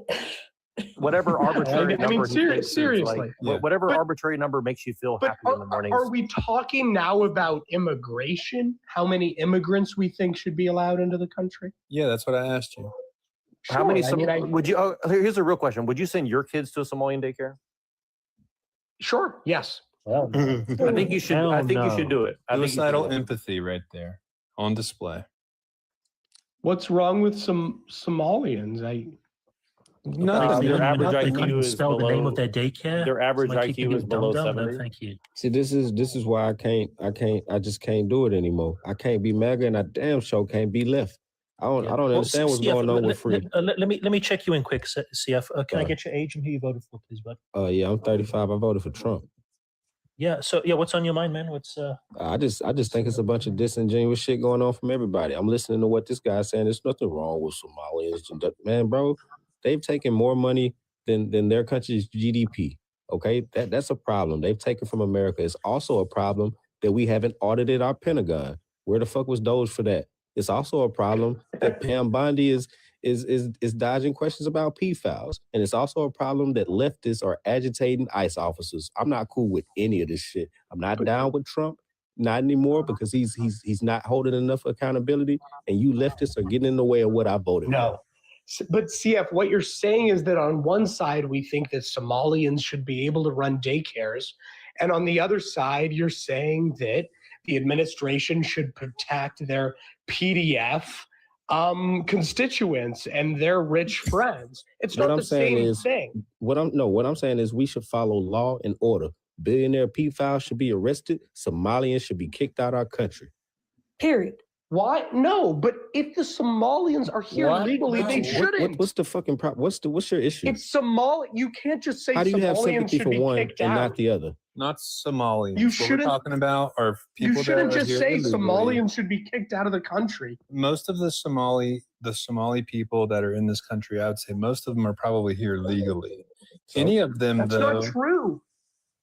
that's not true that they're not here Well, here's legally. the thing: is even if they're here legally, we don't want them here. So why do we keep them? Well, I don't mind immigrants. Who's I do we? mind Anybody with as somebody said it to me on the previous panel, anybody with more than 2 brain cells to rub together. Like, All why right. do you want Somalians to I live know next some door to very you? nice. Come on. I know some very nice Somali people this is that not a can live debate. right beside me. Hold That's up. fine. Yeah, The guys. problem is Hold up. Go ahead, Jonesy. Wasn't CF trying to say something though? He didn't get to finish. Oh no, I'm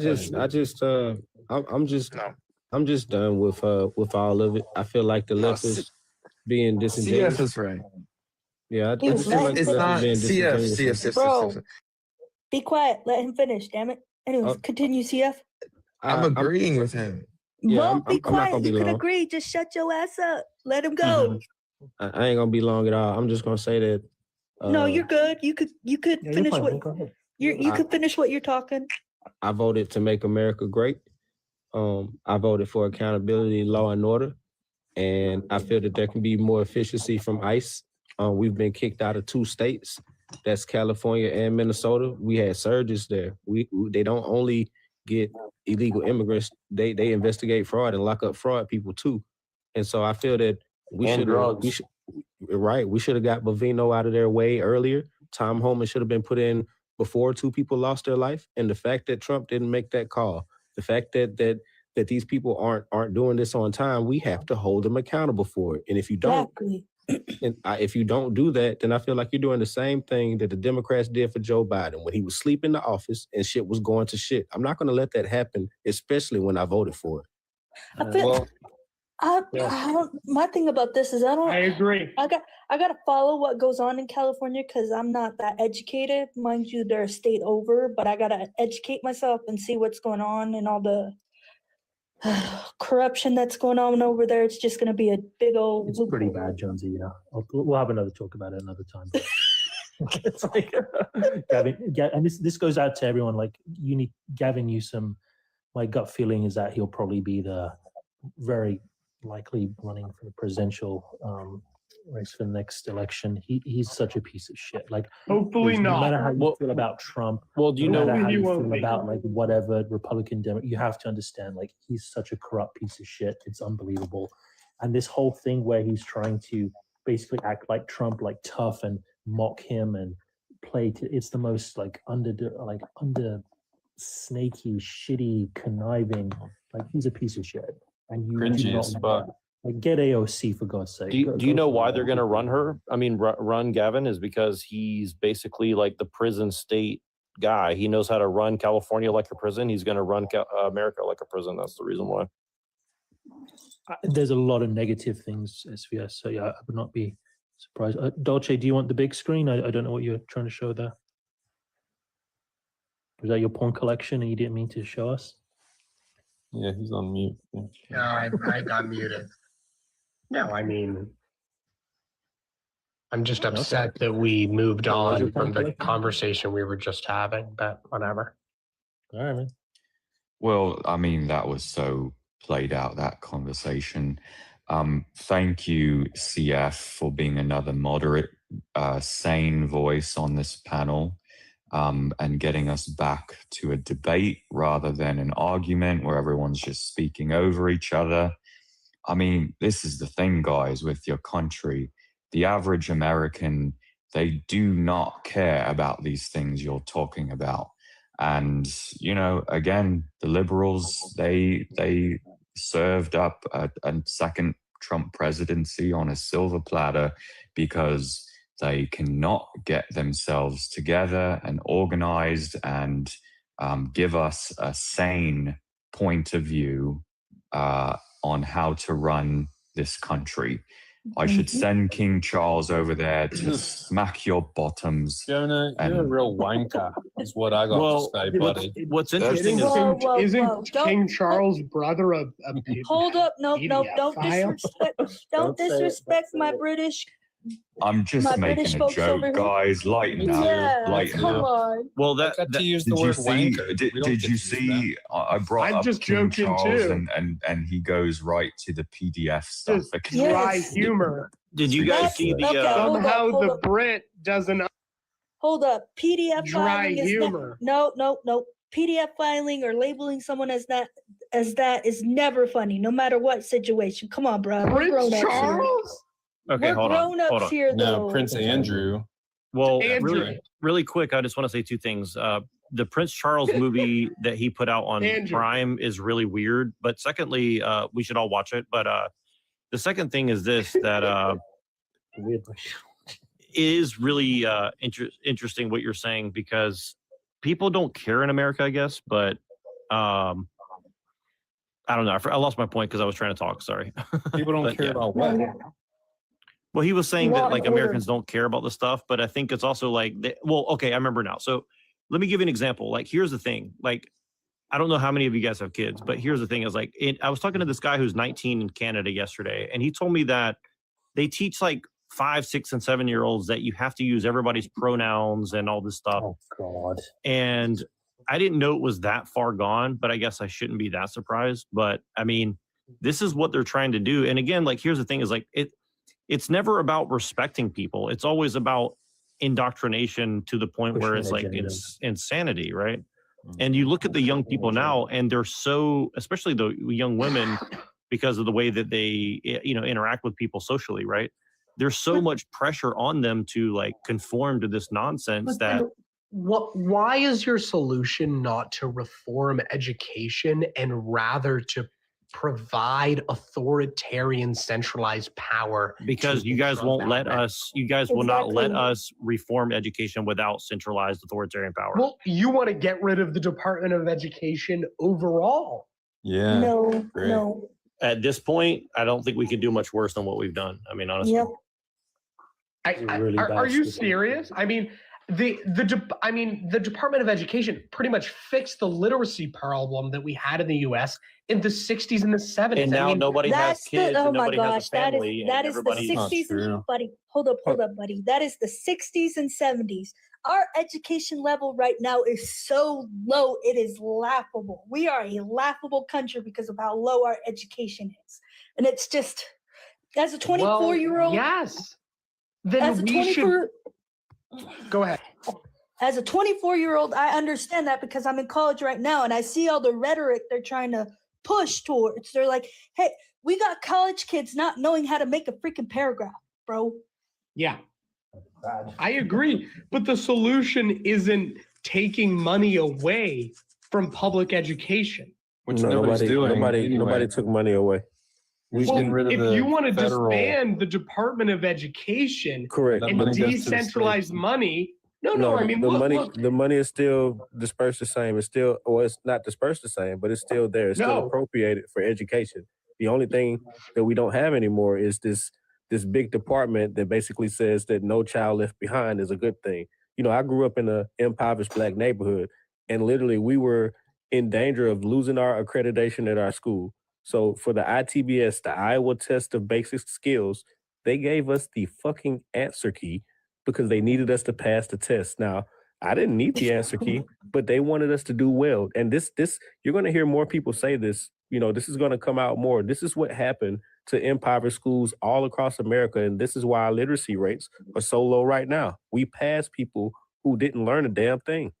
Mm-hmm. So this is what the Department of Education has given us.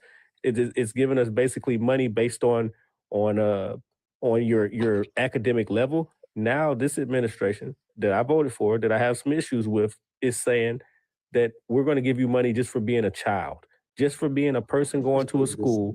That's what you get money for, not because of how smart you are, not because of your neighborhood.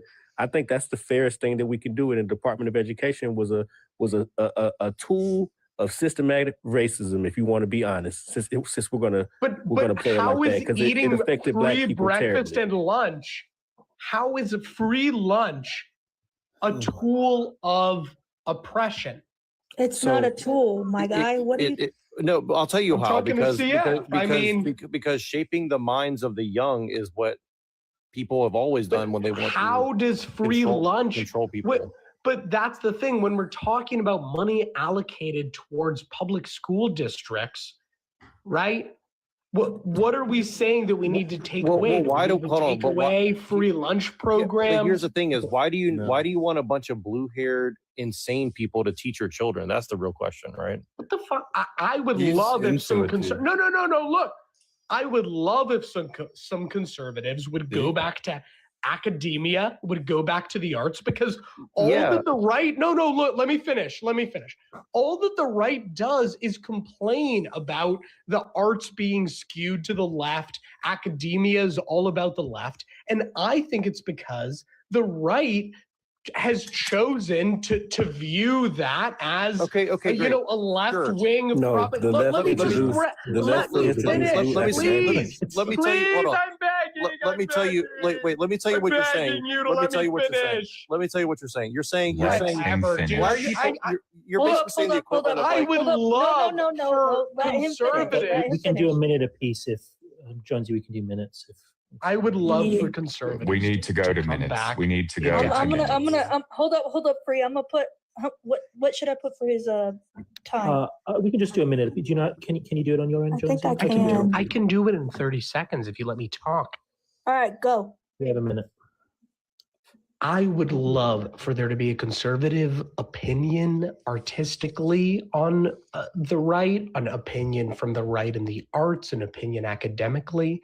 But what we see is right wingers self-selecting, like we did with the Super Bowl halftime show, to create a subservient culture essentially that isn't relevant to greater America. And then they turn around and say that the Hollywood is controlled by the left and the arts and academia is controlled by the left, when the right chooses to not participate in that kind of thing. How about you guys come around and you participate in academia and you go to college and you push your beliefs within there, not push the beliefs, but I mean, participate in that sort of system. That's all I'm saying. All right. I'm an artist and I'm conservative, I suppose, because I liked Trump when he came around. Okay. I was in 2016, I didn't vote for him because I wasn't voting. I hadn't voted in 2 elections because I had given up on this society. I had already seen the corruption. I already knew about the Bohemian Grove and the secret societies and the Epstein Island and the rituals and all that shit, right? But I was just a crazy person. And whatever. Anyway, I didn't believe. I'm on the same side. I was there too, agreeing with you. I didn't believe in Obama. I didn't believe in Clinton. I knew for a fact that they were part of this evil cabal that everyone's so mad about today, finally. Okay. But Trump is involved in that too, and the right wing is as well. It's not right versus left. Okay, but no one spoke. No one overtalked you, Free Dolce, so you don't overtalk. Oh, I forgot to put a minute on you. Hold up. That's okay, Jonesy. That for us. My God is off for a second. Go ahead, bud. So when Trump got elected, it actually made me believe that the election when Trump got elected. All right, where's that? I got it. All right. Trump gets elected. I'm like, okay, wow, this is cool, but I'm an artist, and I live in a blue city. So everybody in my world like disowned me. They came after me. The feminists came after me because I was standing up, for women's sports or whatever, even though I'm also like, I hired trans people 10 years ago. Like, I'm not a hateful person. I love everybody. But the left rejects you if you don't go along with their thing. So there's plenty of artists who are right wing or conservative, but they get pushed out of Hollywood. They get blacklisted. They get blackballed. They get kicked out. They get called names. They get called fascist, etc. That's why it's not like who. What is that Tizzy one? is 100% right, man. What is that Provide one girl? examples of what you're Oh my talking gosh, about. there was this one lady. What is her name? Roseanne. Roseanne was one of them. Roseanne Barr. She was being racist. She was wasn't not. being Real quick, racist. real They quick, used that against Jonesy, were you here when we had the furry? Furries. So we had a couple of Lord, furries. is he back? No, but actually one of them, they were both. Well, the guy was very super nice, and the furry community, they dress up and everything. It's obviously a very tight knit community, and this one guy was very pro ice. This one chick, all she was doing was trying to find out who he was, and her whole prerogative was to find out who he was, and then basically like say, oh, this guy is pro ice, like let's remove him, or like ostracize him from our group. And I got really pissed. I was like, I know exactly what the fuck you're doing. You're trying to say, and she's like, well, this is his beliefs. He should be proud. I was like, you know exactly what you're doing. You know that, this guy, and he was nothing but polite and respectful. He actually previously worked as in ICE or with the DHS. And it was disgusting. This chick, her whole thing was, oh, well, you're pro-ICE, so you're an enemy, and I'm going to make sure I'm going to ostracize you and kick you out of our groups and everything. So Tizzy is 100% right. I know that's, and I've worked in university settings. They're fucking left. They're vocal about it. Oh, fuck Trump. I mean, did you think at any point I was going to say, oh, by the way, I voted for Trump? Like, hell fucking no. I kept my mouth shut. I kept it fucking Saving shut. Private Ryan, right, is a conservatively minded movie. Zero Dark 30 is a conservatively minded, massive Hollywood movie. Okay, Tanner. Okay? Hollywood is full of conservatives. On a different note, I'm gonna put a W for that freaking meme over there. Yeah, I'm gonna send you some love. What I'm saying is that every Hollywood, the Marvel movies, right, that want to use tanks in their films, those movies have to be backed and approved by the United States military. Hold up. When we talk about Hollywood being Hollywood is far left. arm of the left wing, it's not an arm of leftists. It's an arm of maybe a left skewed political institution. Right. And it's the same people that are represented in the Epstein files. Right. It's not about left versus right. It's about a system of power that is represented across the political spectrum and is really incorporative of, the rich and the powerful. But my thing is exploiting us. Hold up. Free, but my thing Once with the we left, finish with this topic, I'd like to introduce a new one. Okay, so my thing about this whole inclusivity that the left like to portray, like what the host was saying, they want us to accept them so much, but yet when we have different ideas, then they're just like, no, you're racist. No, you're a schmutzy. No, you're this, and this. Like we can't even have opinions anymore. Well, maybe you are. No. Hey, no. Hey, hold on. By the way, I'd love to talk to you no matter what. It goes down to the agenda of it only applies to their agenda, like when the liberals do it versus when the Republicans do it, or even conservatives versus Democrats, as if you want to say for the political correctness. Like what? When a Democrat is racist, they don't say shit. But when a Republican is, oh, you're this and you're that, and then they call you out and they try and bash you, they try and report. Do you have an example? You don't. Yeah, I do. Biden. Look at Biden. No, hold on. There's plenty of examples out there. Like Biden is number one. He sat there and said something really messed up about the black community, and y'all didn't blink an eye. For me, you ain't black. I blinked an eye. No. Hold on. Hey, hold on. Let me speak. Hold on. There's also more like the Democratic Party when they try and get the black voters to vote for them, but then when the Republicans try and vote for get the black voters, and then the Democrats think those black voters are, oh yeah, you're this against your own race, you're this against that. Oh yep. Yep, and that then, goes. and then they try and say bash them, but then when the Democrats do it and they don't call their own people out. They do this, but then they're the most racist people. Like my buddy is a Mexican. He's whitewashed, but when I was at a protest protesting against the protesters, he was racially profiled. And yes, you can say that because if he was on the Democratic side, oh, he'd be praised for this. He'd be like, oh yeah, this and this and that. But he's a Republican like me. But he was racially profiled. Oh, what about this about your people? You're going against your own people, this and that, because it was an ICE protest. And then they were going against him like hard nothing. And good thing I was there because I would even like, I don't give a shit. All right, now, all right, hold up. Hold up. Wait, hold up. Can I respond to what he said? No. We gotta let Jonah, because Jonah sat there and said after this it was supposed to be his turn. We take turns here. Yes, well, he's changing the topic. All I'm saying is that the Democrats are a massively divided party. Yeah, right? they beat their own they're people. much more divided than the Republicans are. So when it comes to someone, Democrats are a lot on more whatever divided. side.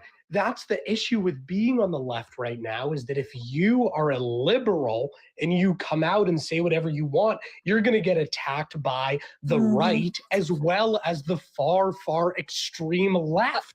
I call bullshit. But No, he's not entirely wrong with that, because the left will tear their own party up. And I was just in a live. It's our favorite thing. It's our favorite thing to do. The left are completely Because y'all disarray. are communists. That's what communists do. Well, the far left. Hold on. Certainly. The left will tear each other apart. You can put them into a whole panel and on a live, and if they agree on something, you're gonna hear a fucking argument no matter what. Yes, they're gonna but- tear each other. They're gonna tear each other apart left and right. You realize, no matter like, what.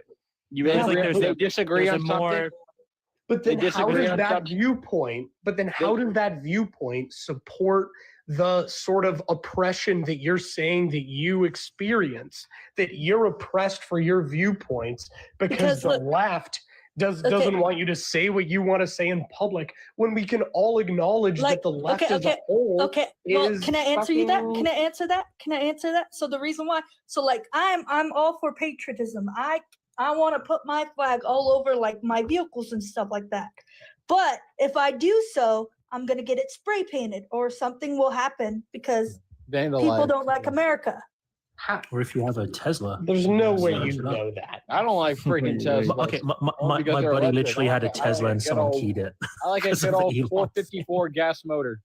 Well, I had a friend with a Subaru and Um, she got it keyed too. So what the fuck No, are you but it's- talking But about? she was a lesbian.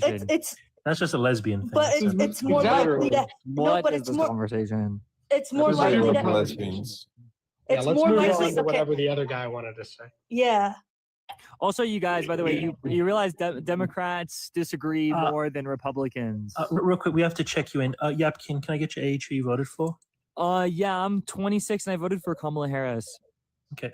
Did we check in Tana, Jonesy? I'm 21, by the way, and I I'm feel in like we California. had him before. Yes, I've been on the Yeah. live before, but to recheck, I'm 21 and I'm in Communist California. I voted for Trump. Okay, thank you, Tana.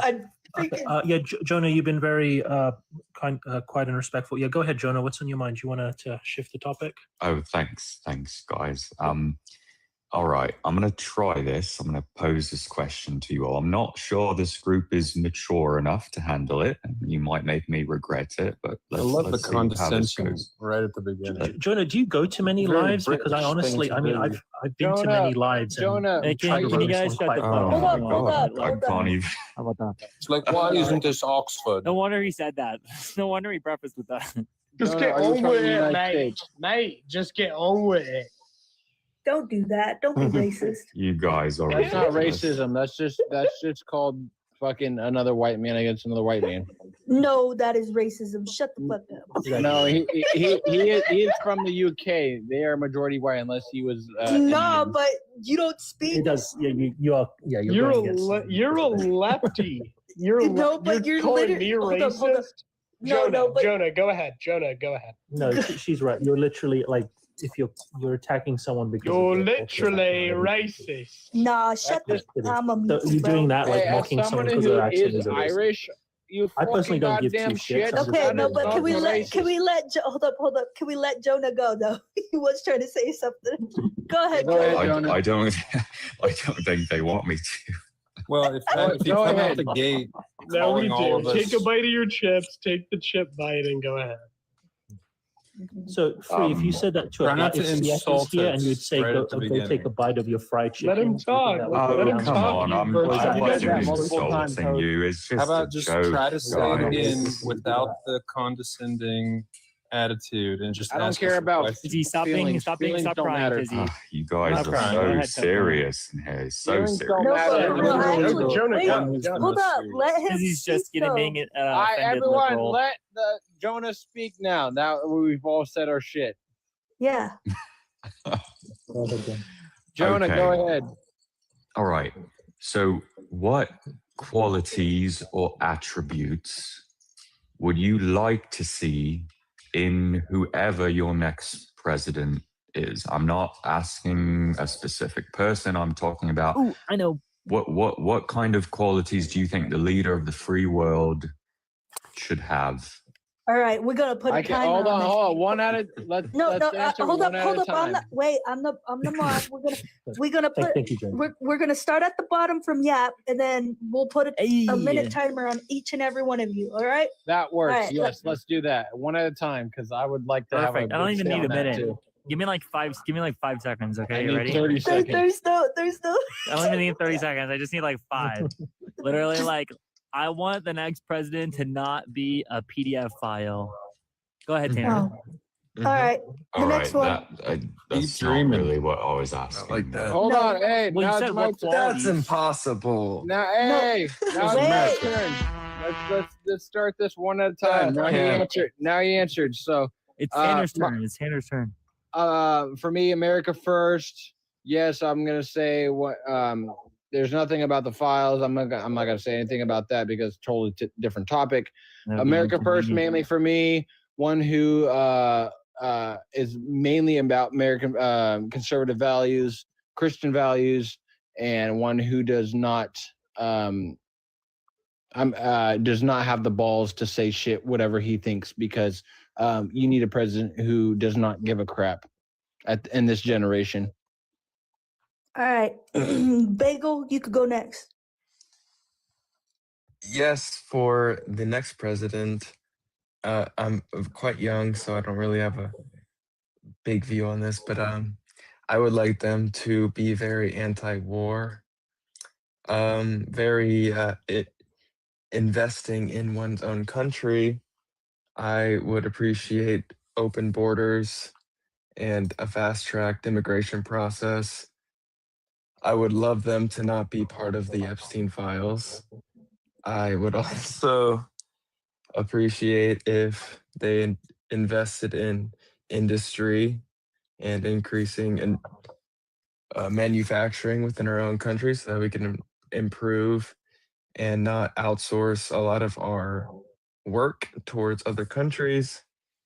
I would also appreciate, I guess that's it. I mean, it's a pretty short list. Can I ask a question? My expectations aren't very high. You could wait. No, you can ask a question after we all went through. Okay. I'm gonna forget it though. Just write it down. Bear with me. Write down. That's okay. All right. Free. Yeah, I would like a president who supported Medicare and Social Security. I'd like a president who wanted to create a single-payer healthcare system for all Americans. I'd like a president who wanted to drastically reform immigration to accommodate a comprehensive asylum system. And I would like a president who wasn't intrinsically involved in the Epstein conspiracy, or at least someone who wasn't a globalist spy or involved deeply with foreign assets, someone who doesn't take bribes, someone who doesn't use U.S. law enforcement to detain American citizens. What I would like is a president who isn't seeking to bend the Constitution to his own will. So that's what I'd like. Okay, Tizzy, you're next. All right, I'm gonna start out by saying Trump 2028. That's what I'm looking for. I think if Trump transitions, he can be Donna, and all these liberals are gonna have to be down for it for at least 2 terms. That is true. You can't dead name our president, and she's gonna be the first woman president. No, I want to Everyone's see a winner. I want to see someone who continues the Trump vibe. I don't know if any of you guys saw Rubio's recent speech in Europe, and I think he is embodying the right vibe where it's like, you know, we're the West, we're Western culture.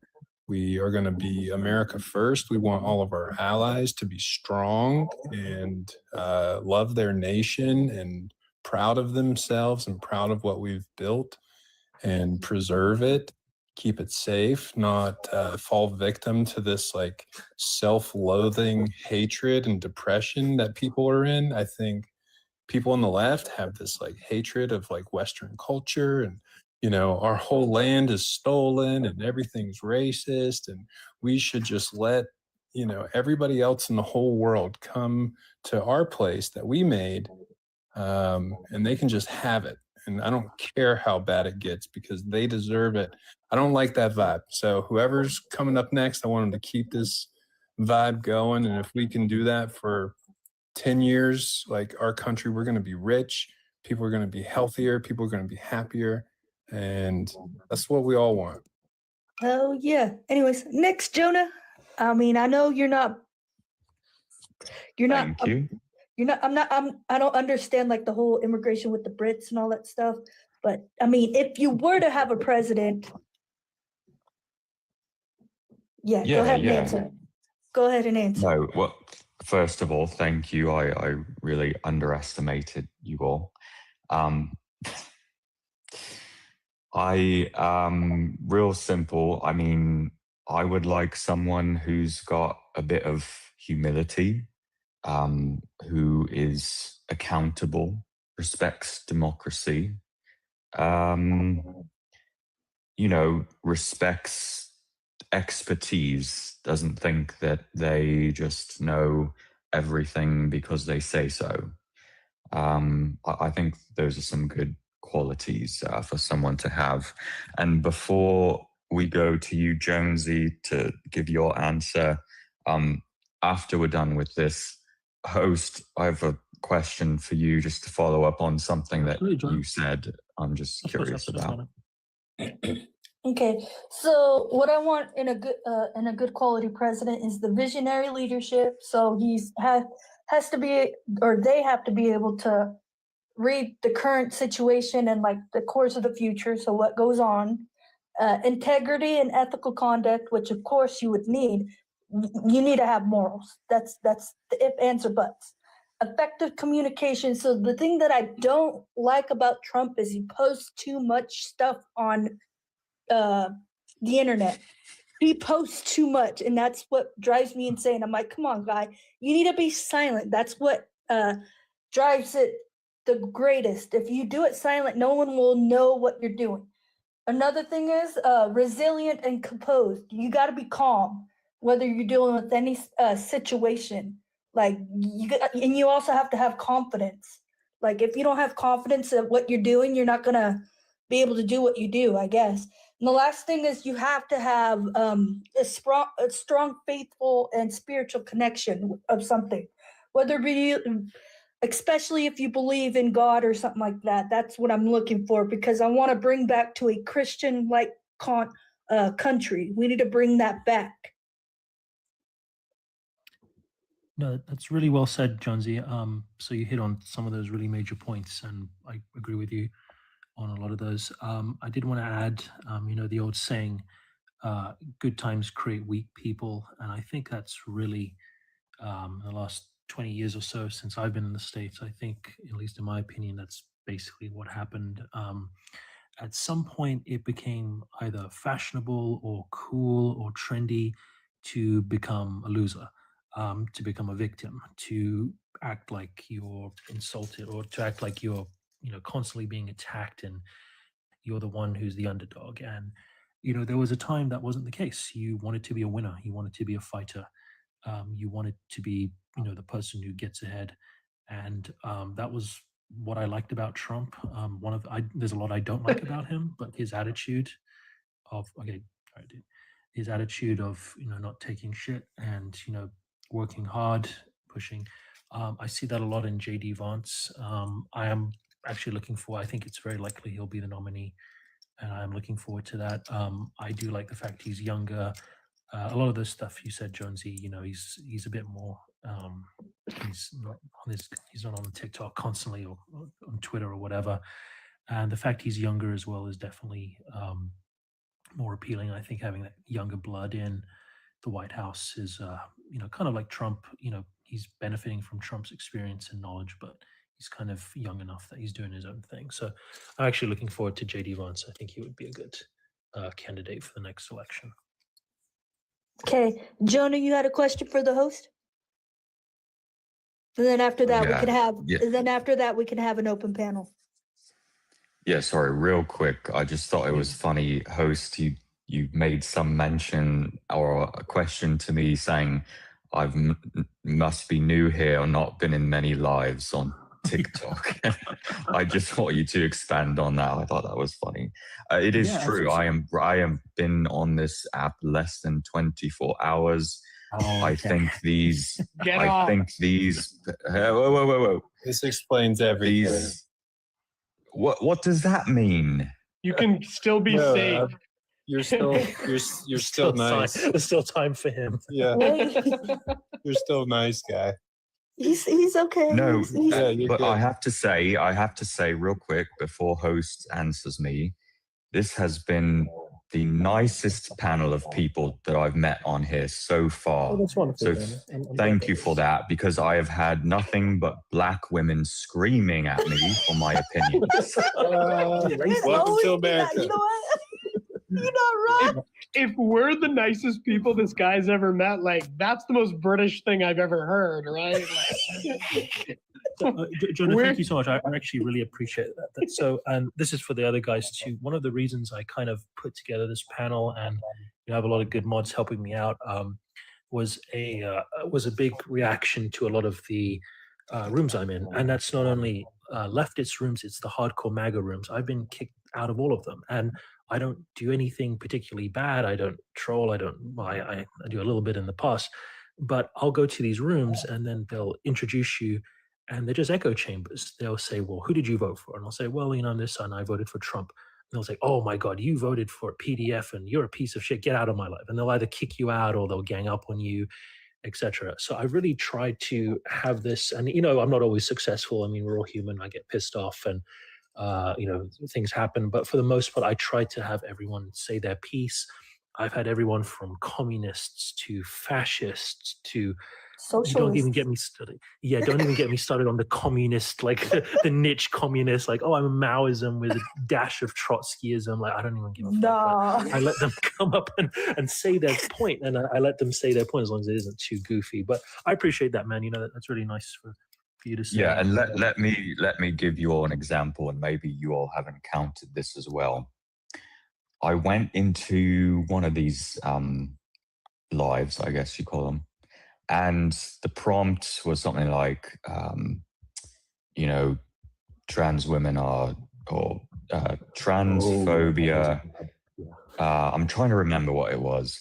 Something like transphobia does something to, black women or something like that.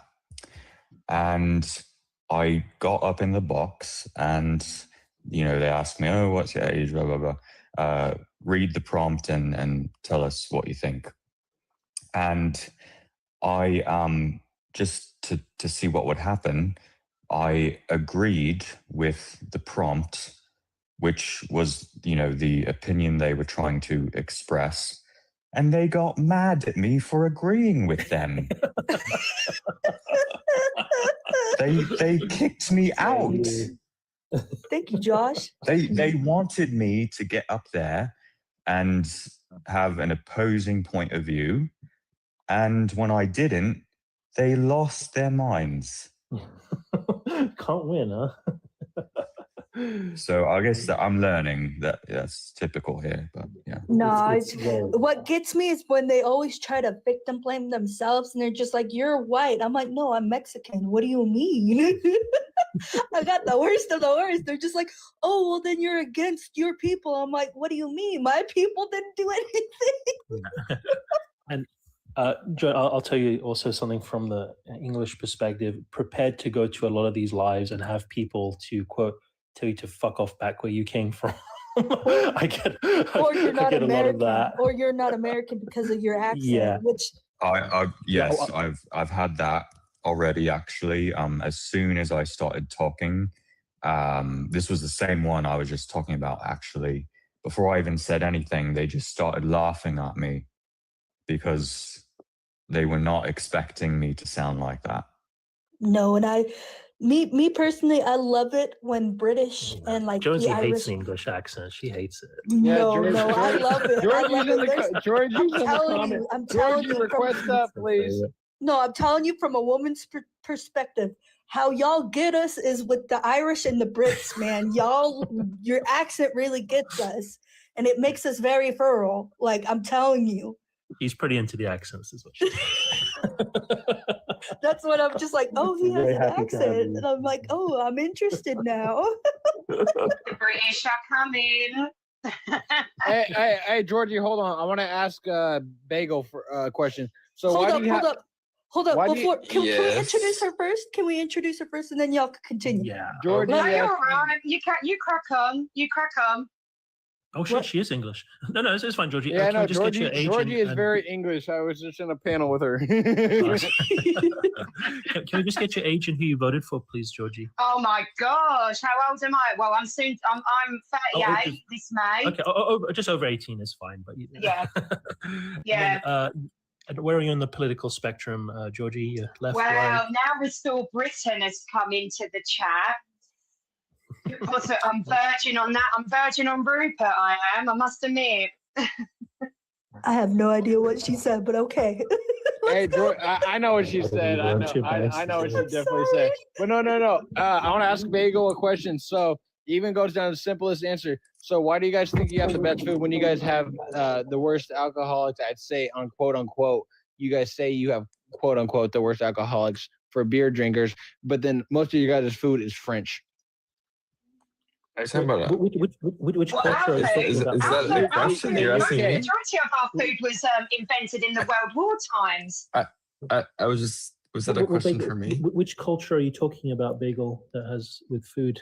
He was talking about that's why Oh. the UK has the best food or something. No, I'm saying that Best food. Things on tourists, that's legend. the United Things on States. I'm Bagel, are saying, you? Hold on, Bagel. Are you American or English? I'm Texan actually. I'm American. Okay, so there we go. Then yes, we have the best food. I am not British. I'm saying the United States has the best food because it's a multicultural country that has a lot of different So where did the cultures represented. where did the Hamburgers, where did the French fry come from? No, I'm saying we bring a lot of that like towards ourselves and we No, we perfect it stole. because No. We conquered it. It's called we stole it from other cultures. So where did the French fry come from? my favorite is faggots and cheese. Sure, I'm saying. bro. Tizzy, you gotta. I'm saying chill. we're pulling a lot of food from a lot of different cultures at the same time, and we kind of combine it. So you're not gonna and answer we my kind of question. make it So the where best did the way French that fry? it is. I'm gonna ask you the most simplest question. Where did the French fry come from? Oh, probably California. No, it came from a French guy who came from somewhere in the middle of Europe. It was Take your time. Yeah, no, sorry, I'm drinking tonight, so but I'm still No, knowledgeable. it's funny because Obviously, America But, has the best food. but okay. So my main question is: so earlier, this is I'm still this on the top of my mind. Why do you think we should have open borders? And with I that, think we should have open borders because we are all Man, human we jumped to beings. so many topics. Damn. Hold up. Before y'all have Yeah. that conversation, let's introduce our person at the bottom. Host, you're up. Oh yeah, thank you. Thank Morally. you. Johnson. Morally unavailable. Can I get your age and who you voted for, please? 31, and I voted for Waffle. No, You voted for what? Was that a rifle? No, like I wrote it on the These ballot. two were in my last panel.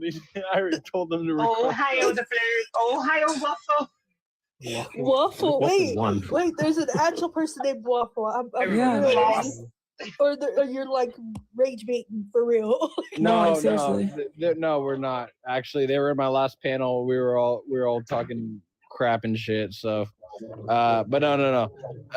They're very much verified. So I would say, Vote for Waffle is a vote for America. Oh, look, and Bree's up there as well. Hello. Okay, hey, Georgie and Morley, hold on. Bagel. So why do you think we should have open borders in America?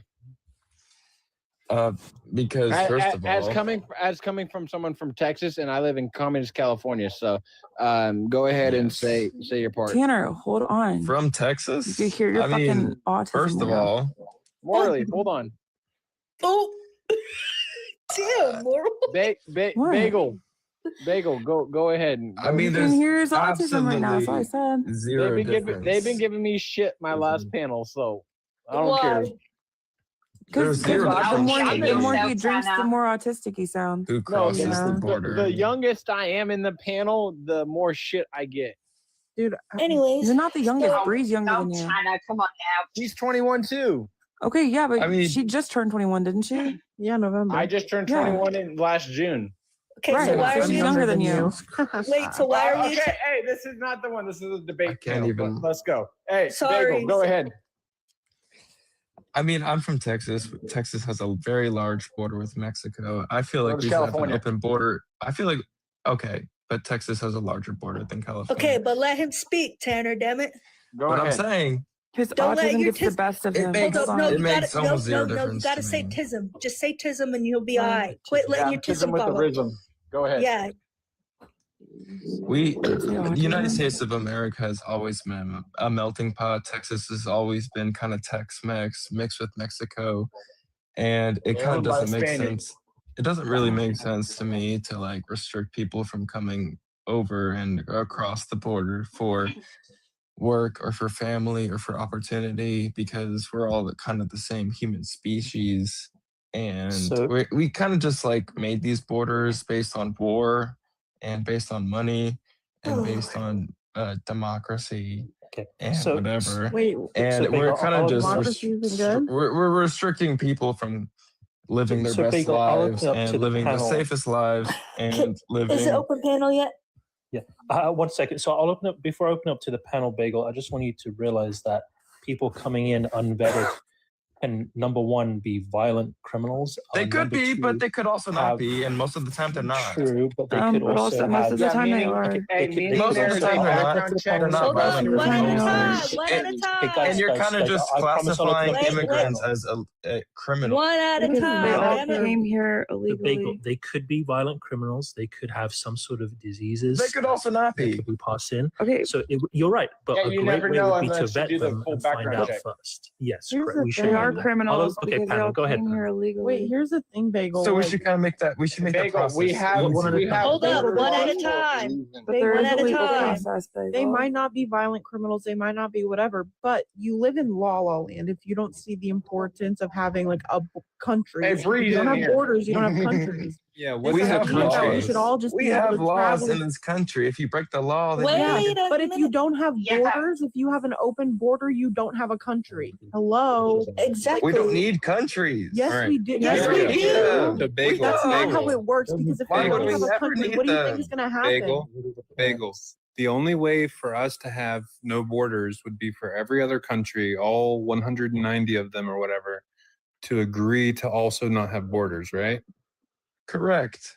So we're You going think to they're force gonna that upon them. And Or the is it problem like are all thinking is we it's are all La the La same Land. people. I know, We but all should- bleed the same. Do you think it would be cool if like 10 million Americans just decided to like move to I don't know, New Zealand and just take it over? No, here's a good example. Bagel, do you think we should do that? Like 10 million people, we just want to go live in New Zealand. Get over. I mean, if people need to, why would they migrate to New Zealand? Wait, here's a Why are we migrating It's just, here? no, Wait, he's so why saying is it that as a an, he's saying problem? it as an example. Bagel, He's saying why it as do an you find a example. problem when 10 million Americans in your own little this is your own world, no borders. 10 No million borders. Americans, or just whatever, they want to go to New Zealand. There's no borders, right? They want to go to what once was New Zealand. Why is that a problem?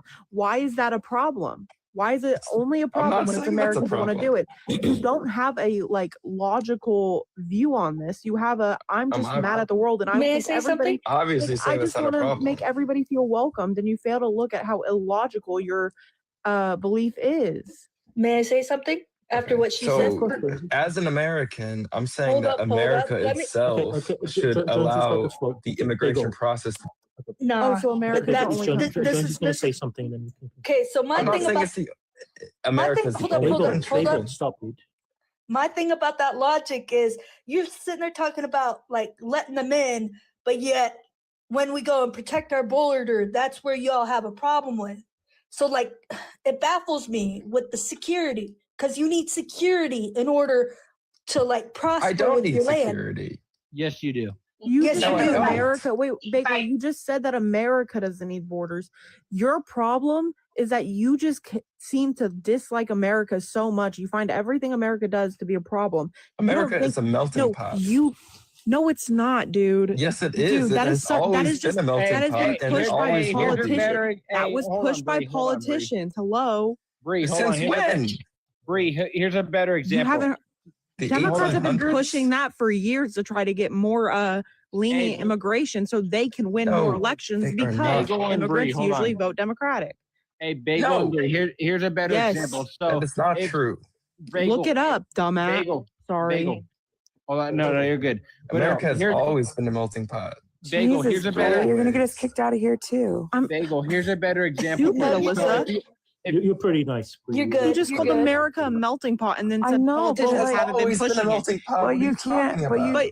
But we No, have to what be I'm nice saying is here. that whole thing that America's a melting pot that was pushed by politicians, Democratic politicians, Democrats, because immigrants and usually minority groups usually vote more Democrat, and so they want You more are lenient so out of your immigration. ass. It's I not think you're true. out of Look, reality. like That you is can not go true. Okay, wait, Yes, hold it on. is. Go That is look this up. Go do Hold on, your own wait, wait. research because you But don't I do your own have. research if you Bree, think This that has been we since the shouldn't have borders. 1800s. That Bree, immigrants hold on a are second. coming into You obviously America don't from know all much other if you different think that there should be countries. no borders. Okay, Bree, Bagel, here's a hold better on. example. So if I ever stay my visa in Tanner, France, shut the hell up for 2 seconds.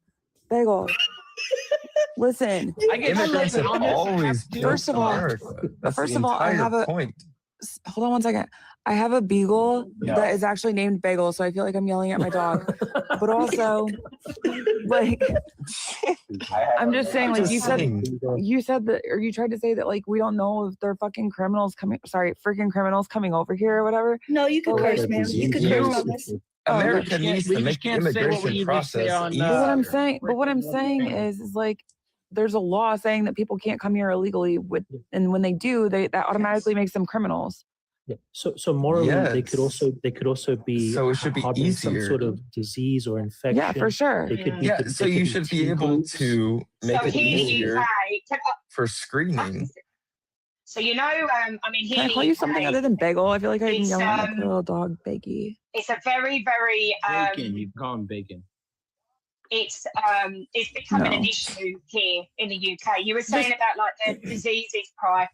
Just call it I Easter mean, B. why Just call do you it think? Why do you think it's been immigrants announced carry now that the disease? UK there's a They do. because They they carry a usually lot. you've got to think, Bagel. They don't. The countries where they're at, they don't have like the best of the healthcare. They don't like carry. How do you know They don't have a that? birth certificate. Come on now. It's a Come on now. statistic. They're Have you heard of very statistics? deprived. They're Their just own government is characterizing breeding immigrants anyway. as disease-ridden No, animals. because And you're that- just listen, racist Wait, what are for you saying talking that. about? Bagel, what are you talking about?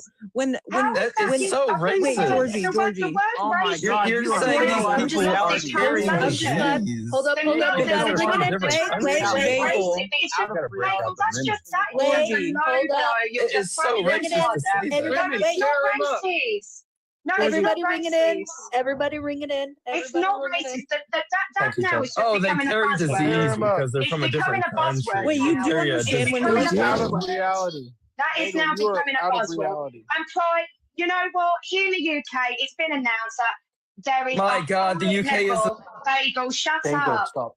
Right, I got there you. it's been it's literally just been announced last night that there's a high rise of measles here in the UK. Also, as well, TB has come up. We didn't see these, for years and years ago, and all of a You're sudden telling me there's such from a high Texas? rise. Shut up. Bagel, wait, you do understand that when large groups of certain populations who are exposed to different diseases, germs, whatever, bacterias, when they move to a new place that might not have seen those for years or have never seen them, they're reintroducing them or introducing them into that society. That is a problem, yes. And you want to know where we hear that happening the most? America, When- Texas? No, when England came over to, and first kind of met the natives and kind of wiped out a bunch of them with disease. Actually, Yes, no, better. but again, like the same a better theory, that example same is the logic Spanish. follows when large A better example populations. This is 2026. You're talking about 1600s. Oh my God! It's the same But this thing, is like dude. this It's is the same happening way. You're how many talking about times the now in 1600s, history when acting like large it's populations 2026. from one area moved You're to like, another. okay, these people from Are you fucking 1600s stupid, are coming Bagel? over Fine, here. here. Coming over here. Oh, Ignore we that got one. Ignore like disease. the Too many most people basic talking, one. guys. You Too many obviously people don't know Oh, yeah, much. these So I people picked an from example Spain that you are would coming know. over here. Yeah, but Bagel, Bagel, do you understand how They got far behind in other countries, how their healthcare is? They're so far behind. They're not up to America is a date with stuff. disease-ridden country. And Bagel, I had to pick an example that I knew you would know because obviously you don't know much. So yes, and it happens all the What are time. you when large talking about? He is out No, of Bagel, you just reality. seem really Right now. uneducated. You are 1600s, it acting can like never happen today when America, large at groups least from a Southern different area America, move is to an another area. They outline bring of along vaccines. diseases. That happens with humans and my nature. thing- Like, are you stupid? Okay, hold up. You live in La La Land and Wait a minute. refuse to just wake up. Wait, in but with, Texas is out. but okay, but just because you have a vaccine doesn't mean you're going to sit there and get rid of that disease. Just a clarification. Yes, Well, it no, is.